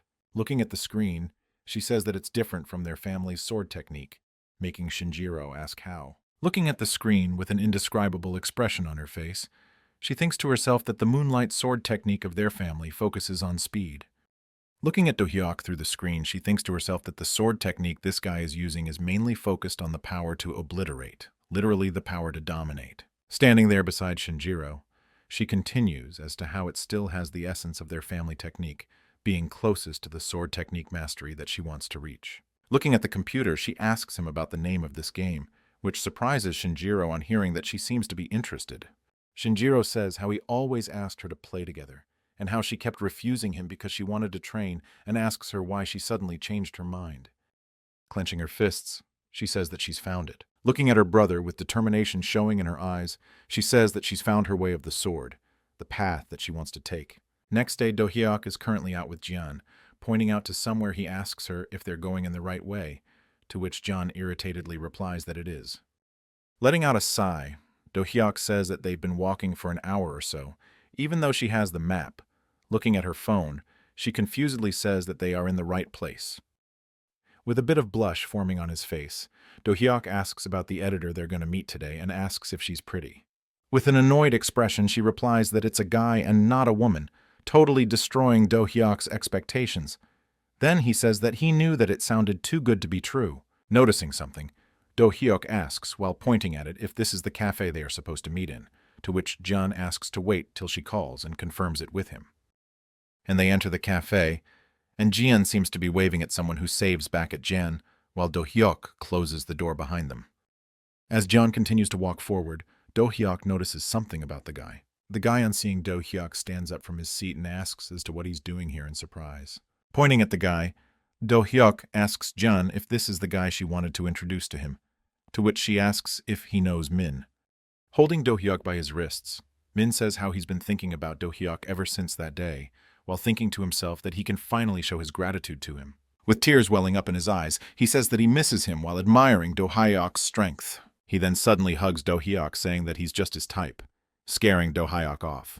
With a slight blush forming on her, she asks if they've been dating each other.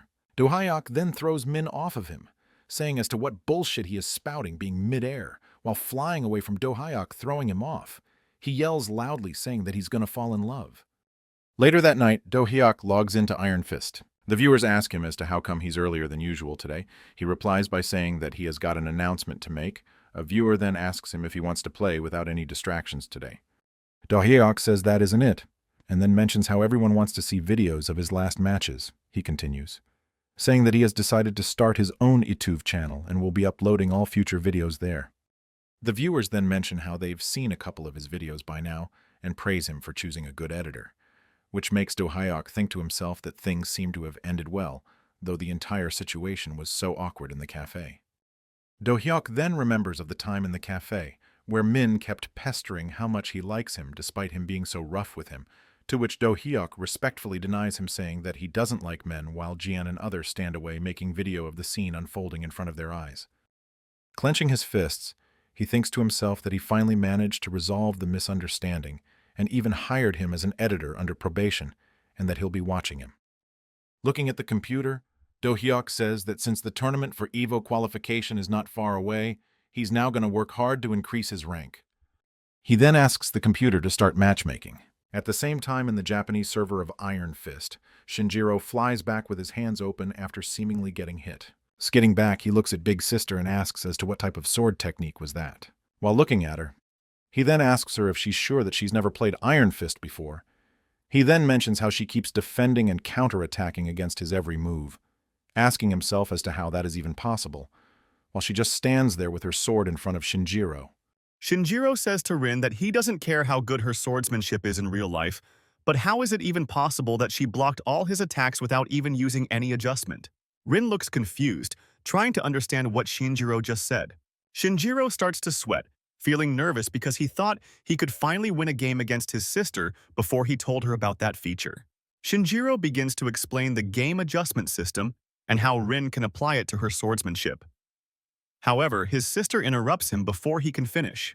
Rin asks if Shinjiro used the same method to make lightning flash. Shinjiro replies to her that yes, he did. Rin tried to do a lightning flash and was also successful on her first try. Shinjiro is shocked to see that she successfully did lightning flash in her first try, while he was telling her that it is not so easy. Rin's lightning flash left a big impact. Shinjiro was absolutely shocked to see that Rin copied the technique in one go, which he spent a month making. Shinjiro remembers that Suki once mentioned this kind of genius and tries to remember what that phrase was. Shinjiro remembers that the phrase was, "They're just built differently." Time passed quickly, and soon it was the day of the Iron Fist tournament hosted by Twitch. Host announces on TV that the main tournament will begin soon, and also mentions preliminaries were super intense. But Do-hyuk didn't have to participate in them as he was invited to the main rounds. All thanks to his undefeated record, and he also reached the Celestial rank in record time too, which is the second highest rank in Iron Fist. Looking at the television, Do-hyuk is flattered. Do-hyuk says while looking at the television to stop buttering him and instead check the tournament lineup. Female host announces that the tournament draw all have been waiting for will begin soon. Host invites Tsuki, who is the Japanese champion of fighting games, to the stage. Tsuki says to his fans that he was not here as a participating player but as a commentator instead. Host asks Tsuki who is likely to win the tournament and mentions that fans have high expectations for Shinjiro and Do-hyuk. Tsuki laughs confidently while thinking Do-hyuk is like a monster in this tournament, and he can easily win this. Host asks again if Tsuki has anyone on his mind. Tsuki replies that he does have someone in mind, but he doesn't want to give any name and unwanted pressure on them. Tsuki announces, "Then let's jump into round 16 of the draw. For round 16, match 1, we have Shinjiro against Sword Girl. And match number 2, we have Do-hyuk Lee facing Jiaolong." Female host says Do-hyuk just gave us finger hearts, to which Tsuki replied, "That's his pay me pose," while laughing. Do-hyuk seems to be smiling that the Sword Girl is against Shinjiro. The system announces that Do-hyuk Lee is to log into the match. Do-hyuk enters he map called the Chinese Temple of Archers. Jiaolong also teleports into the map while holding a cup in his hand. Jiaolong says that he thought he would be paired with Shinjiro, the so-called Rising King of Blades, but instead, he got paired with some unknown streamer from nowhere. He keeps his cup on the table and says tea will still be warm by the time this fight is over. Jiaolong takes his fighting stance and shouts, "Come at me, rookie." The match was over in a glimpse as we see Do-hyuk trying to get a hold of the teacup as the tea was still warm, while Jiaolong was lying on the ground. Do-hyuk wonders how Sword Girl is doing right now. We get to see Sword Girl behead Shinjiro in a slash. Commentator says that's Do-hyuk's #1 student right there. Sword Girl angrily replies, "Who told you that she learned from her and she is going to surpass him one day?" Sword Girl speaks to herself. The final showdown will be between her and Do-hyuk, and she shall defeat him and prove that she is the true champion of Murim. The comments tell Sword Girl to drop this acting, and Sword Girl angrily replies, "Shut up." System summons Rin into the arena. Someone comments 16 wins and 0 losses, which means she is a noob. And how did a beginner get this far? Someone comments that Rin is hot, so she is now her fan. Sword Girl laughs and tells that the prettiest woman in the world is right here. Another person comments that Sword Girl has finally lost it. Looking at the comments, Sword Girl angrily replies that she is blocking both of them. Rin reminds me of the match with a displeased face. Sword Girl, in shock, remembers, oh yes, she got a match to fight. Ready with her sword, Sword Girl apologizes to Rin, saying sorry because her older viewers were making fun of her and distracting her. Rin replies in a cold and calm voice, saying that it is no problem at all. Without wasting another moment, Sword Girl jumps forward and rushes straight toward Rin. Rin quickly draws her sword and performs a clean parry to block the attack. Her blade slides smoothly along Sword Girl's sword as the attack is redirected. Sword Girl's eyes widen in surprise as she realizes that Rin has completely parried her strike. Sword Girl mutters that Rin can parry attacks as well. Rin moves gracefully and dodges the next sword strike with ease. The tip of Rin's sword scrapes across the ground as she shifts her position. Rin jumps forward and delivers a strong kick to Sword Girl's stomach. Sword Girl skids backward across the ground, struggling to regain her balance and momentum. Sword Girl admits that Rin is not bad at all, but asks if she can dodge the next attack as well. Sword Girl activates her special move, Wolf Fang Strike. Rin slowly begins to unsheath her sword and calmly says that the raging flurry of sword aura will be silenced by a beam of moonlight. Rin uses Moonlight Sword Technique, the first moon slash, cutting Sword Girl cleanly in half. The system announces Rin's victory as she lands back on the ground. Rin thinks with some regret that even with the adjustment system, she was only able to use the first moon slash. Rin thinks that if she keeps pushing herself, she might be able to use the second or even the third moon slash, but she knows they would still not be as powerful as the moonlight attack Do-hyuk once showed them. She believes that Do-hyuk will most likely make it all the way to the finals, and she knows that she must reach there as well. The commentator announces that Do-hyuk Lee has taken down Calm before the Storm, who was considered one of the top contenders in the tournament. The scene then shows brief glimpses of Do-hyuk's matches in the tournament. First, Zhao Lung is shown being defeated in round 16, calmly saying that the tea ought to still be warm. Next, Rocky from Tibet is shown being defeated in the quarterfinals, joking that he loves hiking in the Rocky Mountains. In the semifinals, Do-hyuk defeats Calm before the Storm from Jeju Island, who speaks with a mysterious tone and says that he is all alone on the windy island. Tsuki announces Do-hyuk as a finalist and pauses to build suspense before revealing the other finalist. Tsuki continues to build anticipation as the crowd waits to hear the second name. The female host announces that finalist number 2 is none other than Lin from Japan, with Lin being Rin's in-game username. Viewers ask that if Shinjiro lost and who is this new rookie? Do-hyuk feels a strange sense of familiarity and thinks that he has seen her somewhere before. Rin tells Do-hyuk that she has been waiting for this opportunity and introduces herself as Rin Chiba, the older sister of Shinjiro. Do-hyuk thinks to himself that he was right about her. Right about Rin being one of the 9 heroes, and the monster butcher also known as the Sword Saint. Do-hyuk tries to remember what Rin told him back then, long ago. In a flashback, Do-hyuk and Rin are seen sitting near a bonfire while Do-hyuk roasts meat, as Rin asks him what he would do if the world ever returned to normal. Do-hyuk replies with confidence that he was not made for crowded cities, and that he might live in the mountains, by the sea, or anywhere he could spend his days fishing. Rin tells him that she dislikes fish and cannot even stand their smell, asking him to remember that. Like any naive main character, Do-hyuk fails to understand the hint and instead offers Rin some of the meat he was roasting over the bonfire. Rin says that the monster meat is perfectly cooked and accepts it, thinking to herself that he would make a perfect house husband.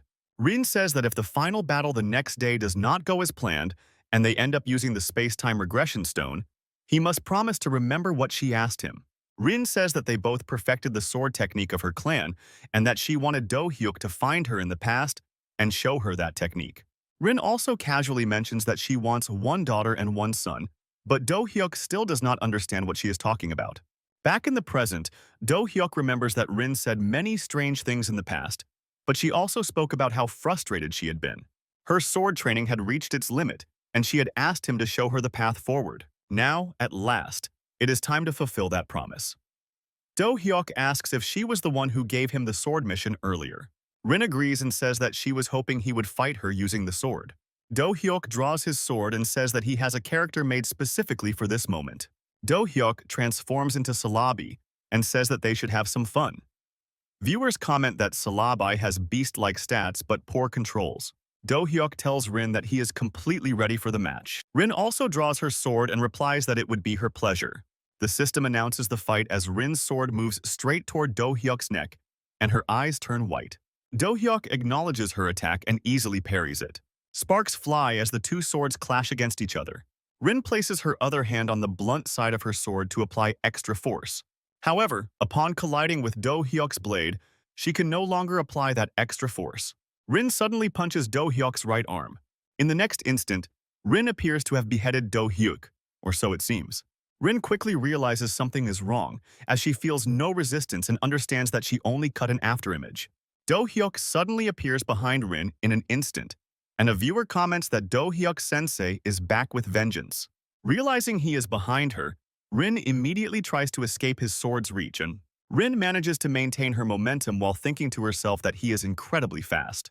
Do-hyuk sensei calmly praises Rin's defense and her use of Mutodori, but then gives her failing marks for letting her guard down at a crucial moment. Do-hyuk tells Rin that if this is all she can do with her sword, then she will not be able to see the full extent of his skills like she wanted to.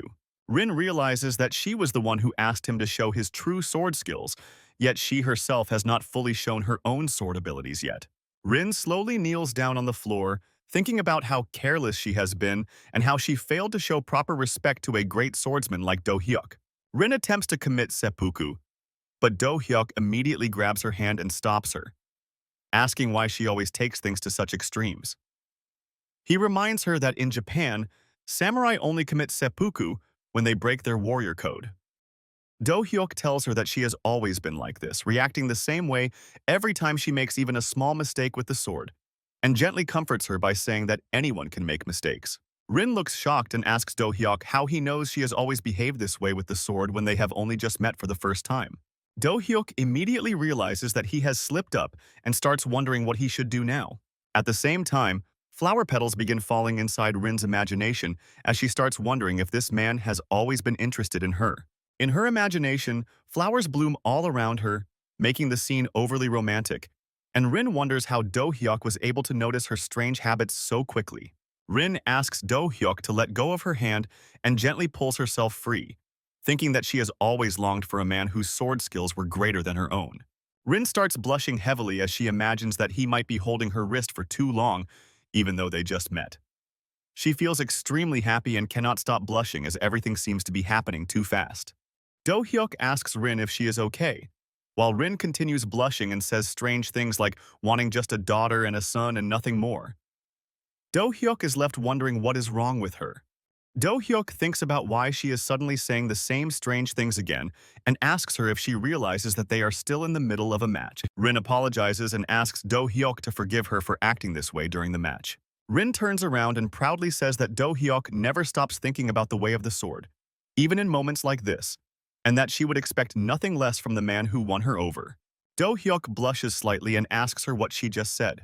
Rin takes her stance and declares that as a swordswoman, she must show respect to Do-hyuk by being honest with her sword, and now she will show her best skills. Do-hyuk prepares himself and tells Rin to attack him. While clenching her teeth, Rin thinks to herself that this time she must go beyond the third moon. Rin unleashes Moonlight Sword Technique, First Moon. Do-hyuk attempts to parry the beam using his sword. Rin immediately follows up by unleashing the second moon. Without giving him any time to breathe, Rin unleashes the third moon right after. Rin coughs up blood and declares that this time she will go beyond the third moon as she unleashes Moonlight Sword Technique, Fourth Moon. The fourth moon causes massive destruction throughout the arena, cracking several buildings under its force. Rin drops down to one knee while coughing heavily, while Do-hyuk remains standing, though he is clearly in rough condition. Viewers comment that not even Do-hyuk sensei should have been able to survive that blast. Rin already knew that Do-hyuk would survive that attack. Viewers cheer in relief when they see that Do-hyuk is still standing. As Do-hyuk slowly walks toward Rin, he thanks her for showing him what she is capable of and praises her skills, saying that he could feel the depth of her sword mastery. Rin steadies herself and asks Do-hyuk to show her his skills now. Do-hyuk tells her that the skill he is about to show was created on a day when meteors filled the sky. A strong gust of wind begins to surge from Do-hyuk's sword as he explains that this technique is a perfect mix of finesse and power, meant to bring the moon itself crashing down. Rin immediately realizes which technique Do-hyuk is referring to. A bright orange aura gathers around Do-hyuk's sword as he prepares to unleash his technique. Do-hyuk unleashes ultimate moonlight sword technique, the falling moon, a move powerful enough to wipe out an entire city. Both commentators fall silent in shock for a brief moment. The host asks Tsuki if using a move like that is even possible. Tsuki replies that theoretically, anything should be possible as long as it stays within the player's overall stats as measured by the game system. Even so, Tsuki cannot stop thinking about how something like that could exist at all. At the same time, the female host suddenly remembers something. The female host mentions that Kavna once used a skill of similar scale during the last Iron Fist World Championship. Tsuki agrees and says that Kavna used a massive area of effect attack and that his fans named it the Tunguska event. Tsuki grins and thinks that this means Do-hyuk is at least as powerful as Kavna, the World Iron Fist Champion. Tsuki cannot stop imagining a future battle between Do-hyuk and Kavna in the next tournament, until the female host pulls his attention back to the current match. Do-hyuk slices Rin's stomach, finally bringing the match to an end. Viewers comment that Do-hyuk has now achieved 3 wins in a row, which means that he has won the tournament. Do-hyuk strikes his famous pose, asking his viewers for money, while viewers comment that he is truly all about money. The next day begins, and it appears that Do-hyuk has already returned to intense training. Do-hyuk is shown working out inside a gym, pushing his body hard. He carefully places the dumbbell back in its place after finishing his set. With that, Do-hyuk's workout for the day finally comes to an end. Do-hyuk flexes his muscles lightly and says that gaming all day makes his body stiff, so he needs to stretch every now and then to stay in shape. Do-hyuk is not sure whether it is because full dive directly simulates the brain's neural network, but he feels that his workouts have become much more efficient lately. Do-hyuk originally got this warehouse to prepare for the apocalypse, but instead of getting rid of it, he decided to keep it and turn it into a personal gym. Do-hyuk says that the place is perfect for training Earboy as well, and adds that the lease will not expire anytime soon. Speaking of that boy, Do-hyuk wonders where he is.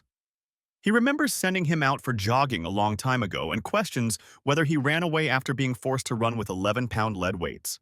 Do-hyuk picks up his phone to call him, but instead notices that he has received a message. The notification shows that he has received 1 million won from Twerch Corp, and his current balance is now 31,262,568 won. Do-hyuk feels happy when he sees the number.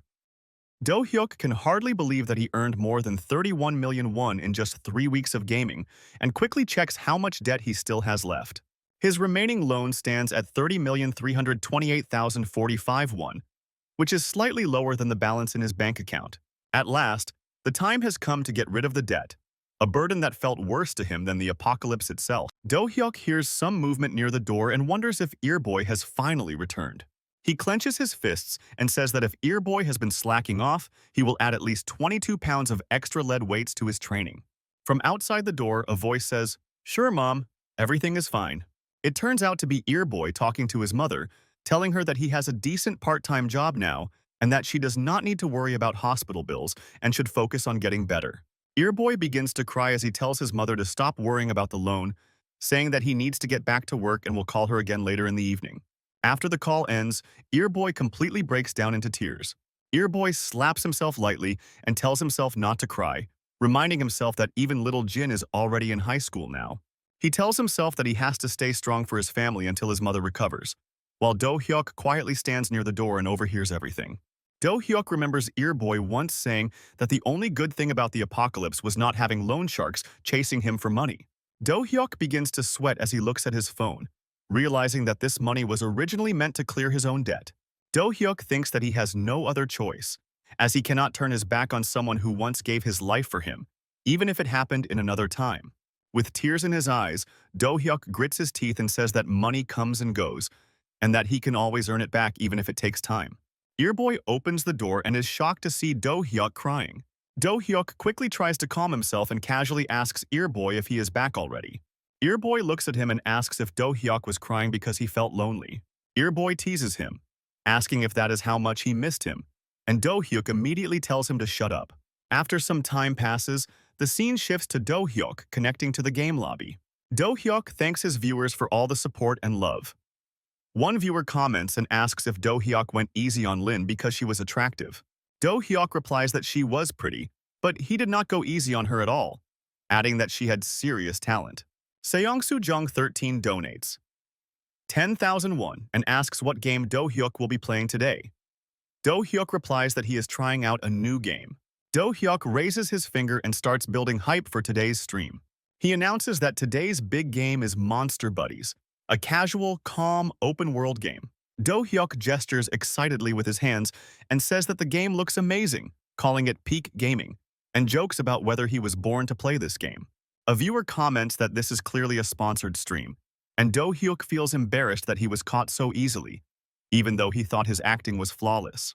Viewers comment that Do-hyuk has never been good at acting.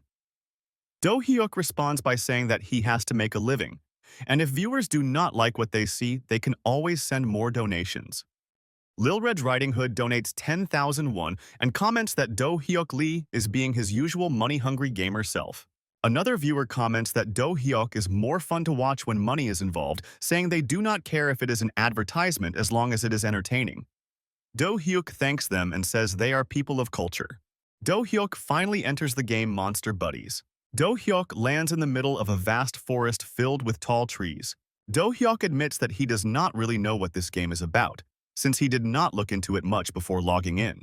He asks his viewers to explain the game to him, while they tease him by saying the sponsor must be in tears, and that this is not the first time something like this has happened.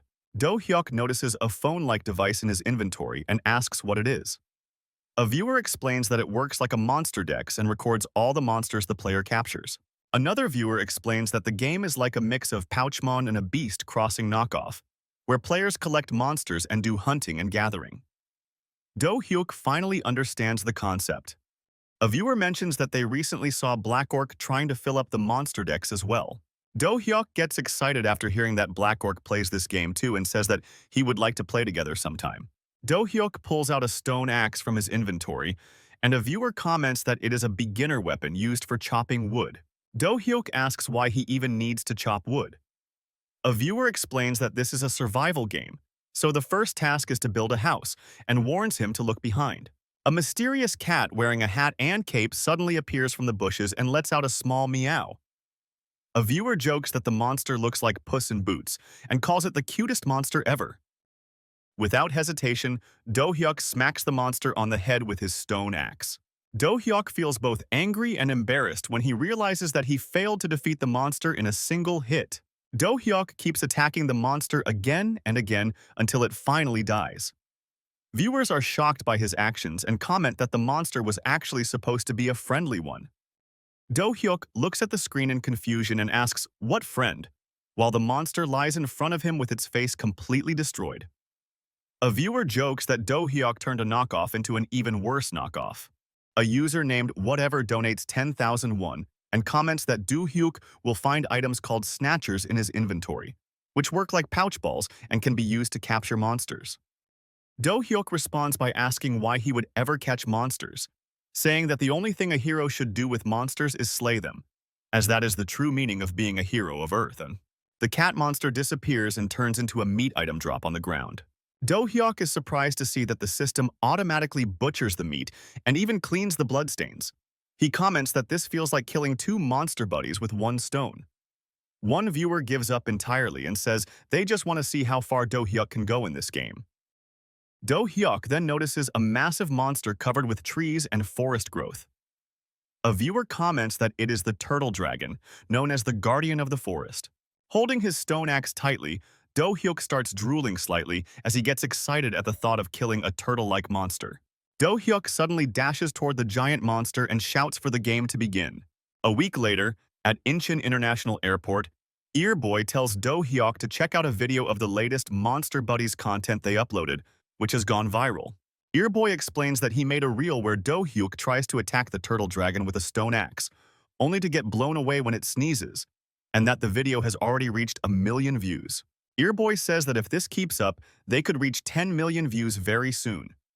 Do Hyuk thinks to himself that it better be worth it, since he could not pay off his own debt because he had to cover Earboy's debt instead.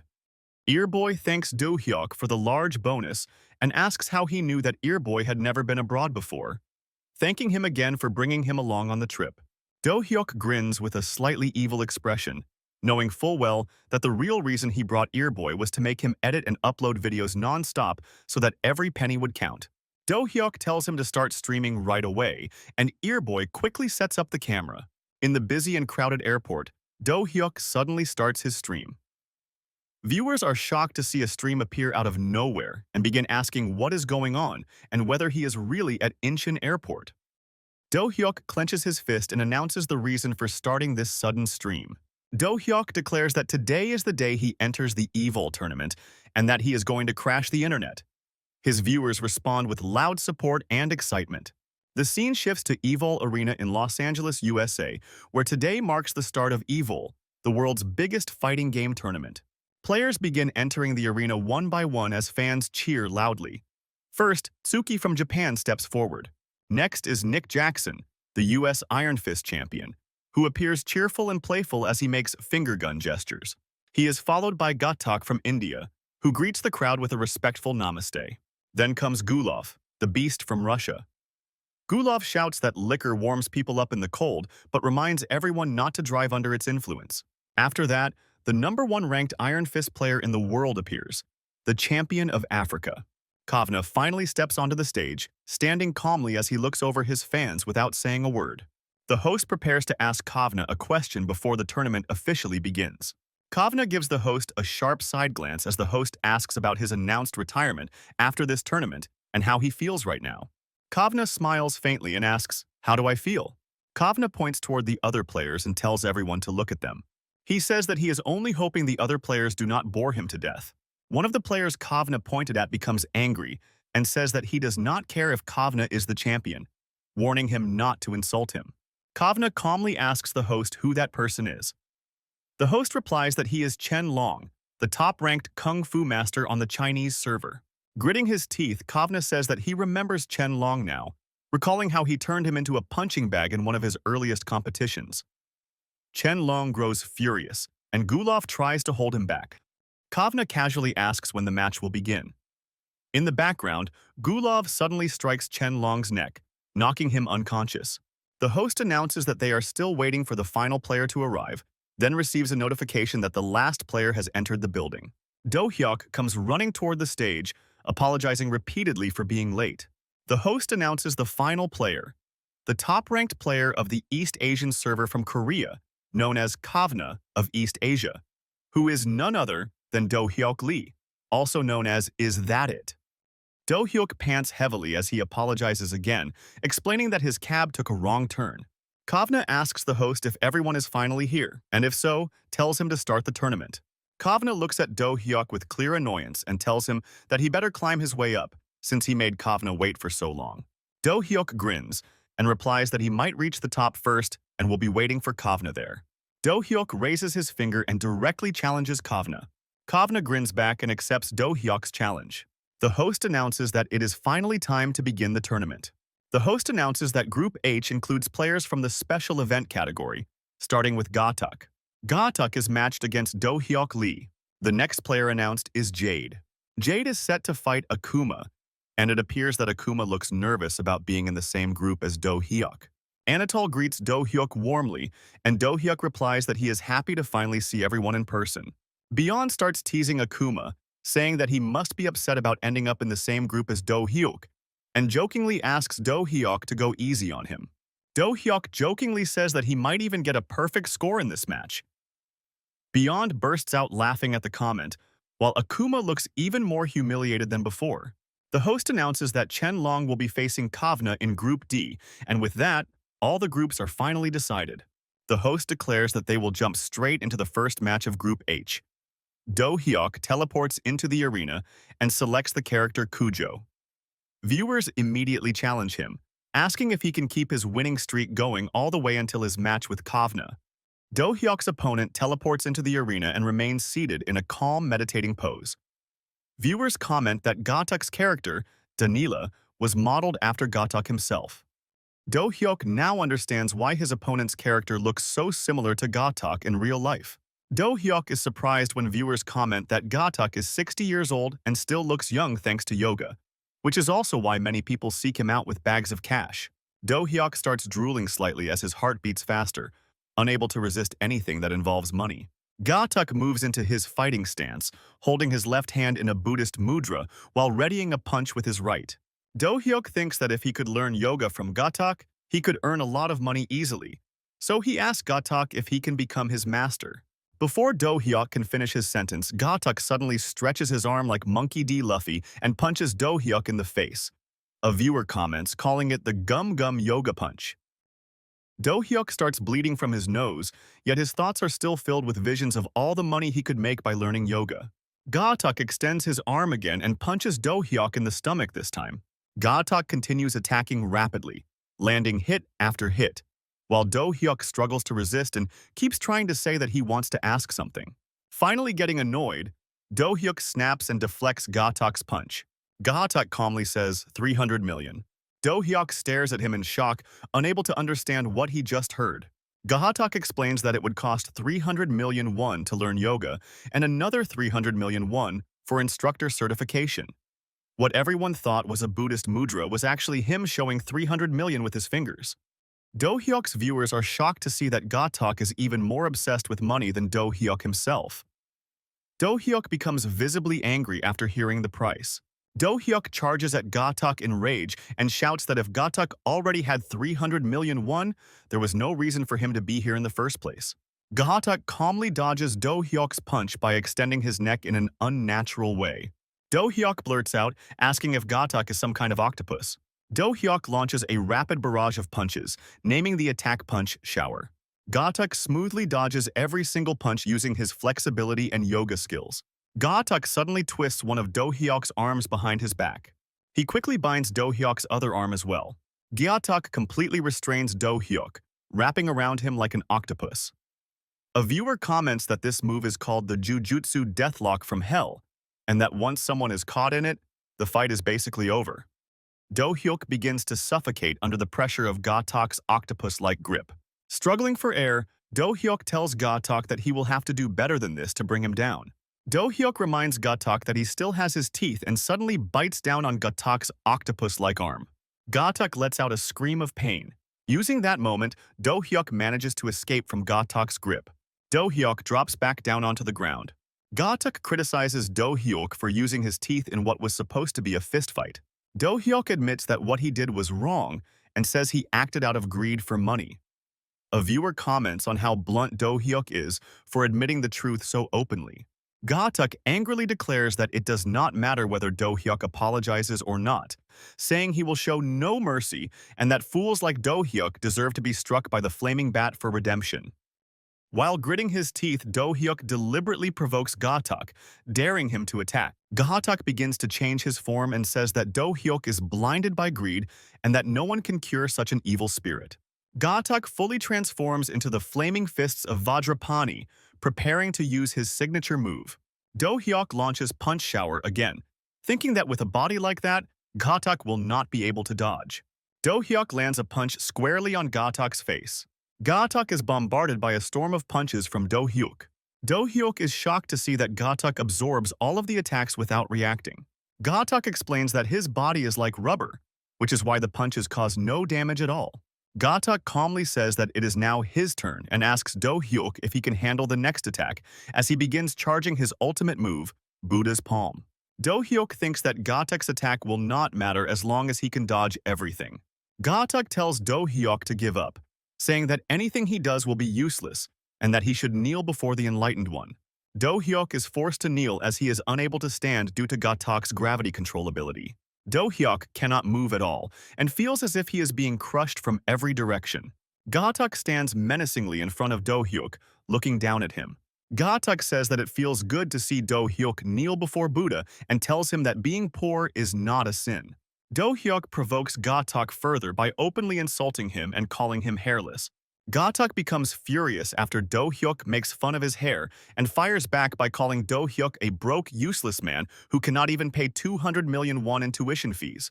Do-hyuk gets angry at the insult and tells Gatak that he has crossed the line, adding that Gatak's words have insulted viewers all around the world as well. Gatak grows even angrier and says that the viewers have nothing to do with this, claiming that he was only calling Do-hyuk worthless and reminding him that Do-hyuk was the one who started the insults. Do-hyuk pretends innocence and says that he only mentioned Gatak's receding hairline, then cleverly adds that it was Gatak who ended up mocking millions of bald people across the world. Unable to control his rage anymore, Gatak launches an attack at Do-hyuk. Do-hyuk is slammed hard into the ground by Gatak's ultimate move, Buddha's palm. Do-hyuk shouts that Gatak cannot defeat him with just that, and says there are billions of people in the world who own less than 300 million won. He adds that everyone on Earth struggles with hair loss, and it's completely normal, and openly asks his viewers for donations. Many viewers support Do-hyuk's words, sending donations and cheering for him to defeat Gatak. Do-hyuk starts smiling widely, shocking viewers with how money-hungry he is, even during a global live broadcast. Do-hyuk becomes extremely excited as large amounts of money continue pouring in through donations. Clenching his fist, Do-hyuk charges toward Gatak while viewers praise his shameless but effective manipulation skills. Gatak calmly tells Do-hyuk that it does not matter, saying that Do-hyuk's attacks will not work on him and that he has been saving a finisher just to defeat him. Gatak unleashes his finishing move, Buddha's thousand-hand strike. Do-hyuk thinks that if striking cannot damage Gatak, then he will attack him the way a knife cuts through a soft towel. Do-hyuk reshapes his hands and uses them like blades. In the very next moment, Do-hyuk slices Gatak's head clean off his body. The host announces that Do-hyuk has defeated Gatak from India and shown the entire crowd why he is called the Kavna of Asia. Meanwhile, in Group D, Kavna slams Chen Long into the ground with a single powerful punch. Kavna wins the round and calmly says that the match was rather boring. The next match begins in Group D as Tsuki enters the arena using the Ninja Hattori avatar. Tsuki greets Kavna politely while wondering how he ended up in the same group as him. Kavna flicks his finger dismissively and says there is no need to exchange names with someone who will be beaten in a second, provoking Tsuki to attack. Tsuki reassures himself not to get nervous, reminding himself that Kavna is just another human and that he has recently been sparring with Do-hyuk to sharpen his skills. Tsuki thinks that his skills have improved greatly and that people now call him the fourth disciple of Do-hyuk sensei. He vows to make Kavna remember his name. Tsuki takes his stance carefully, fully focused and alert. Kavna charges his fist with electricity and tells Tsuki that if he somehow dodges the first strike, he will crush him with the second. Kavna releases a massive electric attack with a wide area of effect. A viewer comments that Kavna is using Diable's skill called Thunder Rain. Tsuki suddenly remembers a move that he learned from Do-hyuk sensei. Tsuki dashes forward and slashes through the Thunder Rain using his red laser dual swords. Kavna is shocked to see Tsuki cut through the lightning bolts and instantly recalls a prophecy his grandmother once spoke of. A flashback shows Kavna's grandmother warning him to watch out for the one who can slice through lightning. Kavna realizes that the prophecy was talking about Tsuki, something he never expected to see unfold like this. Kavna smiles and tells Tsuki that if his grandmother was right, then Tsuki might be the strongest fighter in this tournament. Kavna casually calls Tsuki jockey and comments that his skills are not bad. Tsuki snaps back and says his name is Tsuki, not jockey. Kavna then deliberately calls him Chuki instead. Viewers tease Tsuki by calling him Chuki and say that at least Kavna acknowledged his skills. Hurt by the comments, Tsuki angrily calls the viewers the worst. Kavna asks for a proper showdown while calling Tsuki Chopper this time, making viewers realize that he is doing it on purpose. Furious, Tsuki dashes toward Kavna while shouting his name. Viewers say they feel bad for him but still tease him by calling him Chuki and Choki. Just as Tsuki's slash approaches, Kavna ducks low and dodges it with ease. Kavna immediately attempts to punch Tsuki in the stomach. Kavna successfully lands a heavy punch directly into Tsuki's stomach. At the last moment, Tsuki uses a substitution ninja technique and replaces himself with a wooden log. Tsuki instantly appears behind Kavna. Tsuki thrusts both of his swords straight toward Kavna's back. Tsuki believes he has won the match, but soon realizes that the body he struck was only an afterimage. Just as Tsuki appeared behind Kavna, Kavna appears behind Tsuki in the same instant. Kavna charges his electric fist and calmly asks Tsuki to block the next attack. Tsuki turns around and looks at Kavna, clearly terrified. Kavna unleashes his finisher, Diabol's finisher, Railgun, which erases everything in the path of the electric beam. A massive hole is left in a nearby building, with only Tsuki's lower body remaining visible. The host announces Kavna as the winner of the match, confirming his victory without any doubt. The host then announces Do-hyuk as the winner of Group H, drawing loud reactions from the crowd. The host mentions that Do-hyuk's next opponent will be Gulov from Russia, a player who is openly recognized and respected even by Kavna himself. Kavna watches this announcement on the television inside his lobby and calmly says that everyone already knows who is going to win that match. Kavna explains that Gulov is one of the few players he truly acknowledges, along with Anatol, Beyond, and Nick Jackson, mentioning that Gulov's attack and defense are both top tier. Kavna turns away from the screen and thinks that in the end, his final opponent will likely be either Gulov or Anatol. Kavna then turns back and looks at the television again. On the screen, Do-hyuk is shown standing victorious as Gulov lies defeated on the ground in the form of a bear. This was Gulov's full beast mode, yet Do-hyuk defeated him without taking a single hit. Kavna is visibly surprised to see that Gulov has lost. Shortly after, the host announces the upcoming semifinal matches. Kavna realizes that Do-hyuk Lee must be far stronger than expected if he managed to defeat Gulov so cleanly. The system announces that Kavna should prepare for his semifinal match. Kavna casually remarks that it is already the semifinals. Kavna wonders who his next opponent will be as he teleports away. Do-hyuk Lee appears in the arena using the Kujo avatar and casually greets his opponent. His opponent, Beyond, also appears using the Kujo avatar and tells Do-hyuk that they have finally met. A viewer comments that Beyond is Do-hyuk's third disciple and mocks him for challenging Do-hyuk using the same avatar. Do-hyuk tells his viewers not to be too harsh on Beyond, saying that in life people should follow their hearts even if they seem delusional. Viewers comment that this is classic Do-hyuk sensei behavior. Do-hyuk takes his fighting stance as a pale aura begins forming around him, saying that someone needs to knock some sense into Beyond. Beyond grits his teeth nervously while admiring how Do-hyuk shatters the ground using nothing but the air pressure from swinging his arms. Beyond refers to Do-hyuk as a walking natural disaster, claiming that he is not nervous at all despite the pressure. Beyond takes his own fighting stance, thinking that he is not afraid of losing since he has always been a challenger. He introduces himself again, saying his name is Beyond, and that today is the day. Beyond declares that today he will step beyond the man known as Do-hyuk Lee, as a green aura begins to rise around his body. The match ends in an instant. Do-hyuk calmly tells Beyond better luck next time as Beyond's face is planted deep into the ground. The host announces that Do-hyuk used a special technique reserved only for Beyond, called face planter, to secure the win. Viewers immediately begin teasing Beyond by calling him a nice plant. Beyond angrily asks them to stop, while Gimhae Plains donates 10,000 won and jokes about praying for a good harvest this year. Meanwhile, Kavna wins his semi-final match as well, with his opponent Anatol kneeling on the ground, missing one arm. Kavna tells Anatol that he enjoyed their final match and that it excited him so much that he forgot all about the rookie chopper he fought earlier, once again misnaming Tsuki. Kavna openly admits that Anatol was the best opponent he has ever fought. As Anatol begins to teleport away, he laughs and thanks Kavna, saying he might need to take back his words, and warns Kavna that he will soon face a monster even more frightening than himself. Just as Kavna asks what monster he is talking about, Anatol disappears. Kavna thinks to himself that Anatol must be referring to the rookie who arrived late at the tournament. The host begins building excitement for the final match of the EVOL tournament. The host introduces the finalist, the rising star from Asia, Do-hyuk Lee, who strikes his famous "give me money" pose and asks his viewers for more donations.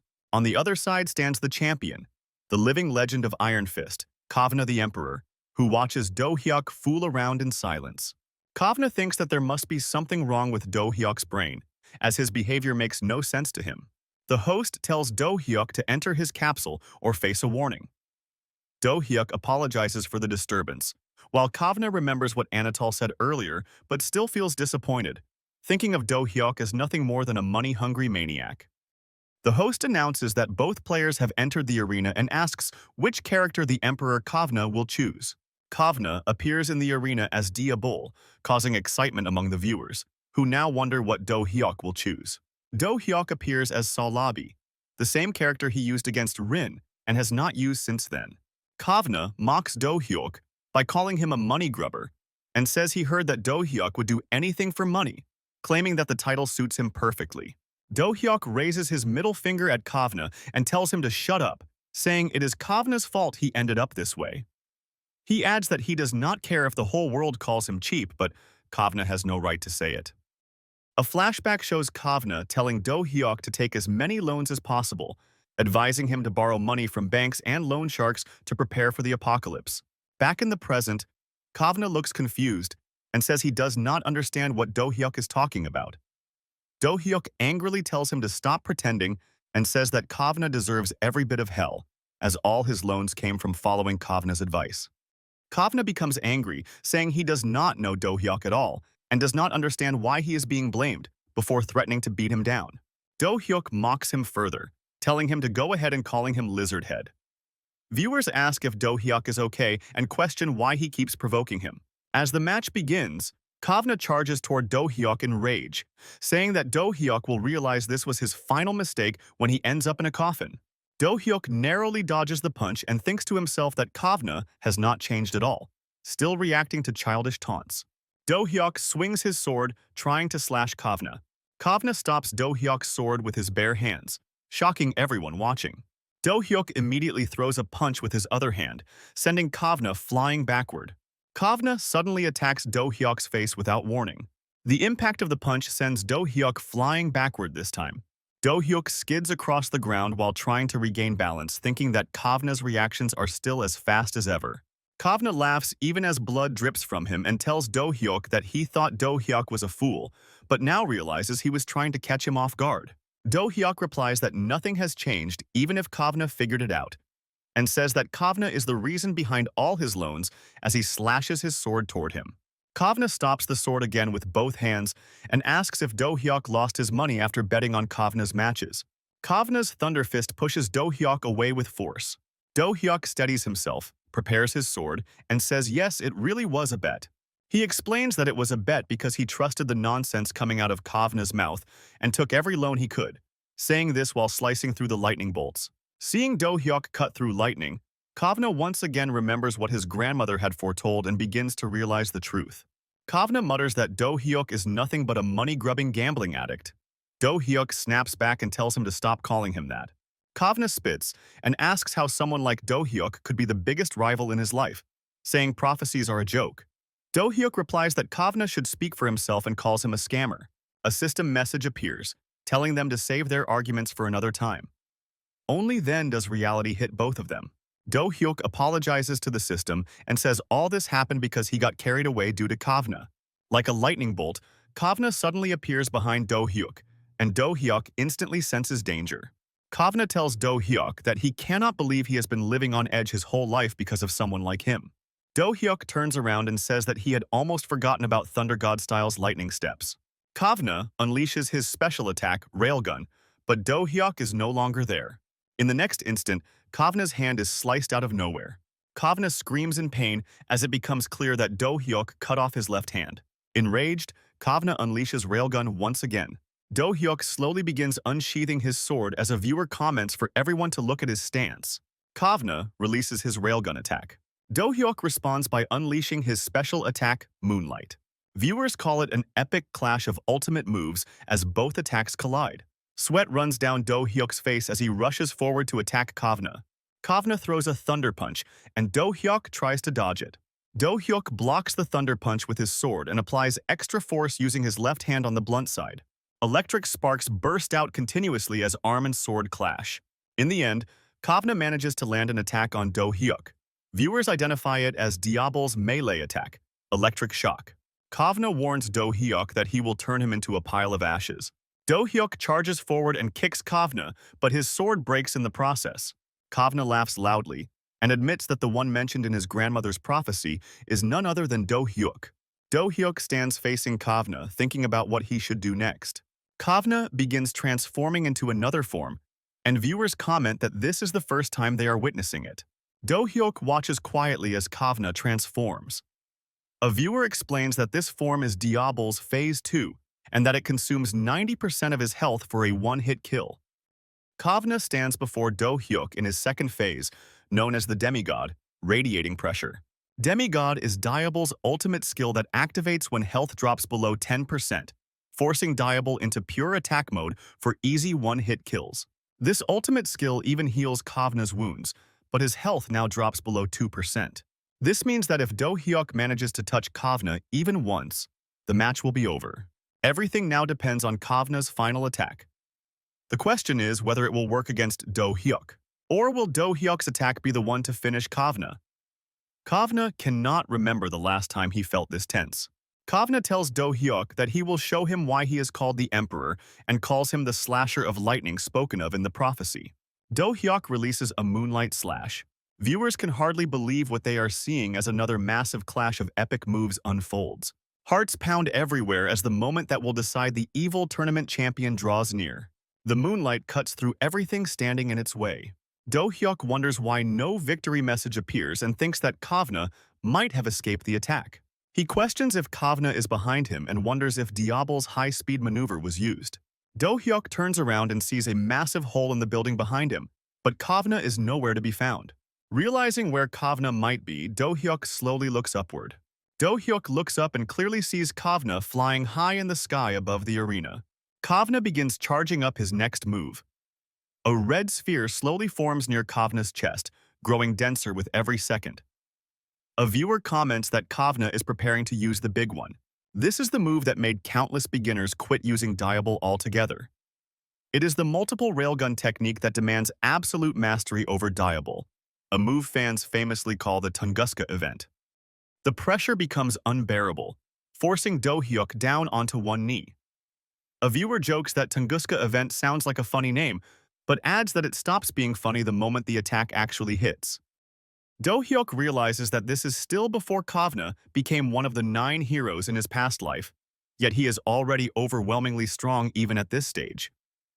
Do-hyuk thinks to himself that Kavna will always remain Kavna. Kavna looks down at Do-hyuk and says that he finally acknowledges him, stating that Do-hyuk is not just some reckless brat. Calling Do-hyuk a true warrior, Kavna releases the Tunguska event without holding anything back. Viewers hold their breath and wonder if Do-hyuk can possibly dodge this move, while others joke again that the attack seriously needs a better name. Do-hyuk slowly raises his broken sword as a golden aura begins to surround his body. The damaged blade trembles violently under the immense pressure. Energy surges upward as Do-hyuk lifts his sword higher and higher, power rapidly gathering around him like a rising storm. A massive wave of force erupts outward from the sword, cracking the ground beneath his feet as the pressure spreads through the arena. Lightning rips through the battlefield, and the collision shakes the entire arena, violently sending Kavna flying backward through the air. Kavna roars in rage as the system announces that his remaining health has dropped to just 0.5%. Refusing to accept defeat, Kavna unleashes his final desperate struggle, pouring everything he has left into Railgun's ultimate power. Viewers warn Do-hyuk to watch out as the Railgun attack rapidly closes in on him. Do-hyuk calmly responds by asking whoever said that he was the one in danger. Do-hyuk swings his sword with absolute resolve. In the next moment, the Railgun is seen split cleanly into two, along with Kavna himself, as the attack cuts straight through everything in its path. Kavna realizes instantly that this is his final moment in the match, with no way left to recover or counter. Kavna is cut down by the attack known as the Focused Attack Moonfall Slash, and viewers begin praising Do-hyuk, calling him the Mega Tunguska Cutter.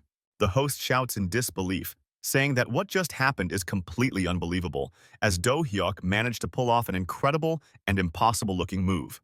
The host adds that they have never seen the legendary emperor of fighting games lose so helplessly in any match before, but reminds everyone that there is still hope since round 2 remains.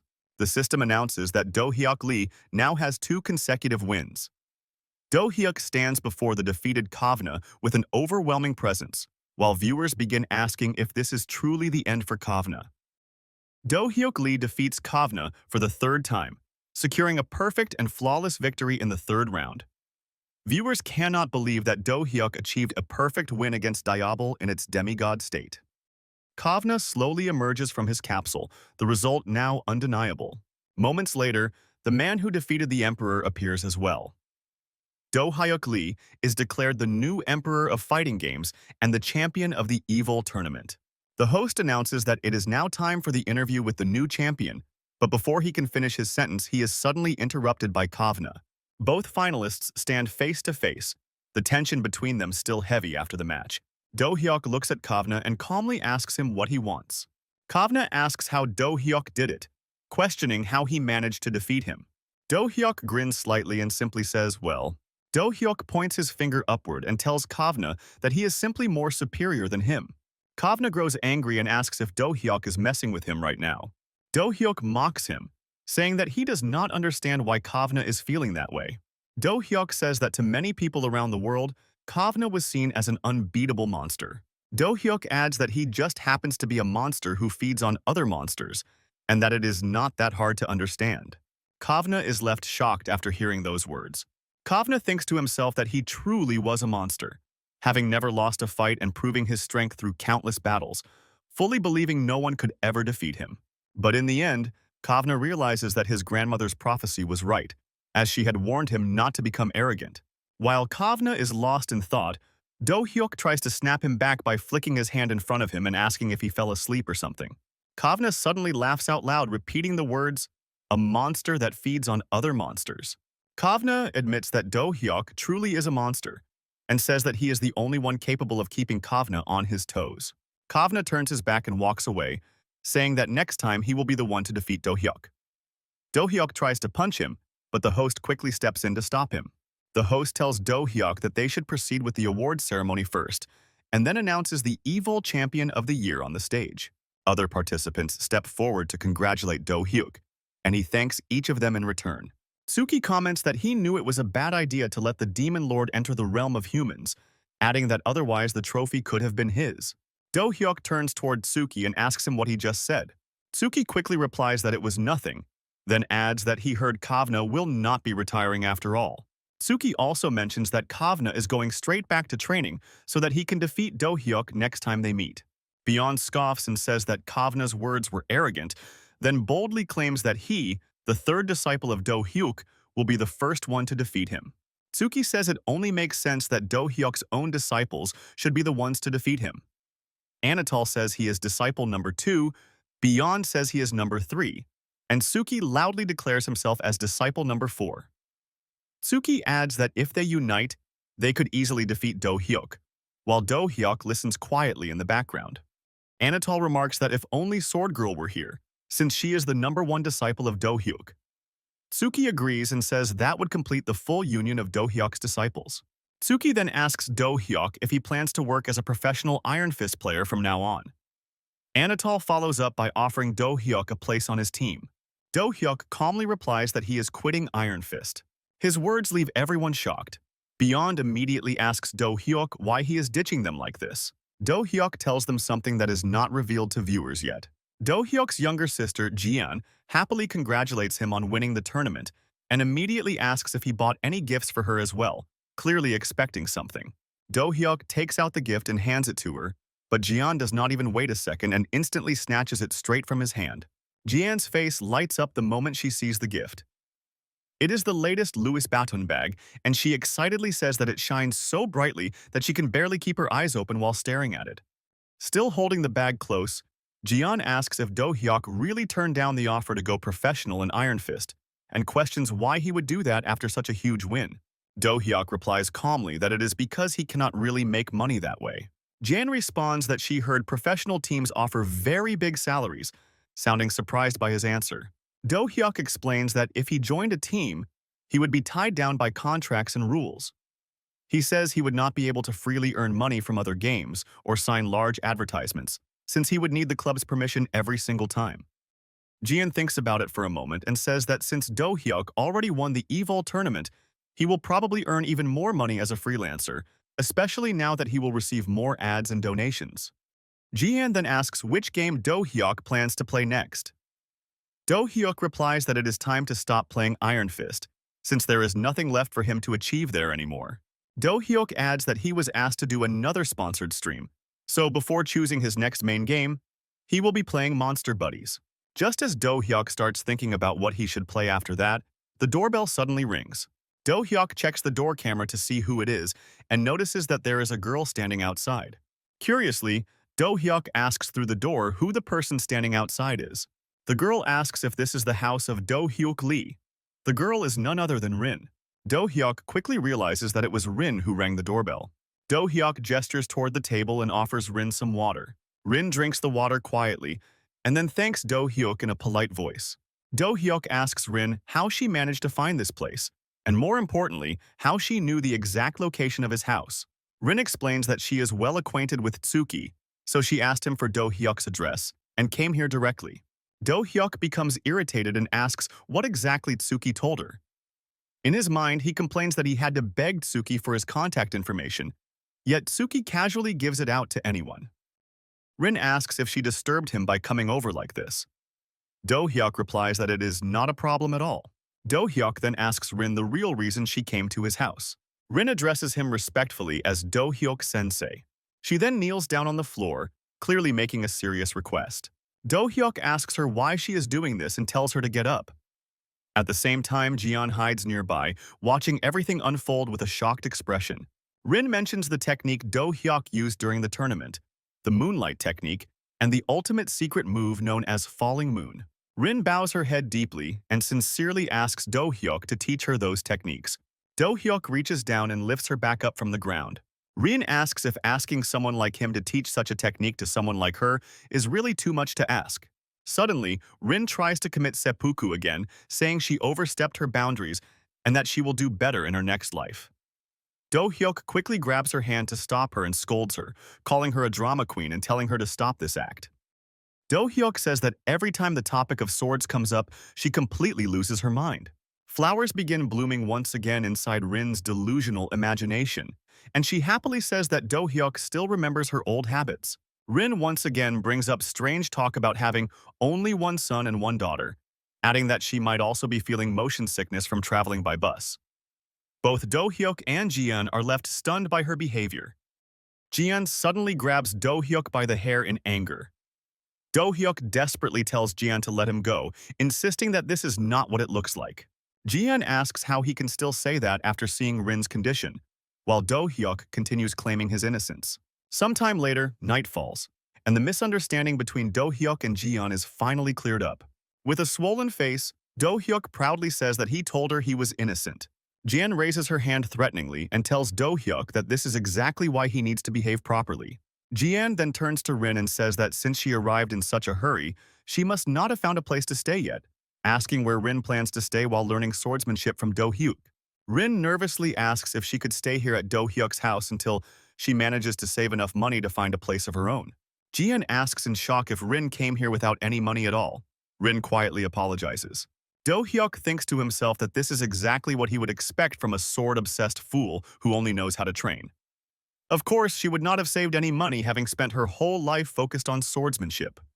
Do-hyuk then thinks that it cannot be helped, since Rin was his closest comrade in his past life, and that he should help her repay the debt of secretly learning the moonlight technique. Jian pities Rin and begins explaining that this is where they live with their parents, but Do-hyuk suddenly interrupts her. Do-hyuk tells Jian that he was already planning to move out using the prize money, so he thinks he can use a part of that money to find a temporary place for Rin to stay. Jian pauses for a moment and asks if Do-hyuk is getting Rin a house. Rin immediately starts blushing after hearing that. Do-hyuk notices Jian staring at him strangely and asks why she is looking at him like that. Jian starts teasing Do-hyuk with a mischievous smile. Rin blushes even harder and innocently asks if that place will be their newlywed home. This awkward conversation goes on for quite some time until Do-hyuk finally tells both of them to stop it. Do-hyuk enters the game lobby, and the system congratulates him for winning the last match. Do-hyuk thanks the system for the message and decides that he will look for Rin's place together with her later. A viewer asks Do-hyuk if he is truly quitting Iron Fist. Do-hyuk replies that he is done, as he has already reached his limits in that game. Do-hyuk says that starting today, he wants to try a new game. A viewer asks what kind of game it is. Do-hyuk answers that it is Overground, an ultimate battle royale game. A viewer explains that the game includes characters from all genres, and since it did not know Do-hyuk's preference, it added characters from every type of game. The system asks which character Do-hyuk will be playing. Do-hyuk replies that he will choose someone who played a big role in bringing him this far. Do-hyuk transforms into Ultimate Fighter's Hoken and declares that he will aim for #1 in Overground using this character. A viewer reacts in disbelief and asks why Do-hyuk chose the disgusting Hoken. The Overground connection completes, and an airplane carrying all participants can be seen flying across the map. A viewer again questions Do-hyuk, asking why he chose a trash tier character. Do-hyuk pauses and repeats, "Trash tier?" A viewer explains that Overground is an open-world game where long-distance movement skills like dash, blink, or warp are crucial. Do-hyuk now understands why a viewer considers Hoken a trash tier character. Do-hyuk then notices a knight character nearby who also lacks long-distance movement skills. The knight asks if this is Do-hyuk's first time playing the game. The knight explains that he is a soul-type character who can summon a horse for long-distance movement and chose the knight class because it comes with a sword and shield as basic equipment. The knight continues, saying that mages receive staffs and magic tools, gun users get basic pistols, and tank characters start with shields and defensive gear. The knight explains that fighting game martial artists receive no basic equipment and no movement skills, which is why they are rarely chosen. A viewer asks Do-hyuk what he plans to do now, considering he picked a trash tier character. Sun Woojin donates 5,000 won and comments that Do-hyuk probably chose Hoken because Ultimate Fighter paid him. Do-hyuk immediately says that is the correct answer. A viewer laughs and says it has no issue acknowledging characters chosen for sponsorship reasons. Do-hyuk adds that if viewers do not like it, they do not need to watch and can just donate instead. Players begin jumping out of the airplane one by one with their parachutes. A viewer warns Do-hyuk that Ultimate Fighter characters are neglected, so balance patches do not apply, and he can only use basic abilities from Ultimate Fighter. Do-hyuk keeps asking for donations even as he dives through the sky. A viewer asks if it is time to deploy the parachute. Do-hyuk replies that he is waiting so he can land faster.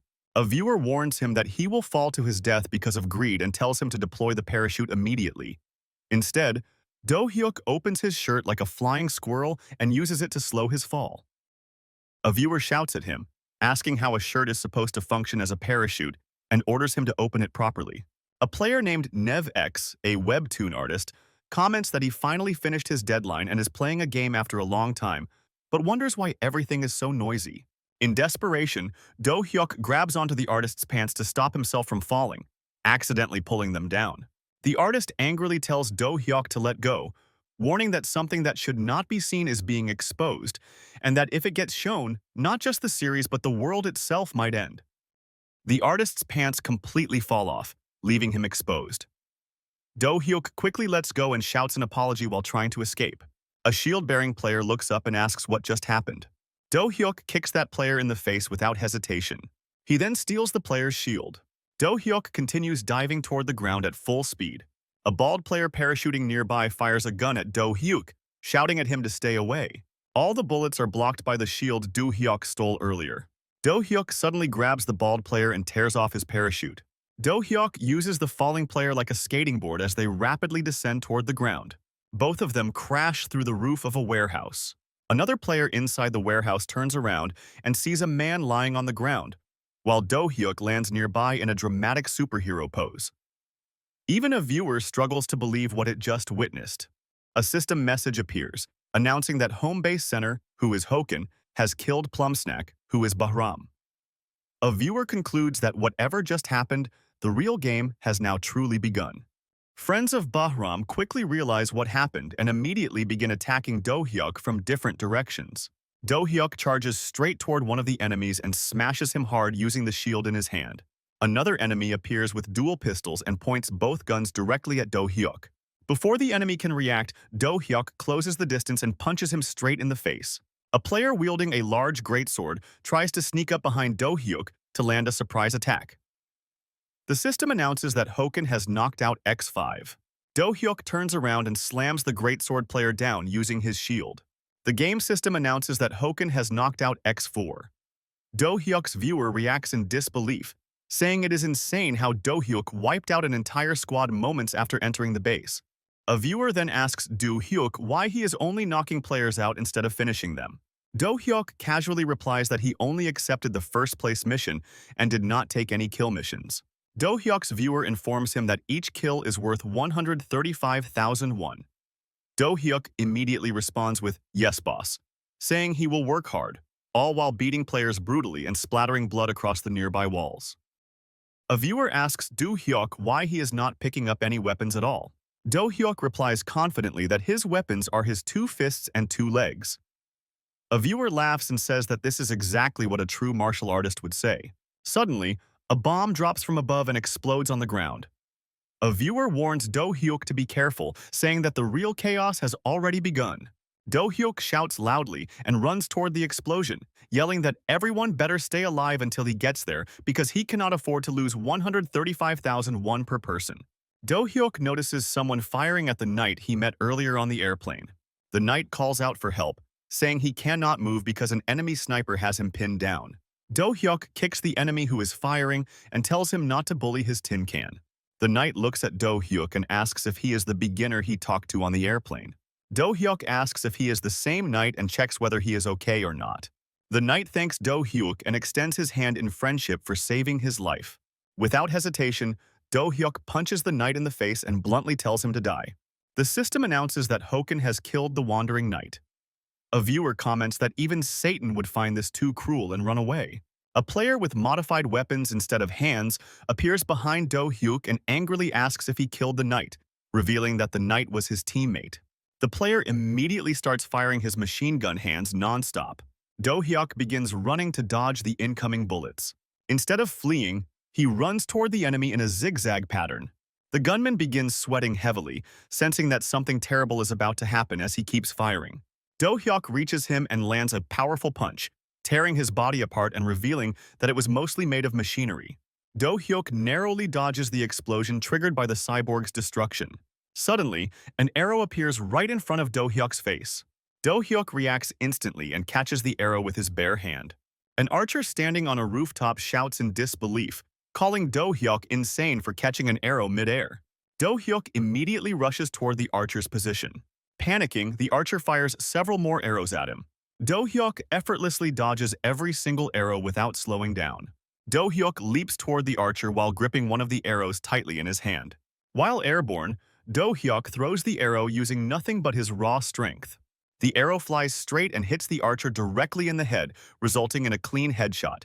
The system announces that Hoken has killed Archer Lar-14. Do-hyuk finds his bow. Do-hyuk wonders if he should even use a coward's weapon. A viewer comments, asking if Do-hyuk uses bows too. Another viewer replies, "Yes, haven't you seen Valhalla?" Do-hyuk sees 2 people taking cover behind a wall and fighting other players. Do-hyuk targets that team. The arrow goes straight and hits one of the enemy's head. The other person flees, shouting that it is a sniper. That person tells Do-hyuk's location to his friends. Just as he is about to finish his sentence, he gets shot. Do-hyuk targets another player. Do-hyuk shoots, and it is another headshot. A mage and a person with a bazooka fire at Do-hyuk. This causes the roof to explode. The bazooka man thinks they have killed Do-hyuk, but Do-hyuk has already jumped into the sky. A viewer comments and asks a question about what you should never say on a battlefield, and the answer is, "Did we get him?" Do-hyuk smiles in the sky, truly enjoying the game. The mage and the person with the bazooka attack Do-hyuk again. Do-hyuk blasts everything behind him and rushes toward the enemies. A viewer comments, "Red flame charge, let's go." Meanwhile, in the real world, Kavna asks Anatol if this is Do-hyuk's country. Anatol asks why Kavna wants to join their team. He also asks Kavna that since he was supposed to come next week, how he arrived early. Kavna replies yes, but Kavna says he changed his affiliation to the Korean League to face Do-hyuk Lee this time and thought it would be better to come early. Kavna says that since he does not see Do-hyuk Lee there, he guesses this is not the right place and asks Anatol which team Do-hyuk joined. Anatol replies and asks if Kavna has not heard about Do-hyuk's retirement yet. Kavna angrily asks what he means and why. Anatol replies that Do-hyuk declared his retirement, saying there is nowhere higher to go in Iron Fist, and that he is probably playing other games now. Kavna asks what game Do Hyuk is playing. Anatol asks Kavna if he knows about a game called Overground. In the world of Overground, we see a chicken-faced character getting slammed. Standing before him is Do Hyuk Lee. A system notification announces that Hoken has killed Chicken Phoenix. Do Hyuk says that he is finally getting the hang of this game. Do Hyuk clenches his fist and says that it is true that Hoken is complete trash tier, as all his stats are garbage tier. The system tells him to stop complaining, as he was the one who chose it. Do Hyuk says that it was manageable so far because everyone's level was low, but as he goes higher, there will be more high-tier skilled players. Do Hyuk says that from now on, those skilled players will come at him in squads, and he cannot keep going solo forever. The system asks if that could be the case, and Do Hyuk replies yes, saying it is time to work on teamwork and that he needs to call his teammates too.